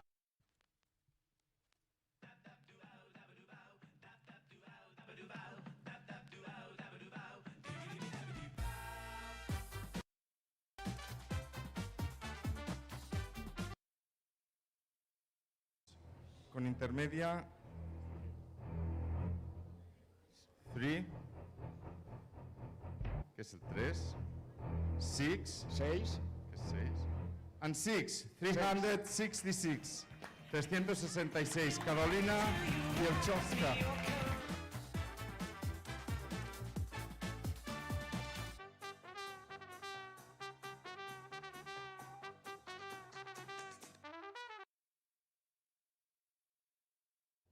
Seguimos. 3, 6, 5. 365.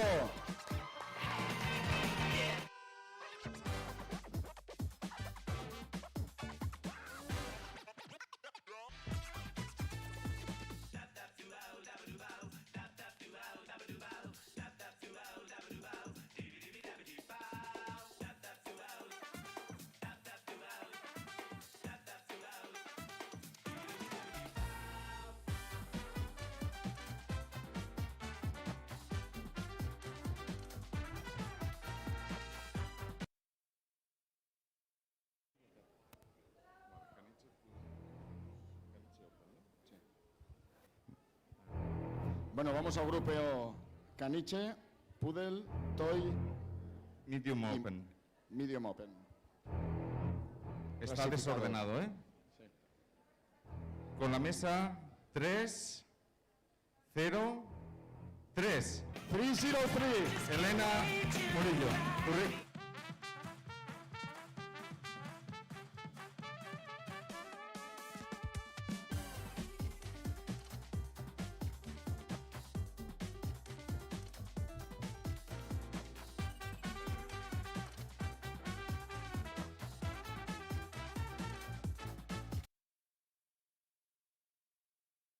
En la mesa 3, 0, 2. Carmen Morillo.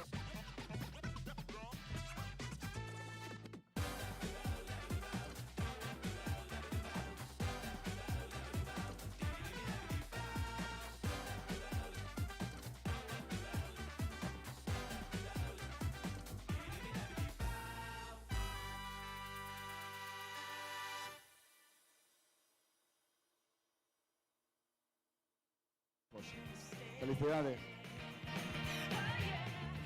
Seguimos con el tercer clasificado. Sería para la mesa 3, 0, 5. 305.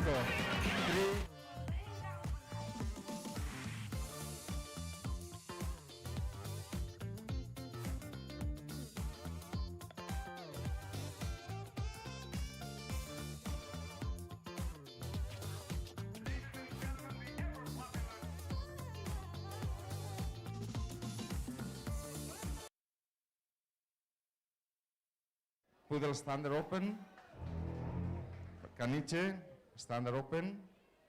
Los tres clasificados serían en la mesa 3, 3, 1. 331, Tatiana Resquier.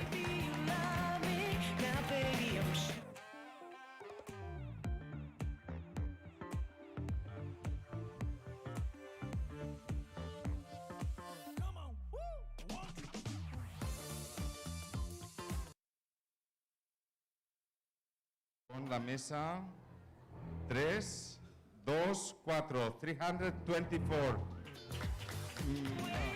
Dice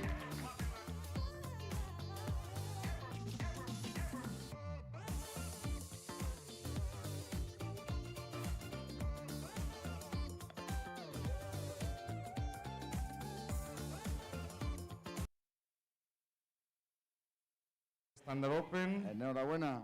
With Poodles Standard Open. The last one will be table, mesa. 318, 318. Denise Epostolo.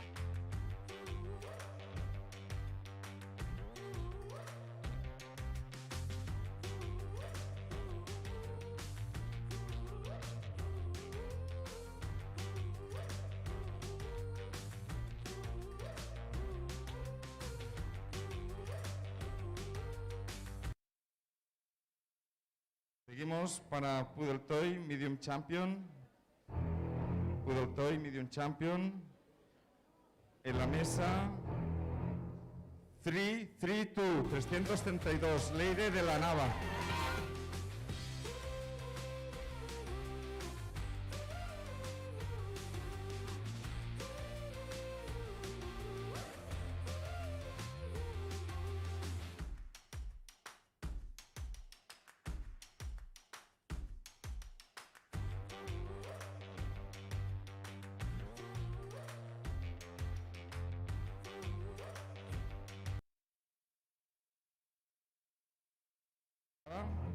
En la mesa 3, 3, 5, 335, 335, Alexandra Popova.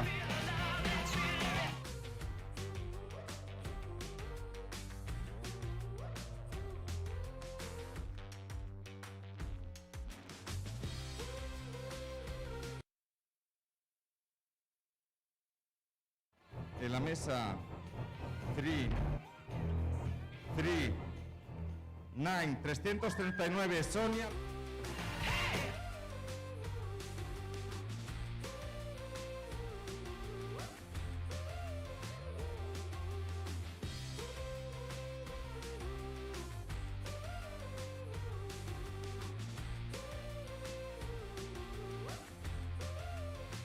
Felicidades a todos los nominados. ¿Qué grupo vamos ahora? Ahora ya vamos para el Poodle Standard Champion. Caniche, Poodle Standard Champion, los 3 clasificados, 3 clasificadas. Sería, no es el orden como todos. En la mesa 3, 4, 9, 349, Roberto García.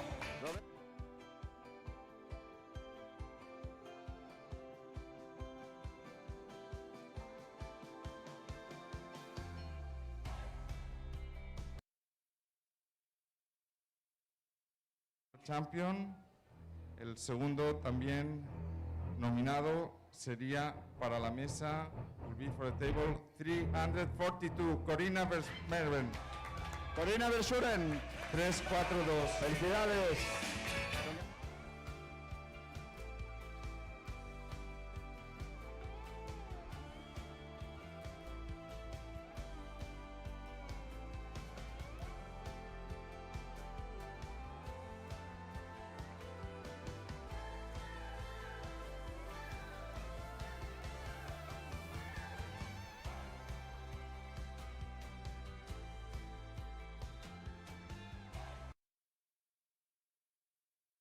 Okay, el tercer nominado para Poodle Standard, 3 nominated for Poodle Standard will be table 341. 341. Carmín Tareo.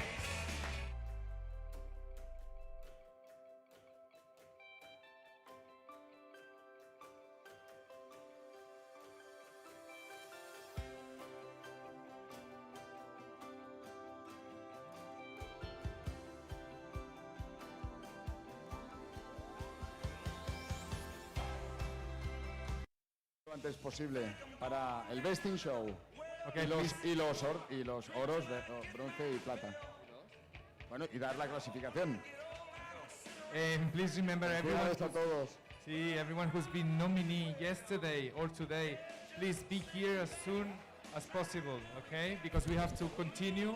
Welcome back to the Grooming Slam Barcelona 2021. We have seen all the the dogs that classified for prizes this evening. Okay, we will be taking a break for 15 minutes or so, and then we will come back with the final awards. We're going to set up the floor and for Best in Show and all of the awards. Gracias por estar con nosotros, el Grooming Slam 2021. Ya estamos con todos los clasificados, romperemos 15 minutos y entonces volveremos con todos los premios y todas las cosas. Nosotros, el equipo de online, ya nos vamos. Ha sido un placer estar con ustedes. Todo el mundo quiere darle la despedida. We thank you for being with us. We thank you for going ahead and staying with us the whole time. We will be back in 15 minutes, but the team that does online will be signing off. We thank you for participating with us and being with us. We'd like to say, and supporting us, we'd like to say goodbye to Artero UK, who has been with us the whole time. Kostin Stoka, our special guest.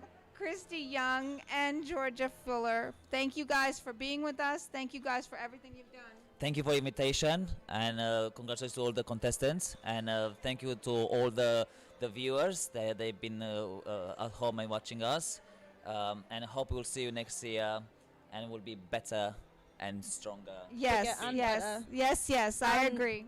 Best of luck to the winners for Best in Show. Georgia, we'd like to thank you for being with us. Thank you for having me. I've really enjoyed. It's been amazing. First competition abroad, which was phenomenal. So thank you very much, guys.